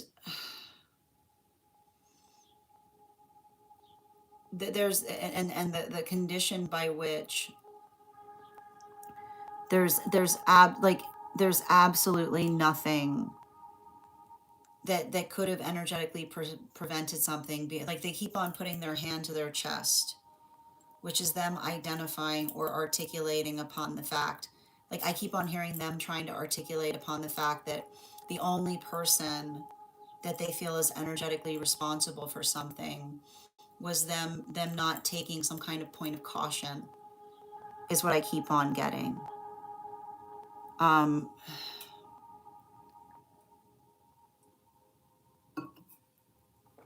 and I want you to, I feel like,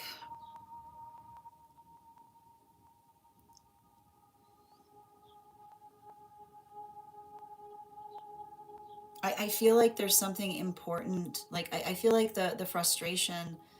I feel like if anything, that they're identifying to me the fact that they felt very much, they felt very much at peace because, like, I keep on seeing someone go, thank God I spoke to them. Like, thank God, like I see them saying, like, the feeling, like I keep on seeing that there was something about the last communication that you had with them that felt energetically uplifting, because I feel like I literally see somebody who was trying to navigate the energy or the space by which they kept on thinking about how they would have felt in that position if they hadn't had that conversation with you, is what I keep on getting. Right there's something really valuable and important. And I wanted, the best way I want to describe this is the greatest regret I see for those who pass into spirit is when there's someone in spirit who feels like they left something unsaid. Right, like that to me, when often when I read for those in spirit, the weight that they typically carry has to do with the conversation that they didn't get to have with someone, or the importance, the ability to be able to impart to something to someone that they always intended but they weren't necessarily ready for. So I keep on seeing that. um I just keep on, like, it's interesting because I just keep on seeing that there was something about that conversation that was so important to them that they like it would it changed everything. Because even in the space by which they were transitioning, I keep on seeing them holding, like, it's funny because they're holding something to their chest, right? Like they're holding something to their chest and they're articulating upon the fact that they got their heart back, right? And the reason that they're identifying the fact that they got their heart back was specifically and particularly because it feels to me like they were able to communicate to you what was in their heart, um, like that's allowed them to a certain extent to feel, and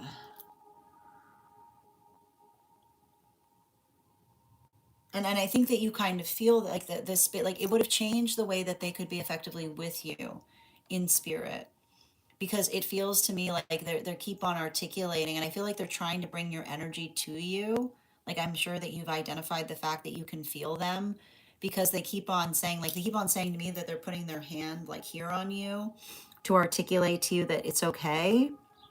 And I keep on seeing, I don't know if this is somebody who like used to have the ability to lay hands, but I keep on seeing them putting a lot of energy into your heart space, right? Like they keep on, like they keep on saying that they had that gift in life. I don't know if this is someone who used to identify the fact that they recognized that there was a healing quality to their hands, but I just keep on seeing them trying to put both of your hands to their heart space to let you know, like to let you understand and know that they're okay in spirit, and that like a lot of that work that I see there was that you've been helping them through it without even necessarily recognizing that you did, because something that you gave to them in that conversation was something that effectively uplifted them, is what I keep on getting. I keep on hearing somebody saying that they got their wings back. But which is saying like you left them, like they came into a space by which they were holding hope towards things in terms of their own feeling of energetic capability. I want to give you, some bottom of the deck energies, something to keep in mind going forward on this.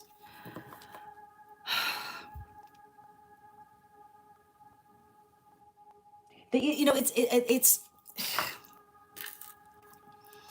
I keep on seeing somebody, I keep on getting the same message in terms of somebody who is articulating upon the fact that they did something, they were doing something so many times, is what I keep on seeing, right? I see somebody that, like, I don't know if there were arguments that you often had with this individual about them doing things that are risky, and then yelling at them, and then yelling at you and saying like, I'm fine.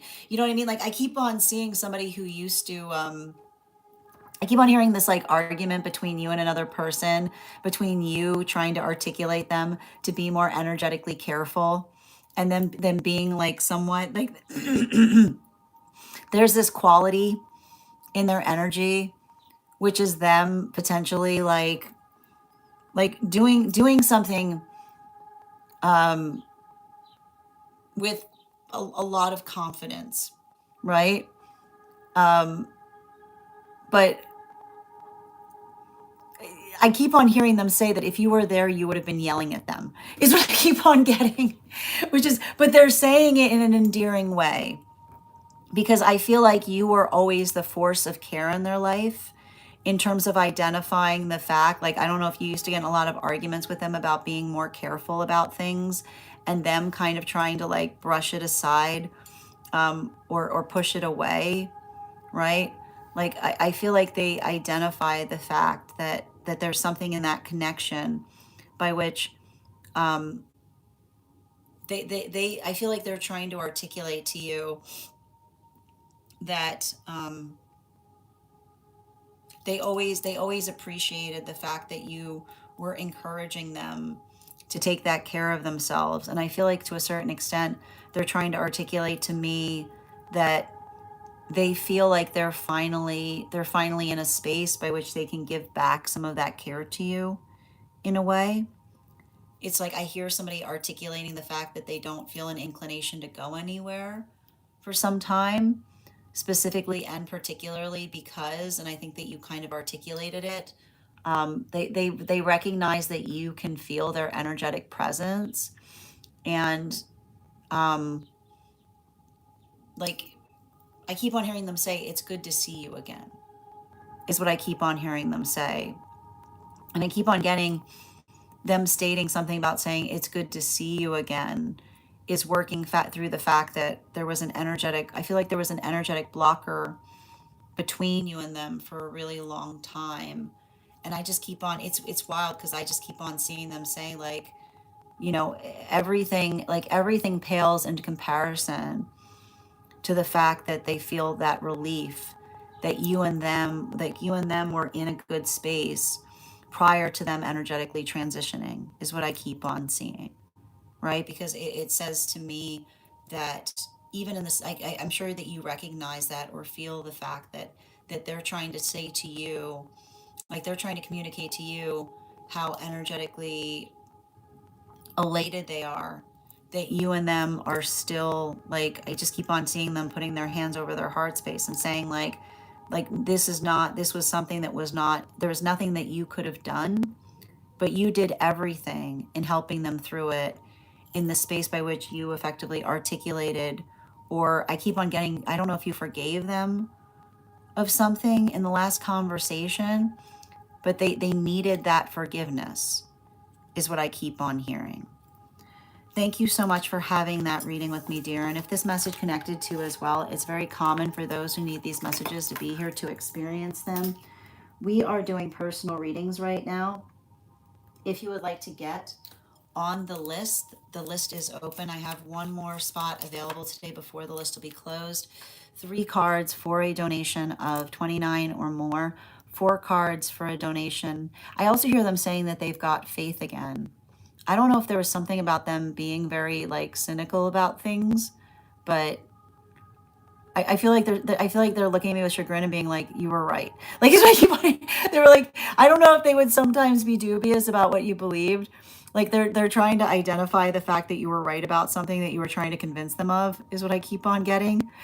they're going, they're going, they're going, you were right. Is what they're getting. Thank you so much for having that reading with me, dear. And if this message connected to you as well, it's very common for those who need these messages to be here to experience them. I'm going to take a moment to read over some of the comments that came through as I was reading.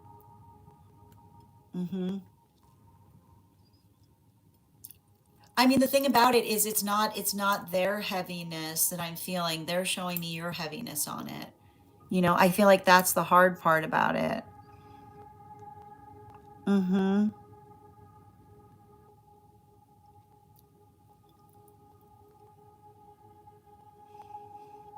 Mm-hmm.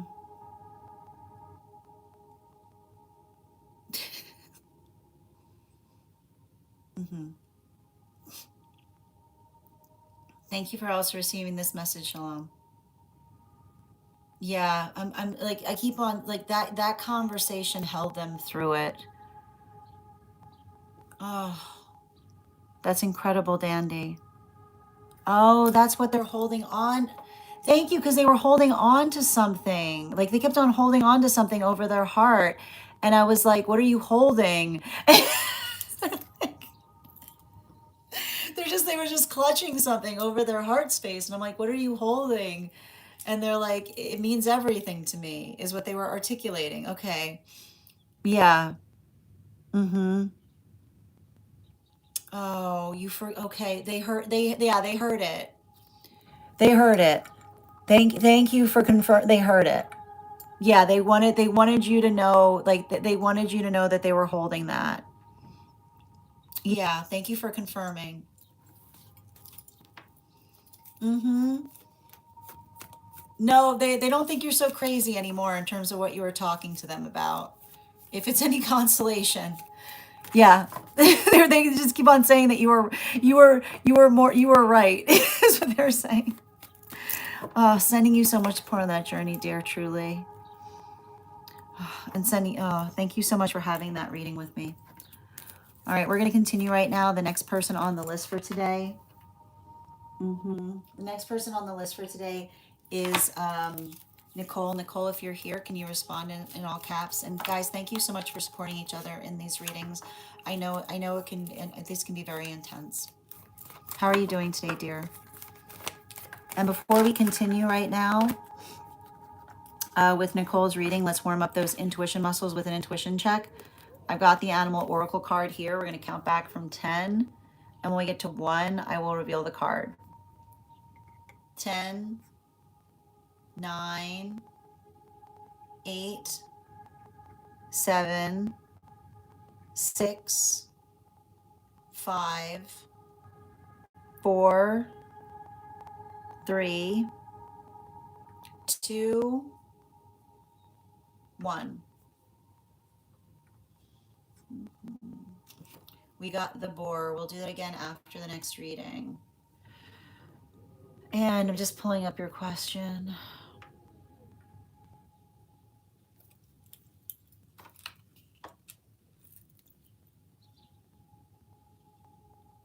Please take the time that you need right now, dear. You're so welcome, and sending you so much support on your journey.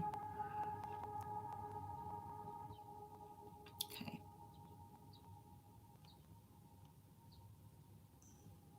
Under general, thank you. Mm-hmm. All right, energy around what needed to be done this week. I got you. I'm gonna pin you up here, guys. Make sure to give Nicole some love. Hold on a minute. Let me pin you up. 4 cards, please.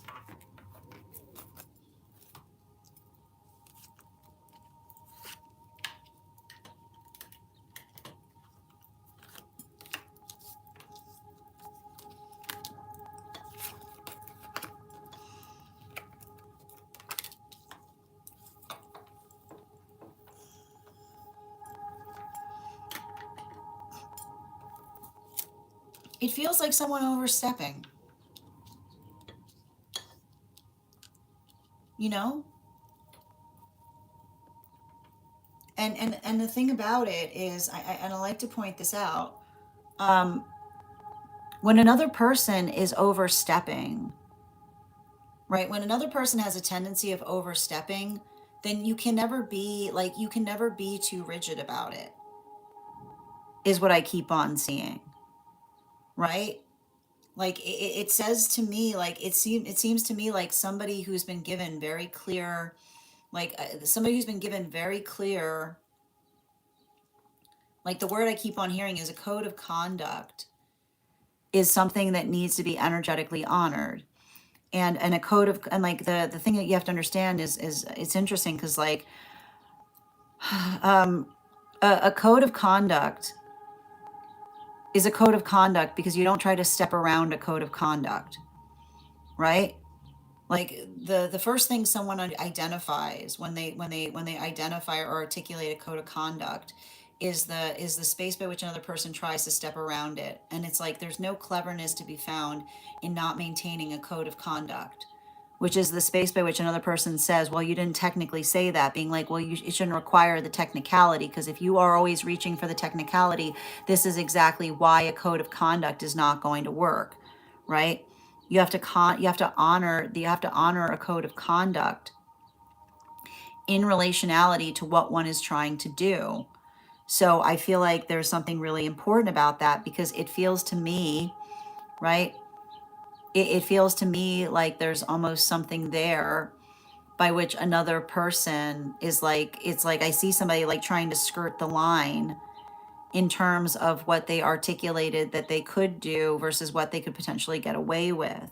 So, I feel like the best thing that you can do in a situation like that is making sure that you are articulating and stating that that is the energetic case. And I keep on seeing about something related to it is it's not necessarily easy, right?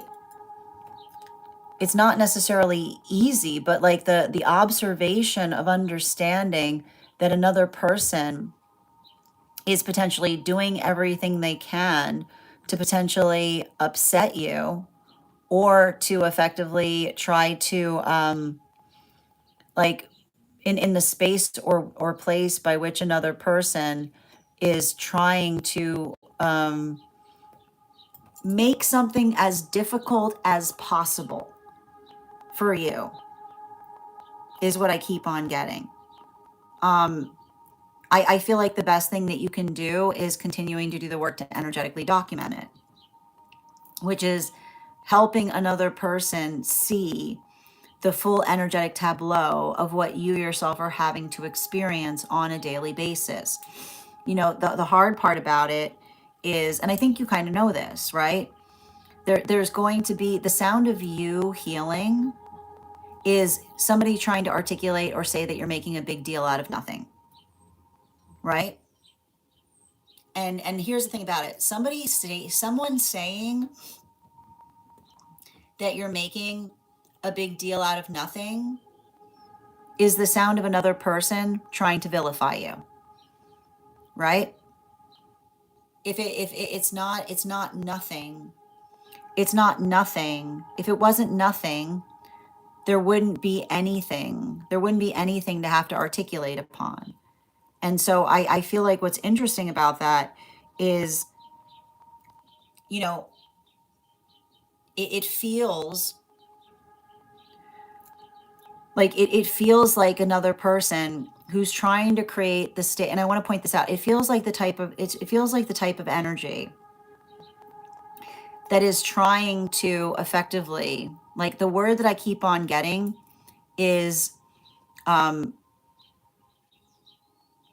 the word that's coming through is someone who is working really, really hard to be perceived as some kind of martyr, right? And the thing about it is, when another person is doing something like that, right? When another person is trying to articulate that they're doing that, like it says to me, it's the observation of the difference between another person trying to effectively garnish sympathy on something without identifying or articulating what they're doing that is creating that is creating the need to have to be protective about it, right? And I want to point this out. The thing about it is energy that's protective can recognize the difference between energy that is distressed versus energy trying to garner sympathy, which is basically somebody trying to tell the story of another person hurting them without being able to identify, right? Like it's very convenient for them to try to start a conversation on the space by which you've had to take action rather than being able to articulate the things that they did that necessitated the action being taken in the first place. So if you're going through that right now, like don't argue with them, right? Don't argue with them, right? Just because it says to me, like it's literally, it looks like somebody that would do anything to try to identify. And I feel like I feel like I almost like see some energy changing around you, because I almost see somebody saying like, well, why would they be doing that if you weren't, like, why would they? Like, what do they, like, I keep on seeing someone say, like, what do they have to gain? Right. And I feel like that is where I see someone that's not recognizing the fact that others are starting to see that quality in them, right? Like, especially as it relates, like, I see somebody going around trying to plant stories. And the thing about it is, healthy energy can tell when somebody's trying to plant stories, right? Which is somebody who says, like, oh, I just want to talk to you so I can plan an energetic story. And I keep on hearing, like, I feel like I see somebody who's like moving into the space by which others are recognizing the fact that they're trying to energetically plant stories. And trying to plant stories is trying to say, can you, like, somebody going up to somebody being like, can you believe they're doing that? Right? And another person looking at them in terms of saying, like, right? Like, and I almost see somebody who is like, not like, and it's hard to, like, the worst part about it is I literally see a situation by which something, like, somebody was giving another person the opportunity to prove themselves, and instead they're doing the worst thing with it, right? Like it's basically identifying the fact that, like, I literally see somebody that, it's like they're trying to, like, and it's interesting too, because I feel like there's something about the energy around you that's now on high alert on something. But the reason that they're on high alert is given the fact by which I keep on seeing, like, I see, and I want to point this out. If anybody around you is saying to you right now, like, why are you doing that? Be like, they don't prioritize your safety, right? Like, and I want you to understand that the state or nature by which another person doesn't prioritize your safety, let it inform you, right? Let it inform you, because that is not, like, I keep on hearing, like, it's interesting because, again, it has to do with those guides that I see around you, which say, like, the ability to feel energetically frustrated in terms of another person trying to identify the fact that you are doing something, like, there's no, if you're doing something preventative in the space by which another person is escalating, and another person is trying to say that you are effectively provoking them by protecting yourself, they are also someone that you need protecting from. All right? It is not provocation to do something defensively. But those who are energetically abusive will try to articulate that you're doing something defensive in order to provoke. That's because they too are energetically dangerous, right? Let that be information for you. If you're doing something defensively and another person is articulating and saying you shouldn't, you, like, you're just provoking them, that energy is also dangerous, right? Because if you're doing like that is energy that's trying to say, oh, well, you should just stop defending yourself. That is not healthy. Thank you so much for having that reading with me. And if this message connected to you as well, it's very common for those who need these messages to be here to experience them. We are doing personal readings. If you would like to get on the list, I've got one more spot available today before the list will be closed. It's 3 cards for a donation of 29 or more, 4 cards for a donation of 23 or more. For my subscribers, Binks and my Lio, please keep in mind there are 3 things I don't read for across these apps: pregnancy, medical, and legal. Happy to give insight on anything in private readings, and you can book private readings on my site. And thank you guys for supporting each other in these comments. I know I know some of these readings are very heavy. Mm-hmm.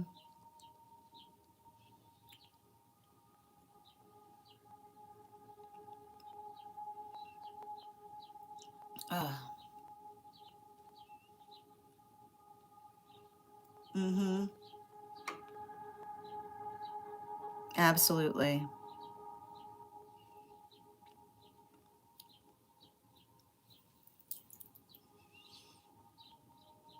Mm-hmm. And thank you, Leslie, for the follow.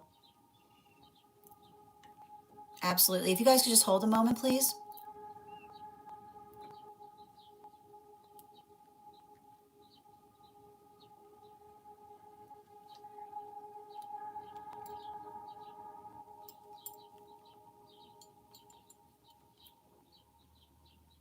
All right, let's continue right now.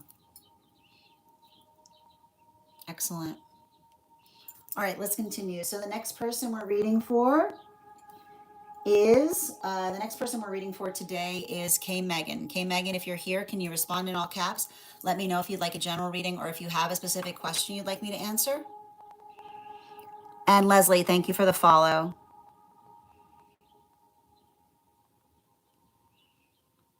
Mm-hmm.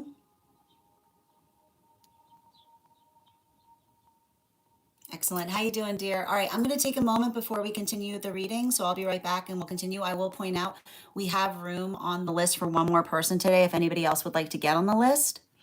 And for those who are waiting for 1 cards, we'll be starting those in about 20 minutes. I'll be right back.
Wait, what time is it? What time is it? You've got a watch. When do I start? We've got time. Hi, everyone. All right, let's continue right now. Hey, Esteban, how you doing, dear? Hi there, dear. Okay, general questions. I got you, dear. Excellent. And thank you as well.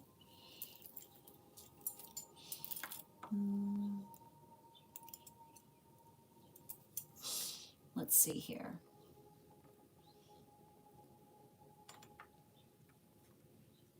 Oh, so good to see you, Kay. And before we continue right now with Kay's reading, let's warm up those intuition muscles with an intuition check. I've got the animal oracle cards here. We're going to count back from 10. And when we get to 1, I will reveal the card.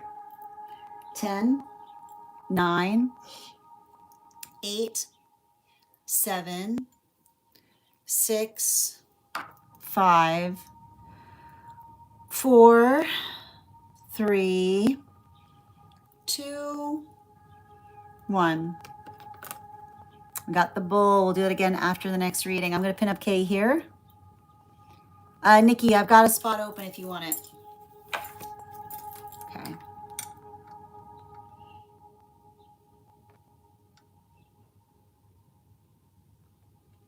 Okay.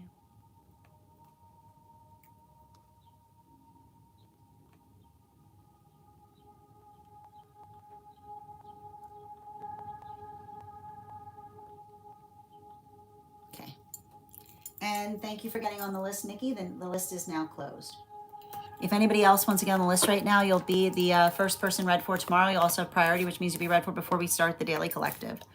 Okay, let's see here.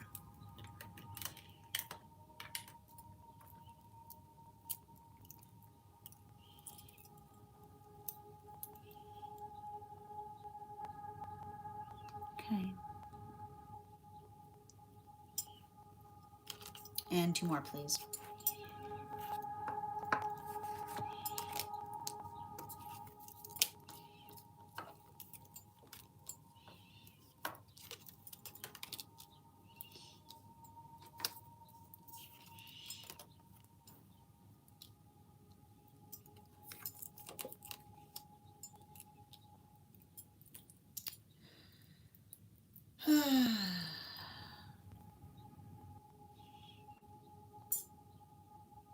No, I feel like I see somebody who's like,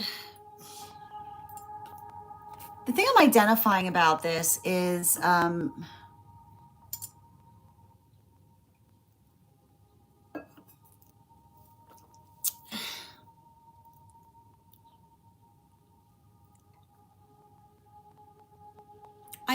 it's interesting because it feels to me like somebody who's been around the block a few times and can tell the difference between somebody, like it's giving me the type of energy where another person tries to say like an individual protests too much, right? That's the best way I can describe it, because, and I keep on hearing when somebody protests too much is understanding the quality and condition by which another person complains about someone. The opposite of love is not complaint, it's indifference. The opposite of love is not hate, it's indifference. I feel like this energy is very astute in terms of understanding that when somebody is complaining about someone a lot, right? Like they just look at someone and be like, wow, you've got it bad, don't you? It's really like they've got like they've got that type of astuteness, right? Where another person is just, I just keep on hearing the space by which another person just talks perpetually about somebody, and all they do is like they're astute enough to be like, you've got it bad, right?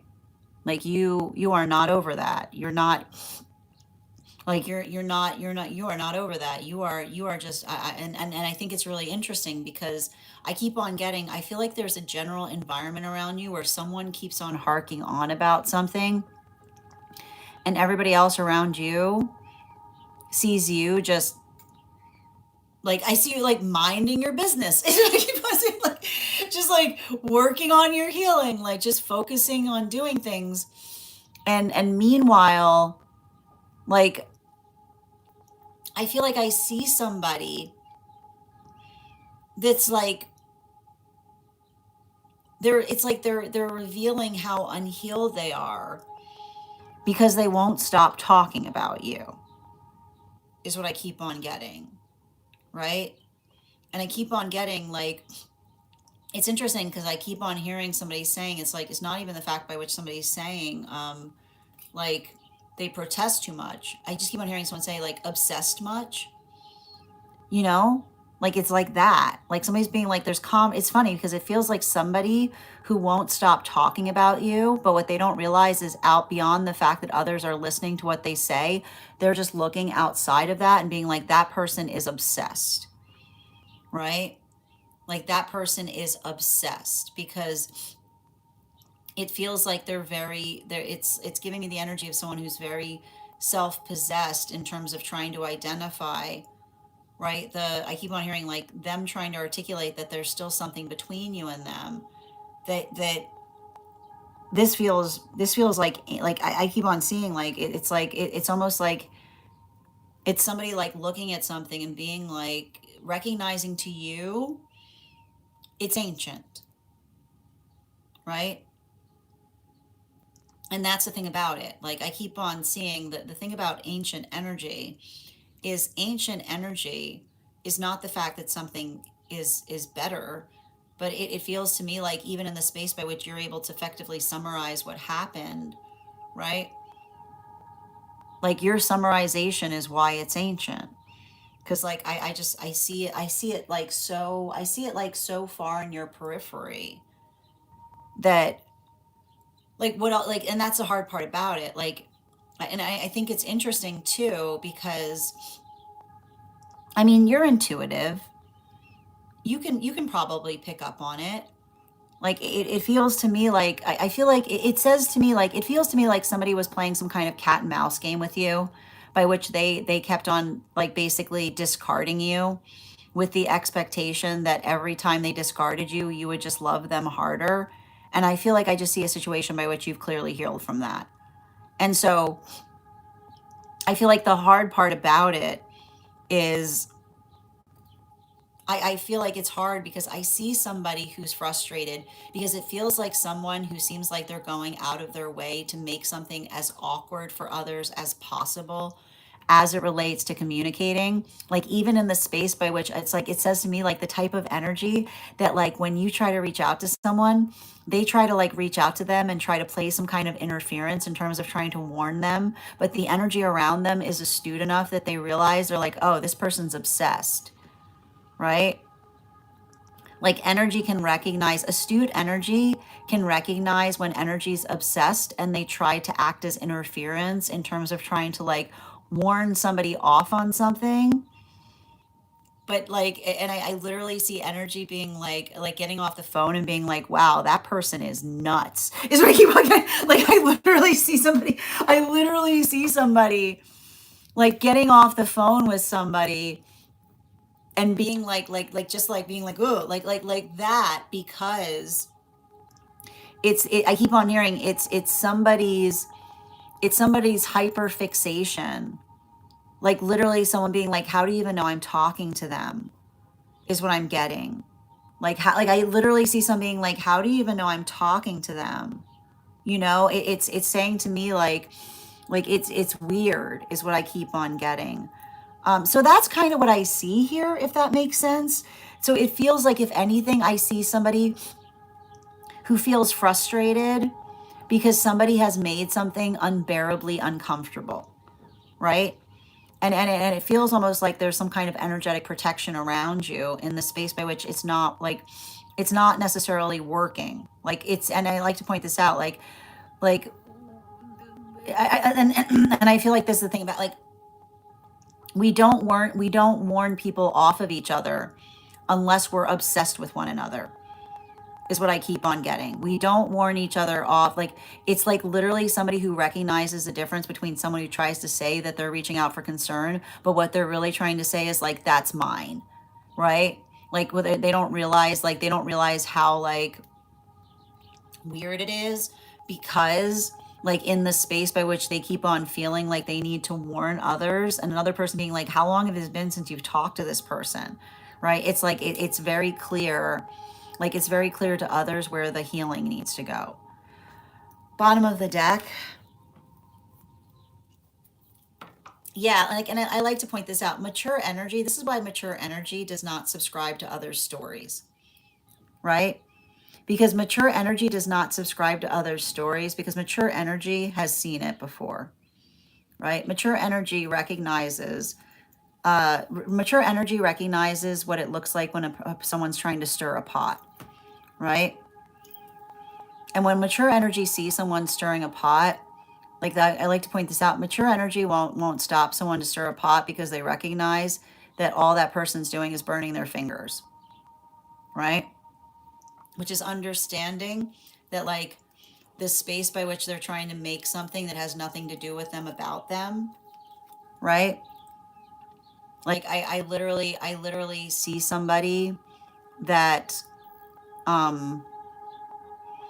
like like not only have they experienced that, but I feel like there's some kind of feeling of energetic protectiveness because it says to me like even like it's saying to me like they give someone the benefit of the doubt in the best way possible, and recognizing that like often energy, like often the sound of another person trying to ruin something for another is trying to is trying to it is the sound or the shape of trying to affect another person with like a wild story is what I keep on getting.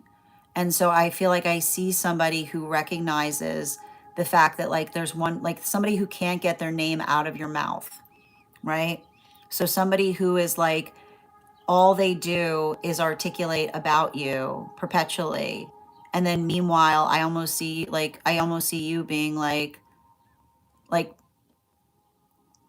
having to you having to navigate the cringe of another person that won't stop effectively talking about you. So it's hard, right? Because often when I see things like this, it feels like it creates cringe inducing moments, because it's like having to navigate a situation by which someone might finally say that and be like, you know, you can't help that.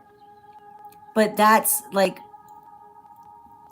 something that like it says to me like you've got some smart energy around you that understands when another person is trying to throw cringe to you, which is basically someone trying to energetically embarrass you to effectively keep another person from moving towards you. And I keep on seeing like the energy's like basically a nerd to it. Like they just recognize it, identify it. It's like it's already like it says to me like somebody doesn't realize the damage that they're doing to their own credibility if they're doing that. Thank you so much for having that reading with me. And if this message connected to you as well, it's very common for those who need these messages to be here to experience them. We are doing personal readings right now. If you would like to get on the list is closed today, but you can get on the list for tomorrow and you'll be the first person read for. You also have priority, which means you'll be read for before we start the daily collective. Hi there, SQ. These are donation-based readings, but we will be starting on free one-card readings for those who are paid members after the next reading. So if anybody is interested in having a free one card, now's a great time to become a super fan or to become a paid member over on the place where we keep the videos.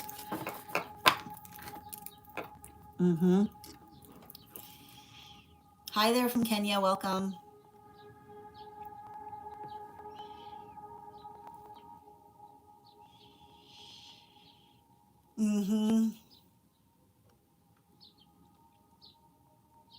One moment, we're not there yet, Ella. We're not there yet, Ella. Thank you for the follow, Corn. Yeah, that lines up with your reading. Let that be confirmation. Yeah. I'm glad to hear that you're getting better at that, Kay. I'm so glad that this is in alignment with what you were reading too.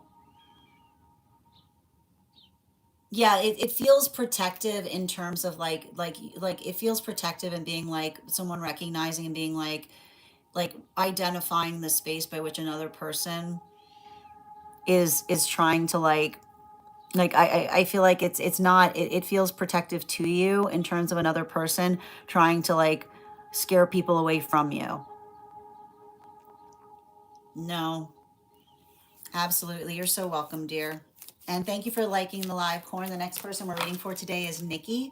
Nikki, can you let me know if we're doing a general reading or if you have a specific question you'd like me to answer?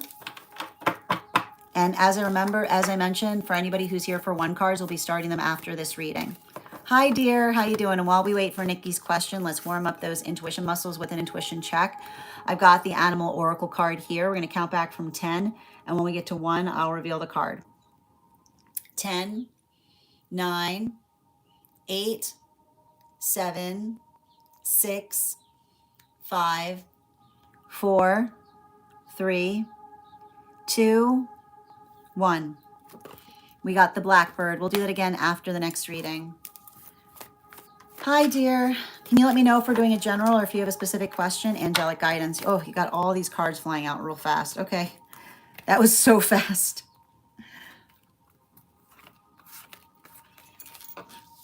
Yeah.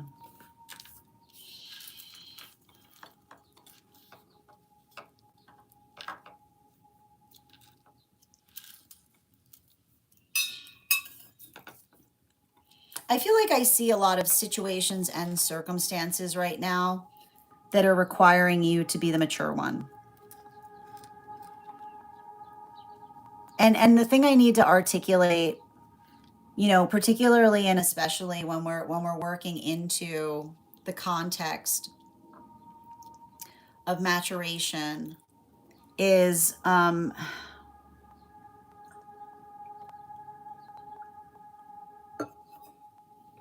you have to identify that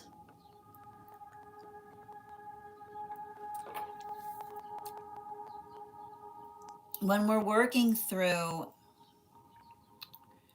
when we have to be the mature one, like when you're being the mature one, get ready to have to navigate a lot of energetic nonsense, you know. And the thing about it is, when you're being the mature one, you're gonna see a bunch of energy, right? When you're being the mature one, you're gonna see a bunch of energy ruining things for themselves, right?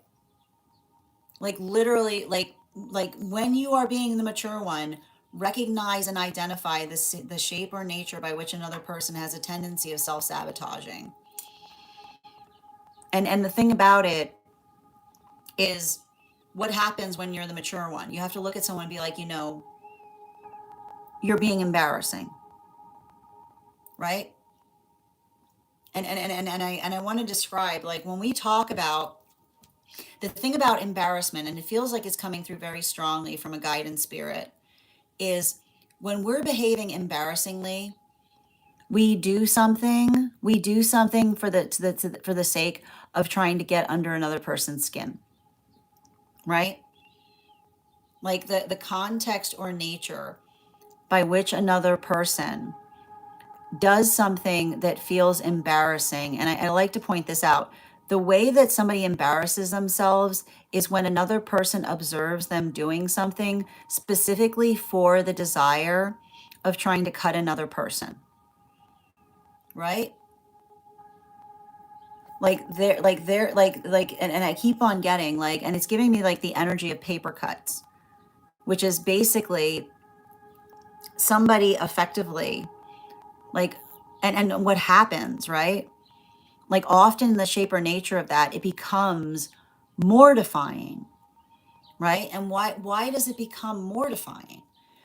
Because it's mortifying because, and I like to point this out, often the state or nature by which we are energetically trying to do something with a sense of clarity or purpose is often identified or articulated as it relates to setting the standard, right? And when we identify or articulate upon the fact that we're working to set energetic standards, right? Then we understand, right? That often in the nature, like often the nature by which another person has a tendency to try to be cutting shows the quality and condition by which another effectively tries to undermine things, right?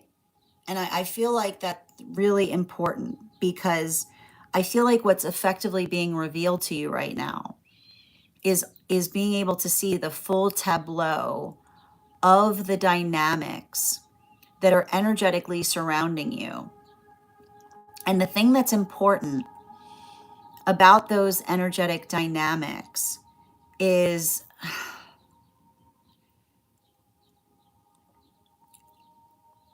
what effectively another person is demanding of you.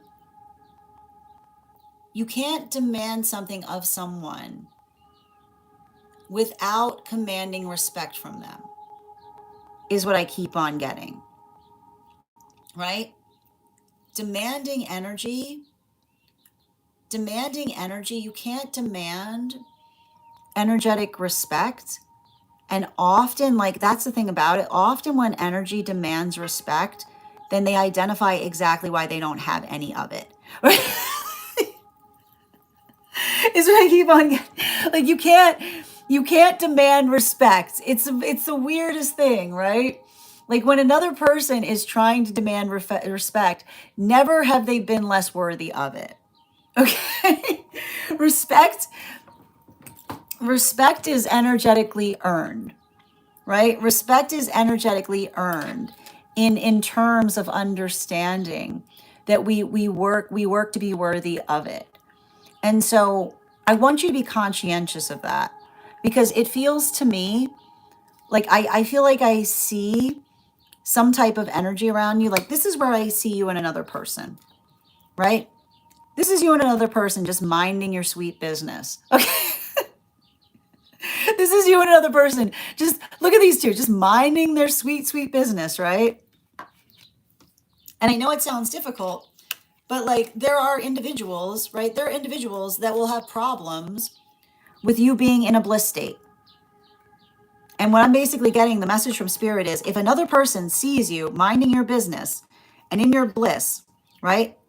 And that gets under their skin, if that's them, like, throwing shade to you in the midst of you literally doing nothing but minding your business and following your bliss, right? That tells you everything you need to know. That tells you everything you need to know in terms of what you're healing from, right? Because that is, and again, you've got double eights here, right? You got double eights, which says, like, when we see another person in a state of bliss, that should be a moment of celebration, right? That should be a moment of celebration. That should be exaltation, right? That is when we identify or we're working towards being in an exalted state. Then it's the observation of understanding or recognizing that how we navigate seeing another person in an exaltation state tells us everything we need to know about the work or the shape by which another person is healing. Bottom of the deck. Yeah, this is you coming into your high priestess. And I you know, the thing about the high priestess, bottom of the deck, is it's really painful, right? It's really painful when you see another person working through something within them by trying to energetically project it upon us, which is the state or nature by which we work through hard feelings. Okay? Healing does not mean that we don't have hard feelings. Healing does not mean that when we heal, all of our hard feelings go away. Healing is what we do with a hard feeling, right? And that doesn't mean that we have to throw away all of our hard feelings. Being informed by our hard feelings often helps us understand the energetic boundaries that we effectively articulate in relationality to how we ourselves are working to heal. And I feel like that's what's hard about it, because I see you energetically maturing. And what's worse about it is, not only do I see you energetically maturing, but it feels to me like there's an opportunity around you where another person has like a massive opportunity to go through inner child healing. And inner child healing, we all have those moments of inner child healing that allow us to become the force that would have energetically protected us from something that hurt us in the first place. So if another person is rejecting their inner child healing, this is why I see someone in spirit that's so energetically incensed. Because it's the state or nature by which, when we see somebody going through something that we ourselves experienced, we answer the call, right? Our job is to energetically answer the call and be the force that would have energetically prevented us from having to go through it in the first place, right? Not building into, not energetically repeating a toxic cycle. And so I feel like I see something there, energetically receptive receptive and perspective, in terms of feeling like, it feels like somebody in spirit saying you have a right to be upset, particularly because, and I keep on seeing the reason that somebody's identifying is they're saying there's a double indent on it, which means they had to go through it with that person, right? They already went through somebody trying to throw an energetic gauntlet between them and another person being together. And the fact that another person is being energetically blind to the fact that another person is trying to repeat a cycle of doing that is what has somebody in spirit so frustrated, right? Because it's basically them, is somebody in spirit looking at someone in the terrestrial and saying, how could you? Because it's not just the fact that they're doing it, but they're effectively becoming, like, they're basically becoming the force that another person felt that they were energetically up against, as they themselves were effectively trying to come into union with another, is what I keep on seeing. So understand, like, that is somebody that's basically trying to articulate to you that they have your back in spirit, because it shouldn't be like that. And it feels to me like they're almost articulating about the fact that they're trying to come to someone in the dream space to tell them how energetically upset they are, right? Like, it's saying to me, like, I keep on seeing someone that's like trying to articulate to them that they're leaving them signs everywhere to tell them how energetically disappointed they are in terms of them effectively doing something in that way, hoping that they will find the confidence to be able to step forward and be energetically supportive to you, as you literally, like, as you're literally embodying the state or nature by which they themselves experience something. Thank you so much for having that reading with me, dear. And if this message connected to you as well, it's very common for those who need these messages to be here to experience them. We are doing personal readings right now. The list is closed, but if you'd like to get on the list for tomorrow, you'll be the first person read for. You'll also have an additional card in. You also have priority, which means you'll be read for before we start the daily collective tomorrow. I'm going to take a moment to read over some of the comments that came through as I was reading.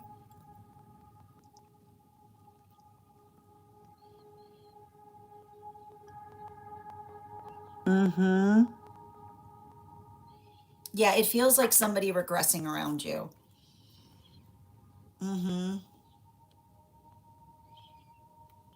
Yeah, I just have to sit and watch because I don't. I know. But here's the thing: you couldn't be controlling if you tried. I know. Sending you support, Nikki. I know. And thank you for the follow, Hunab.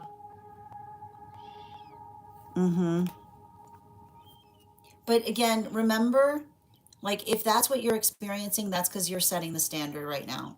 So don't let it affect you. Just let it remind you about why it's so important for you to kind of be the mature one. And I keep on seeing, if somebody's upset, then they'll be able to tell you what they would prefer, right? What would you prefer is your shield. What would you prefer? Absolutely. All right. Thank you so much, dear. All right, my friends, we're moving into one card readings for super fans and paid members. So if you're a super fan or a paid member, go ahead and put your question in the comments. I'll be happy to draw a card for you.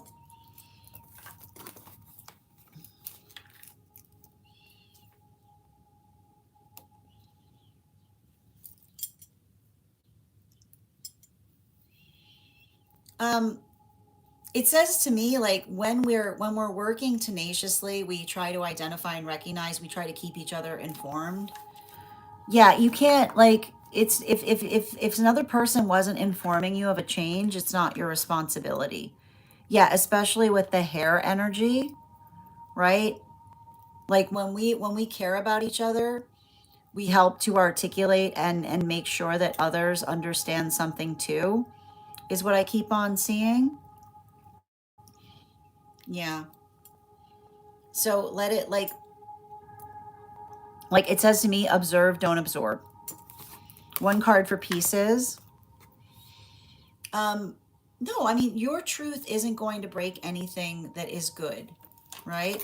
Yeah, particularly and especially if you're bringing truth to situations, how another person navigates your truth tells you everything you need to know about the health of a situation or circumstance. Okay. Hmm.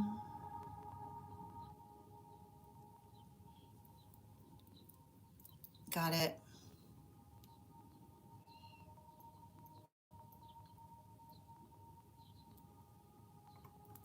Oh, I got you, Julia. One card related to that. Right? You're going to, when it feels right, it's going to feel right. Yeah, it's going to feel like an absolute yes. When you find the right place, it's going to feel like it's not going to, there's not going to be any reservations. It's going to feel completely comfortable for you. So let your intuition guide you. Hi there, Sonia. One card, highest priority, please. Um, you have to have a conversation with another person upon, um, it's not your job to keep another person honest. It's just your job to observe whether they are or not. Animal oracle, yeah, especially with the ram energy, right? Being able to identify or articulate to another, right? Like when we see somebody not operating from their honesty, right?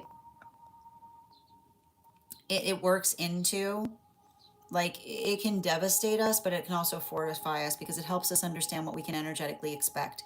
Even in that, a blessing. One card for Erica.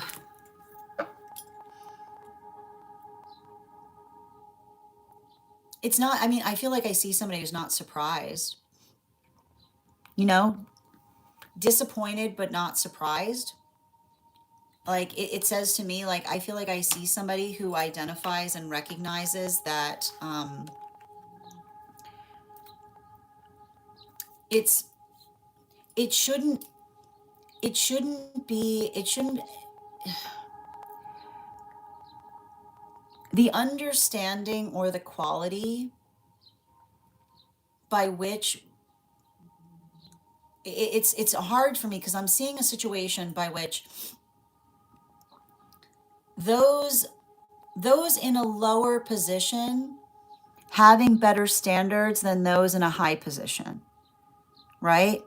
Is when I'm getting around a situation. So the observation of another, recognizing the work of the fundamental work of those in a lower position having better standards than those who are in a high position, which often I feel like that's what I meant, like somebody seeing something that felt disappointing but also reaffirming, if that makes sense. Like they're not surprised but they are disappointed.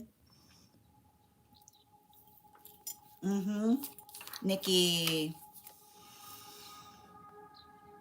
if you know, it does not, we do not,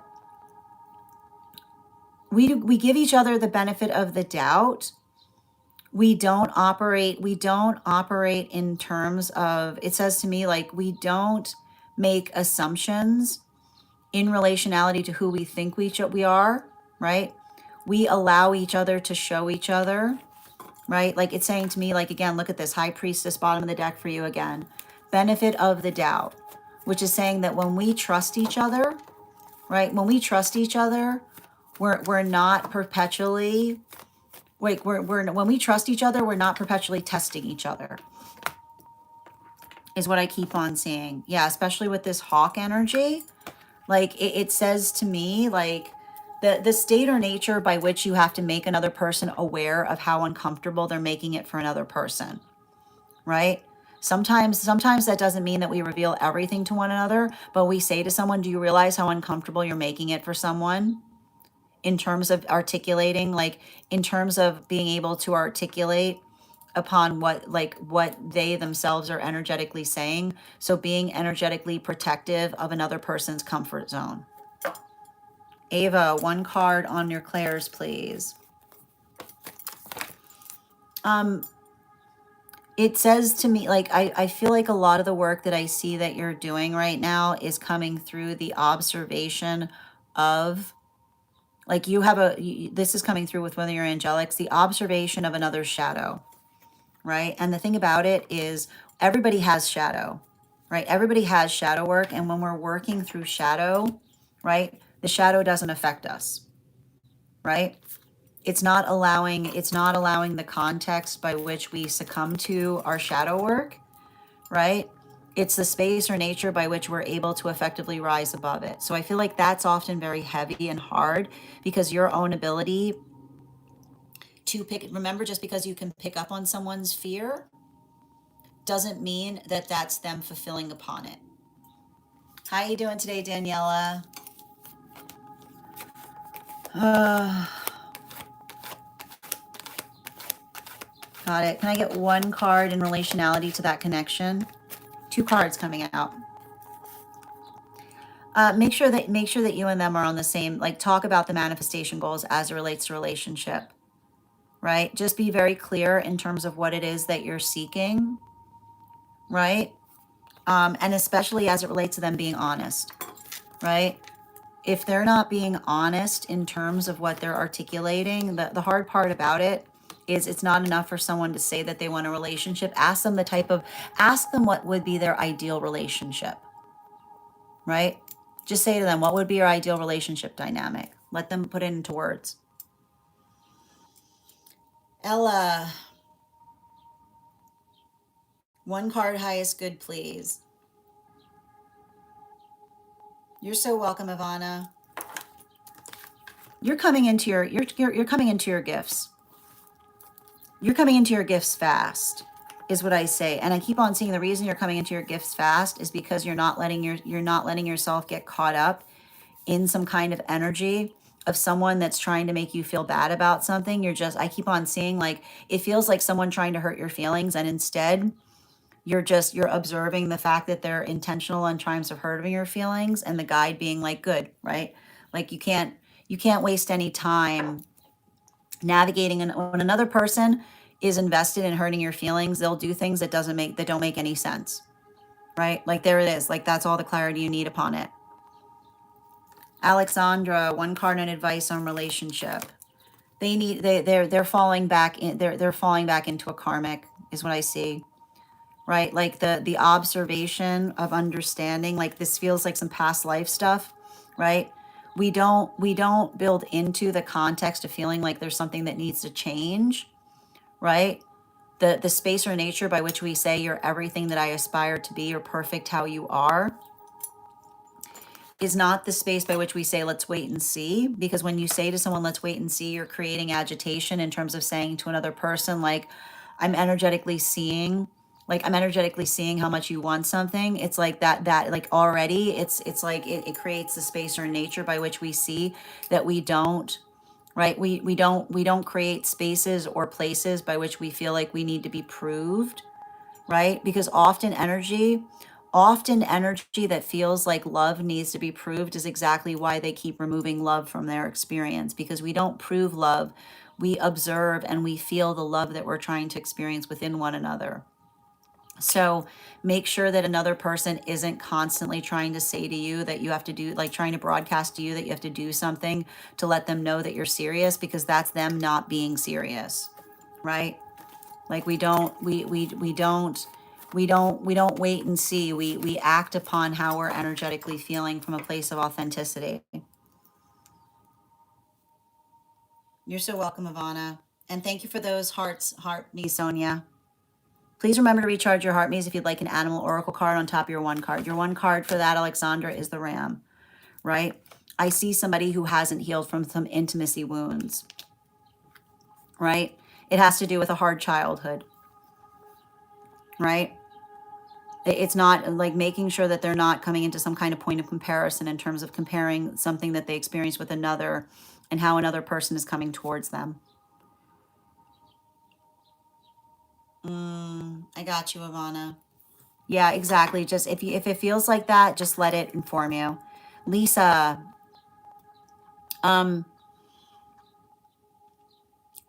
yeah, the thing about it is, remember how when I articulated that this is a very sensitive time, This is effectively identifying those who are able to go through sensitivity and find expansion versus the observation of another working through their own hard feelings. Bottom of the deck. Yeah, particularly and especially with the Tower card in its reversal and the blank manifestation.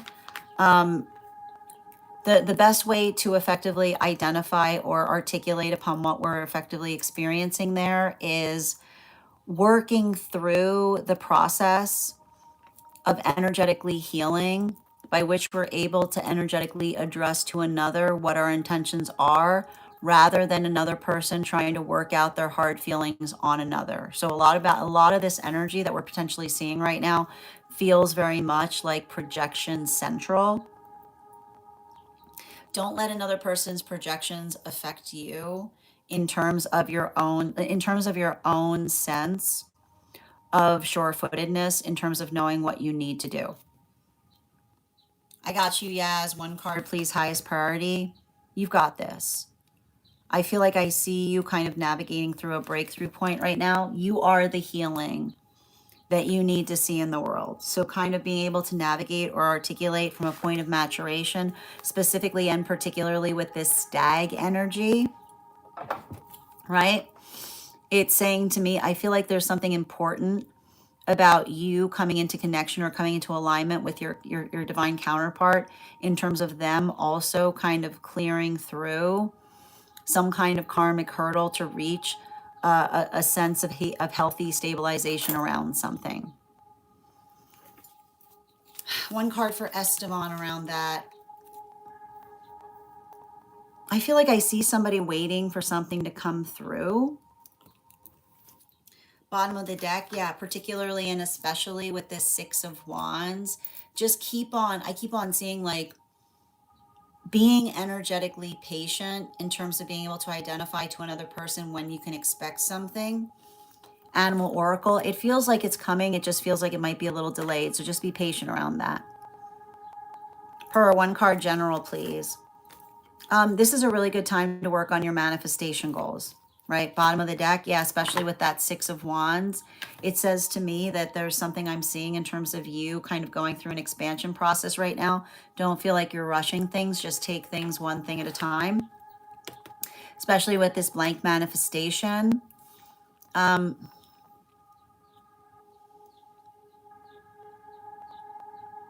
There's something about you healing an abandonment wound right now, in terms of not letting, like, don't let another person's silence get the better of you, is what I'm seeing, because I feel like they're going through it too, right? Like like and it has something to do with our reading the other day, that I was identifying the shells. Like, pay attention to that, because just because the shell is closed doesn't mean it's going to open again. It feels like somebody who recognizes sometimes when they need to focus their energy. Yay, we got to 50K. Amazing. You're so welcome. Um, I mean, so specifically, Lisa, often when I'm reading for you guys, I'm reaching towards your guides, if that makes sense. Mm-hmm. Absolutely. I hope that helps. And thank you so much, Linaka, for the follow. Yeah, Projection Central is definitely the vibe right now. You're so welcome, Yaz. You're so welcome, Per. Ruby, one card on them, please. I think they're thinking a lot about partnership. And the thing about it is, like, I see somebody who identifies there's something about between the energy between you and them that they see as ideal, but I feel like they're trying to reach some kind of benchmark before they come towards you, because they don't want to be a burden to you, right? But it also says to me, like, you have to understand that often when I see something like that, someone needs to understand that there might be an ambition wound that they need to heal, because often the space by which we reach towards things, right? There's always more that we could have to feel secure, right? We build security together. We don't wait for security to build into partnership, because often it feels like we're delaying partnership for the security that always feels like it's unattainable.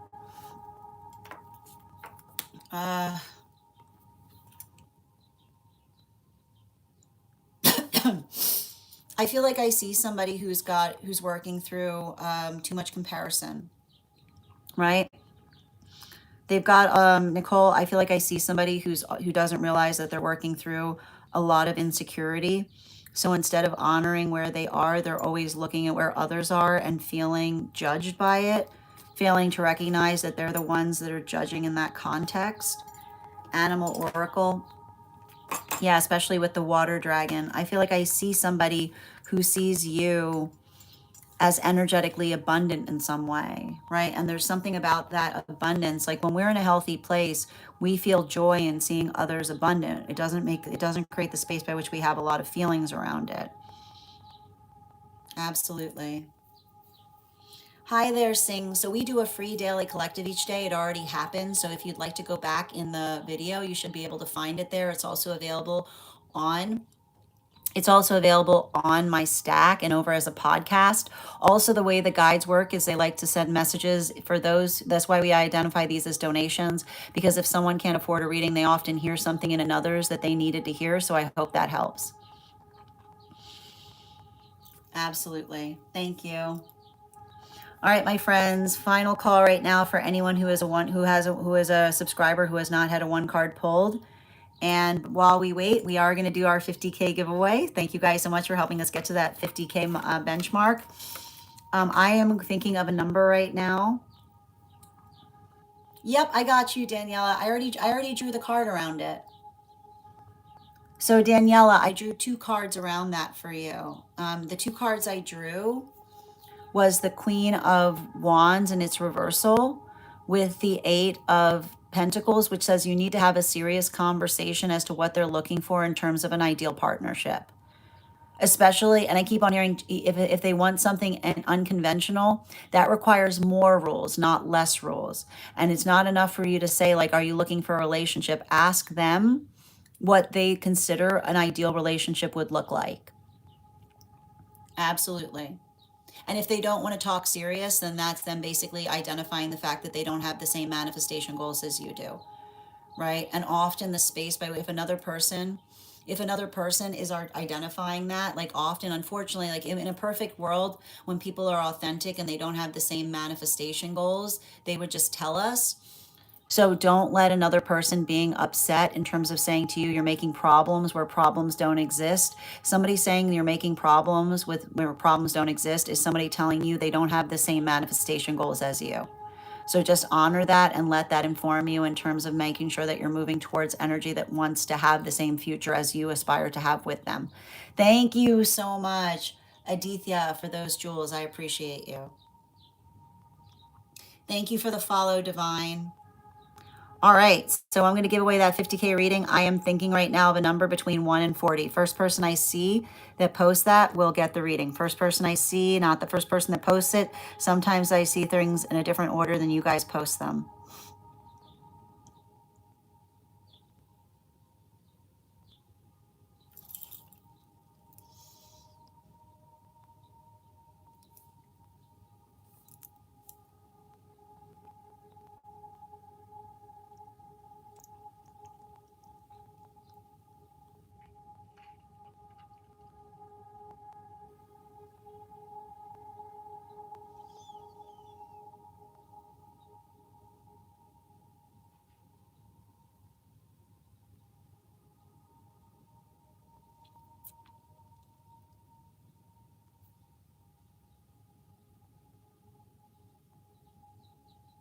I see it, but let me just confirm it's the first time I'm seeing it because the card numbers were going by very quickly.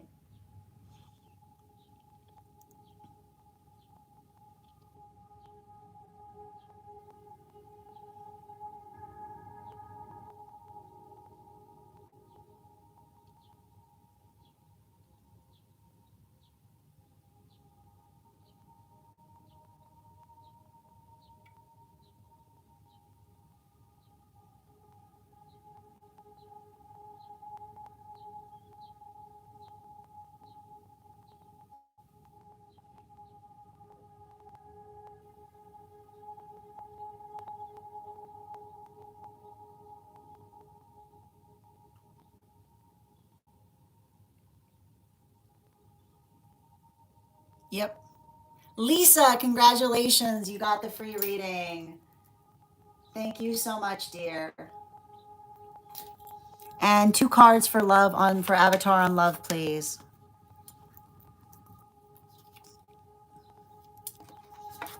I feel like there's new energy coming towards you in love, and I feel like this energy is very serious. It kind of feels like they're going to knock your socks off. Like this is somebody who like not only wants to have the same things as you, but they're also as creative with you. Yeah, especially like I feel like this is someone who eschews the standard like practices or the identification of something like I keep on hearing like anti cookie cutter, like someone who's looking for a very special connection, right? Or being able to identify or understand what it means to be truly committed to someone.